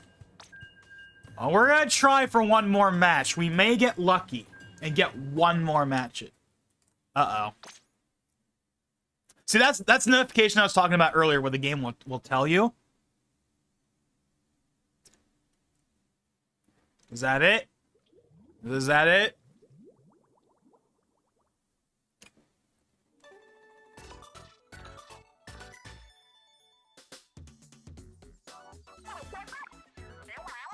Alrighty then. I guess that was it. So it's a hard cutoff at 9. From what I can tell, the numbers are like were pretty even for that one.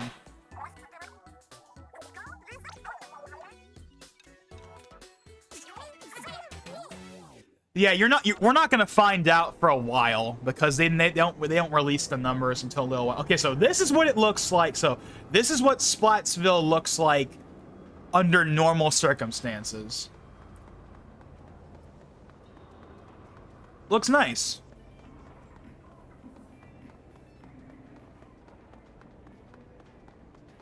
So I'm pretty sure you can still play the demo after this point. It's just that you won't be able to play any battles.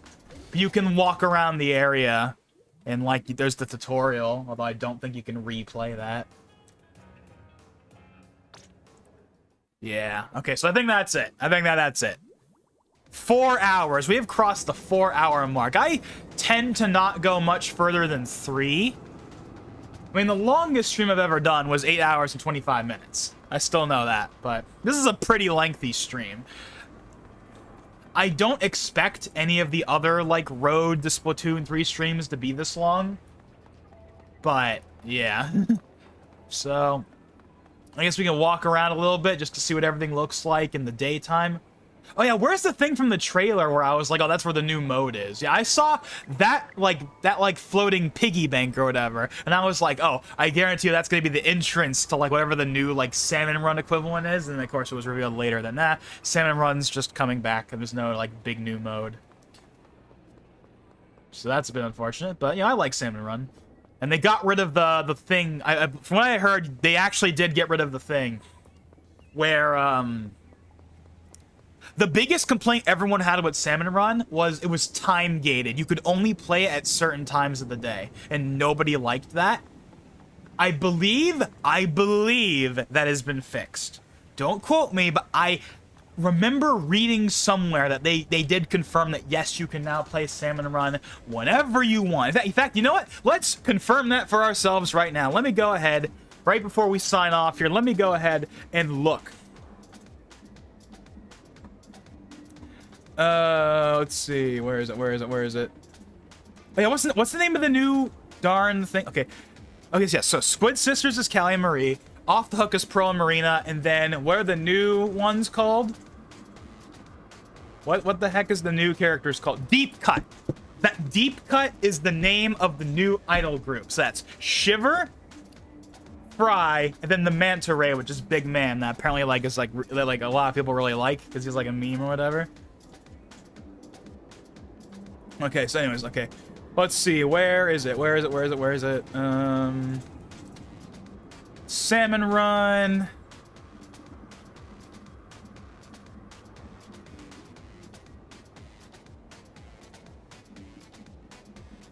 Yeah, see, okay, you want to say it's kind of weird?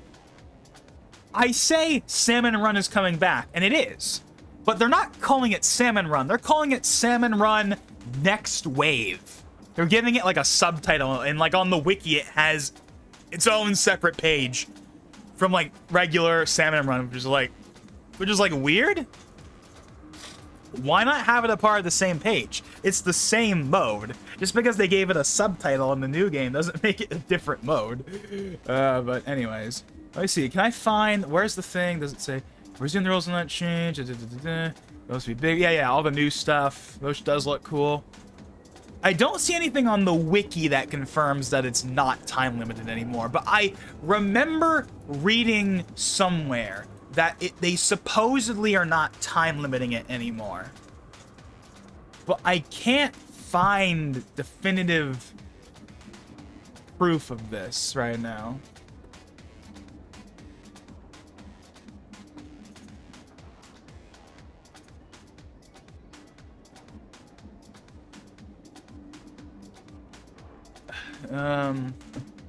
Time limit. Come on, I want to find confirmation of this.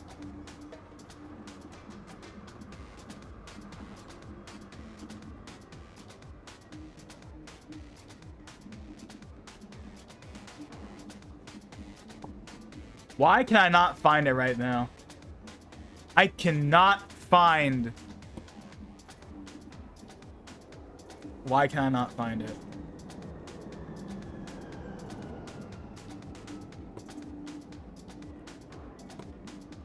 Okay, hold on. I think I know where I need to go. Let me go to the page about the Direct. Because I think it was mentioned in the Direct, but I wasn't paying attention when it happened.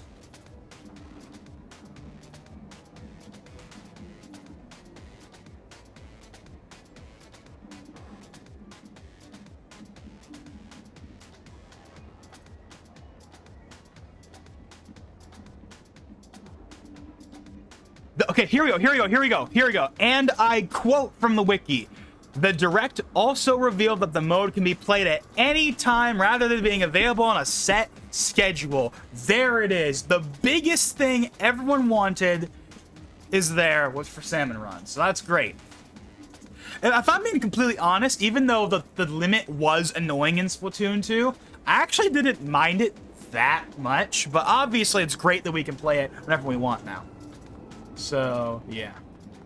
Yeah, this place is so big. I said this earlier, but man, Splatsville is like 2 to 3 times bigger than the previous 2 hub areas. It's really big, and that's really cool.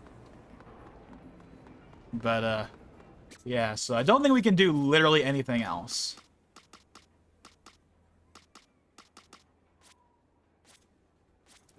I just realized, where even is Salmon Run? Like, I don't even know where the building is in this game.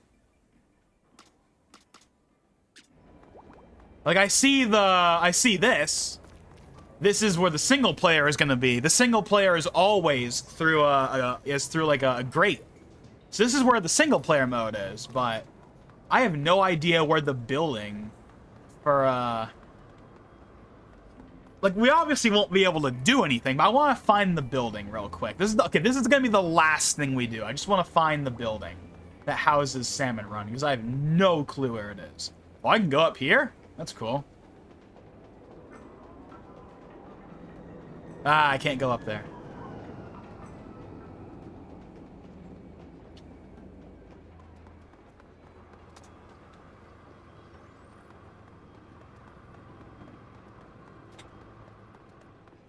See, I see all the stores.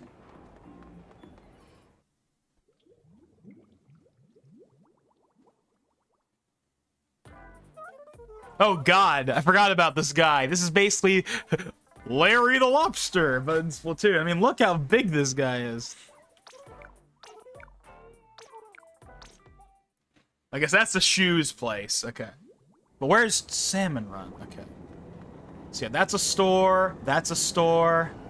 We know that. Okay, there's one right there. Then there's the one right next to it, which I just went into. What about over here? Is there a store, or is there a door I can go in?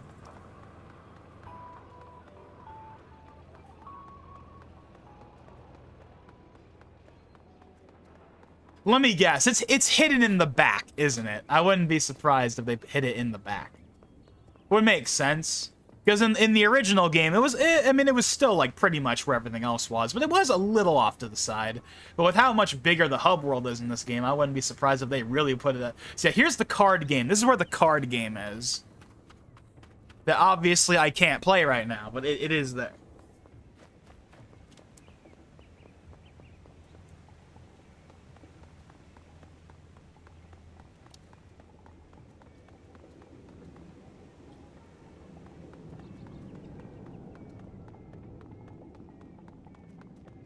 Where the heck is it?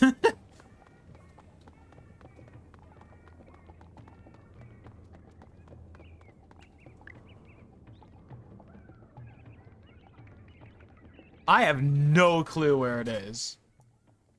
And it doesn't say on the map where it is either. There's no way it's just a menu thing. There's got to be a physical location for it. Because everything else has a physical location, and it had a physical location in the last game. Plus, they need a section where you can get your bonus rewards. Because in Salmon Run in the last game, after a certain like rank, you could like get special rewards, and there was like a little stand next to the entrance where you could get the rewards. So they have to have a physical location just for that, if nothing else.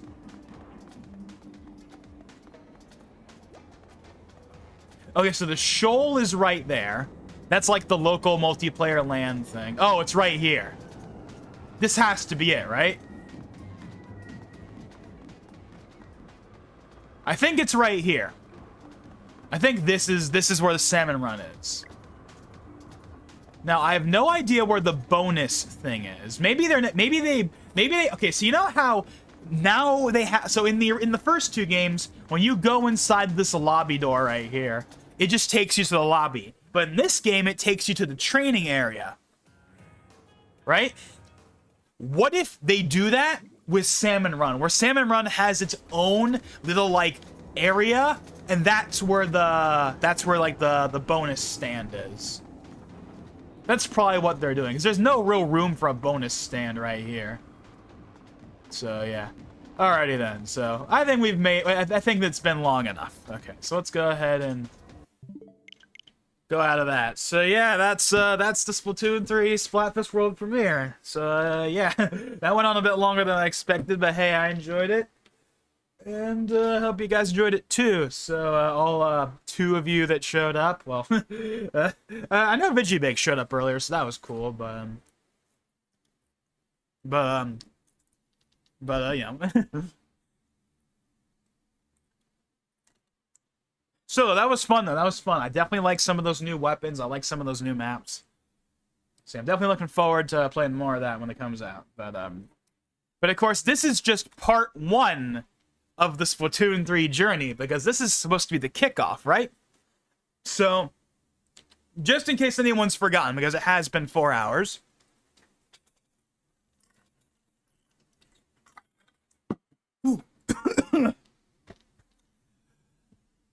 So, here's the plan for everyone that's forgotten. So, the kickoff for the series is this stream, which we're now about to end. And then the next stream is going to be us going through the Splatoon 1 campaign. Now, it's not going to happen all in one stream.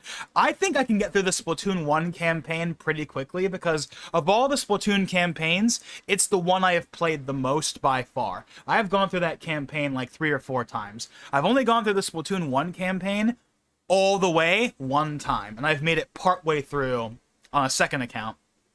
And then I've only played Octo Expansion the once, so I imagine I'll be able to get through Splatoon 1 fairly quickly. Probably not 1 stream, but like 2 streams. As for Splatoon, the Splatoon 2 campaigns, both the original and the Octo Expansion, we'll see. But that's basically the plan. Is next stream is going to be us going through the Splatoon 1 campaign, so be on the lookout for that.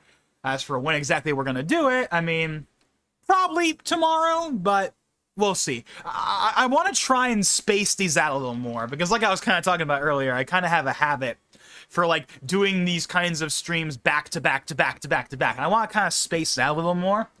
And I have time, because Splatoon 3 is not coming out till September 9th. So I still have like a week and a half or whatever to like space out all these streams.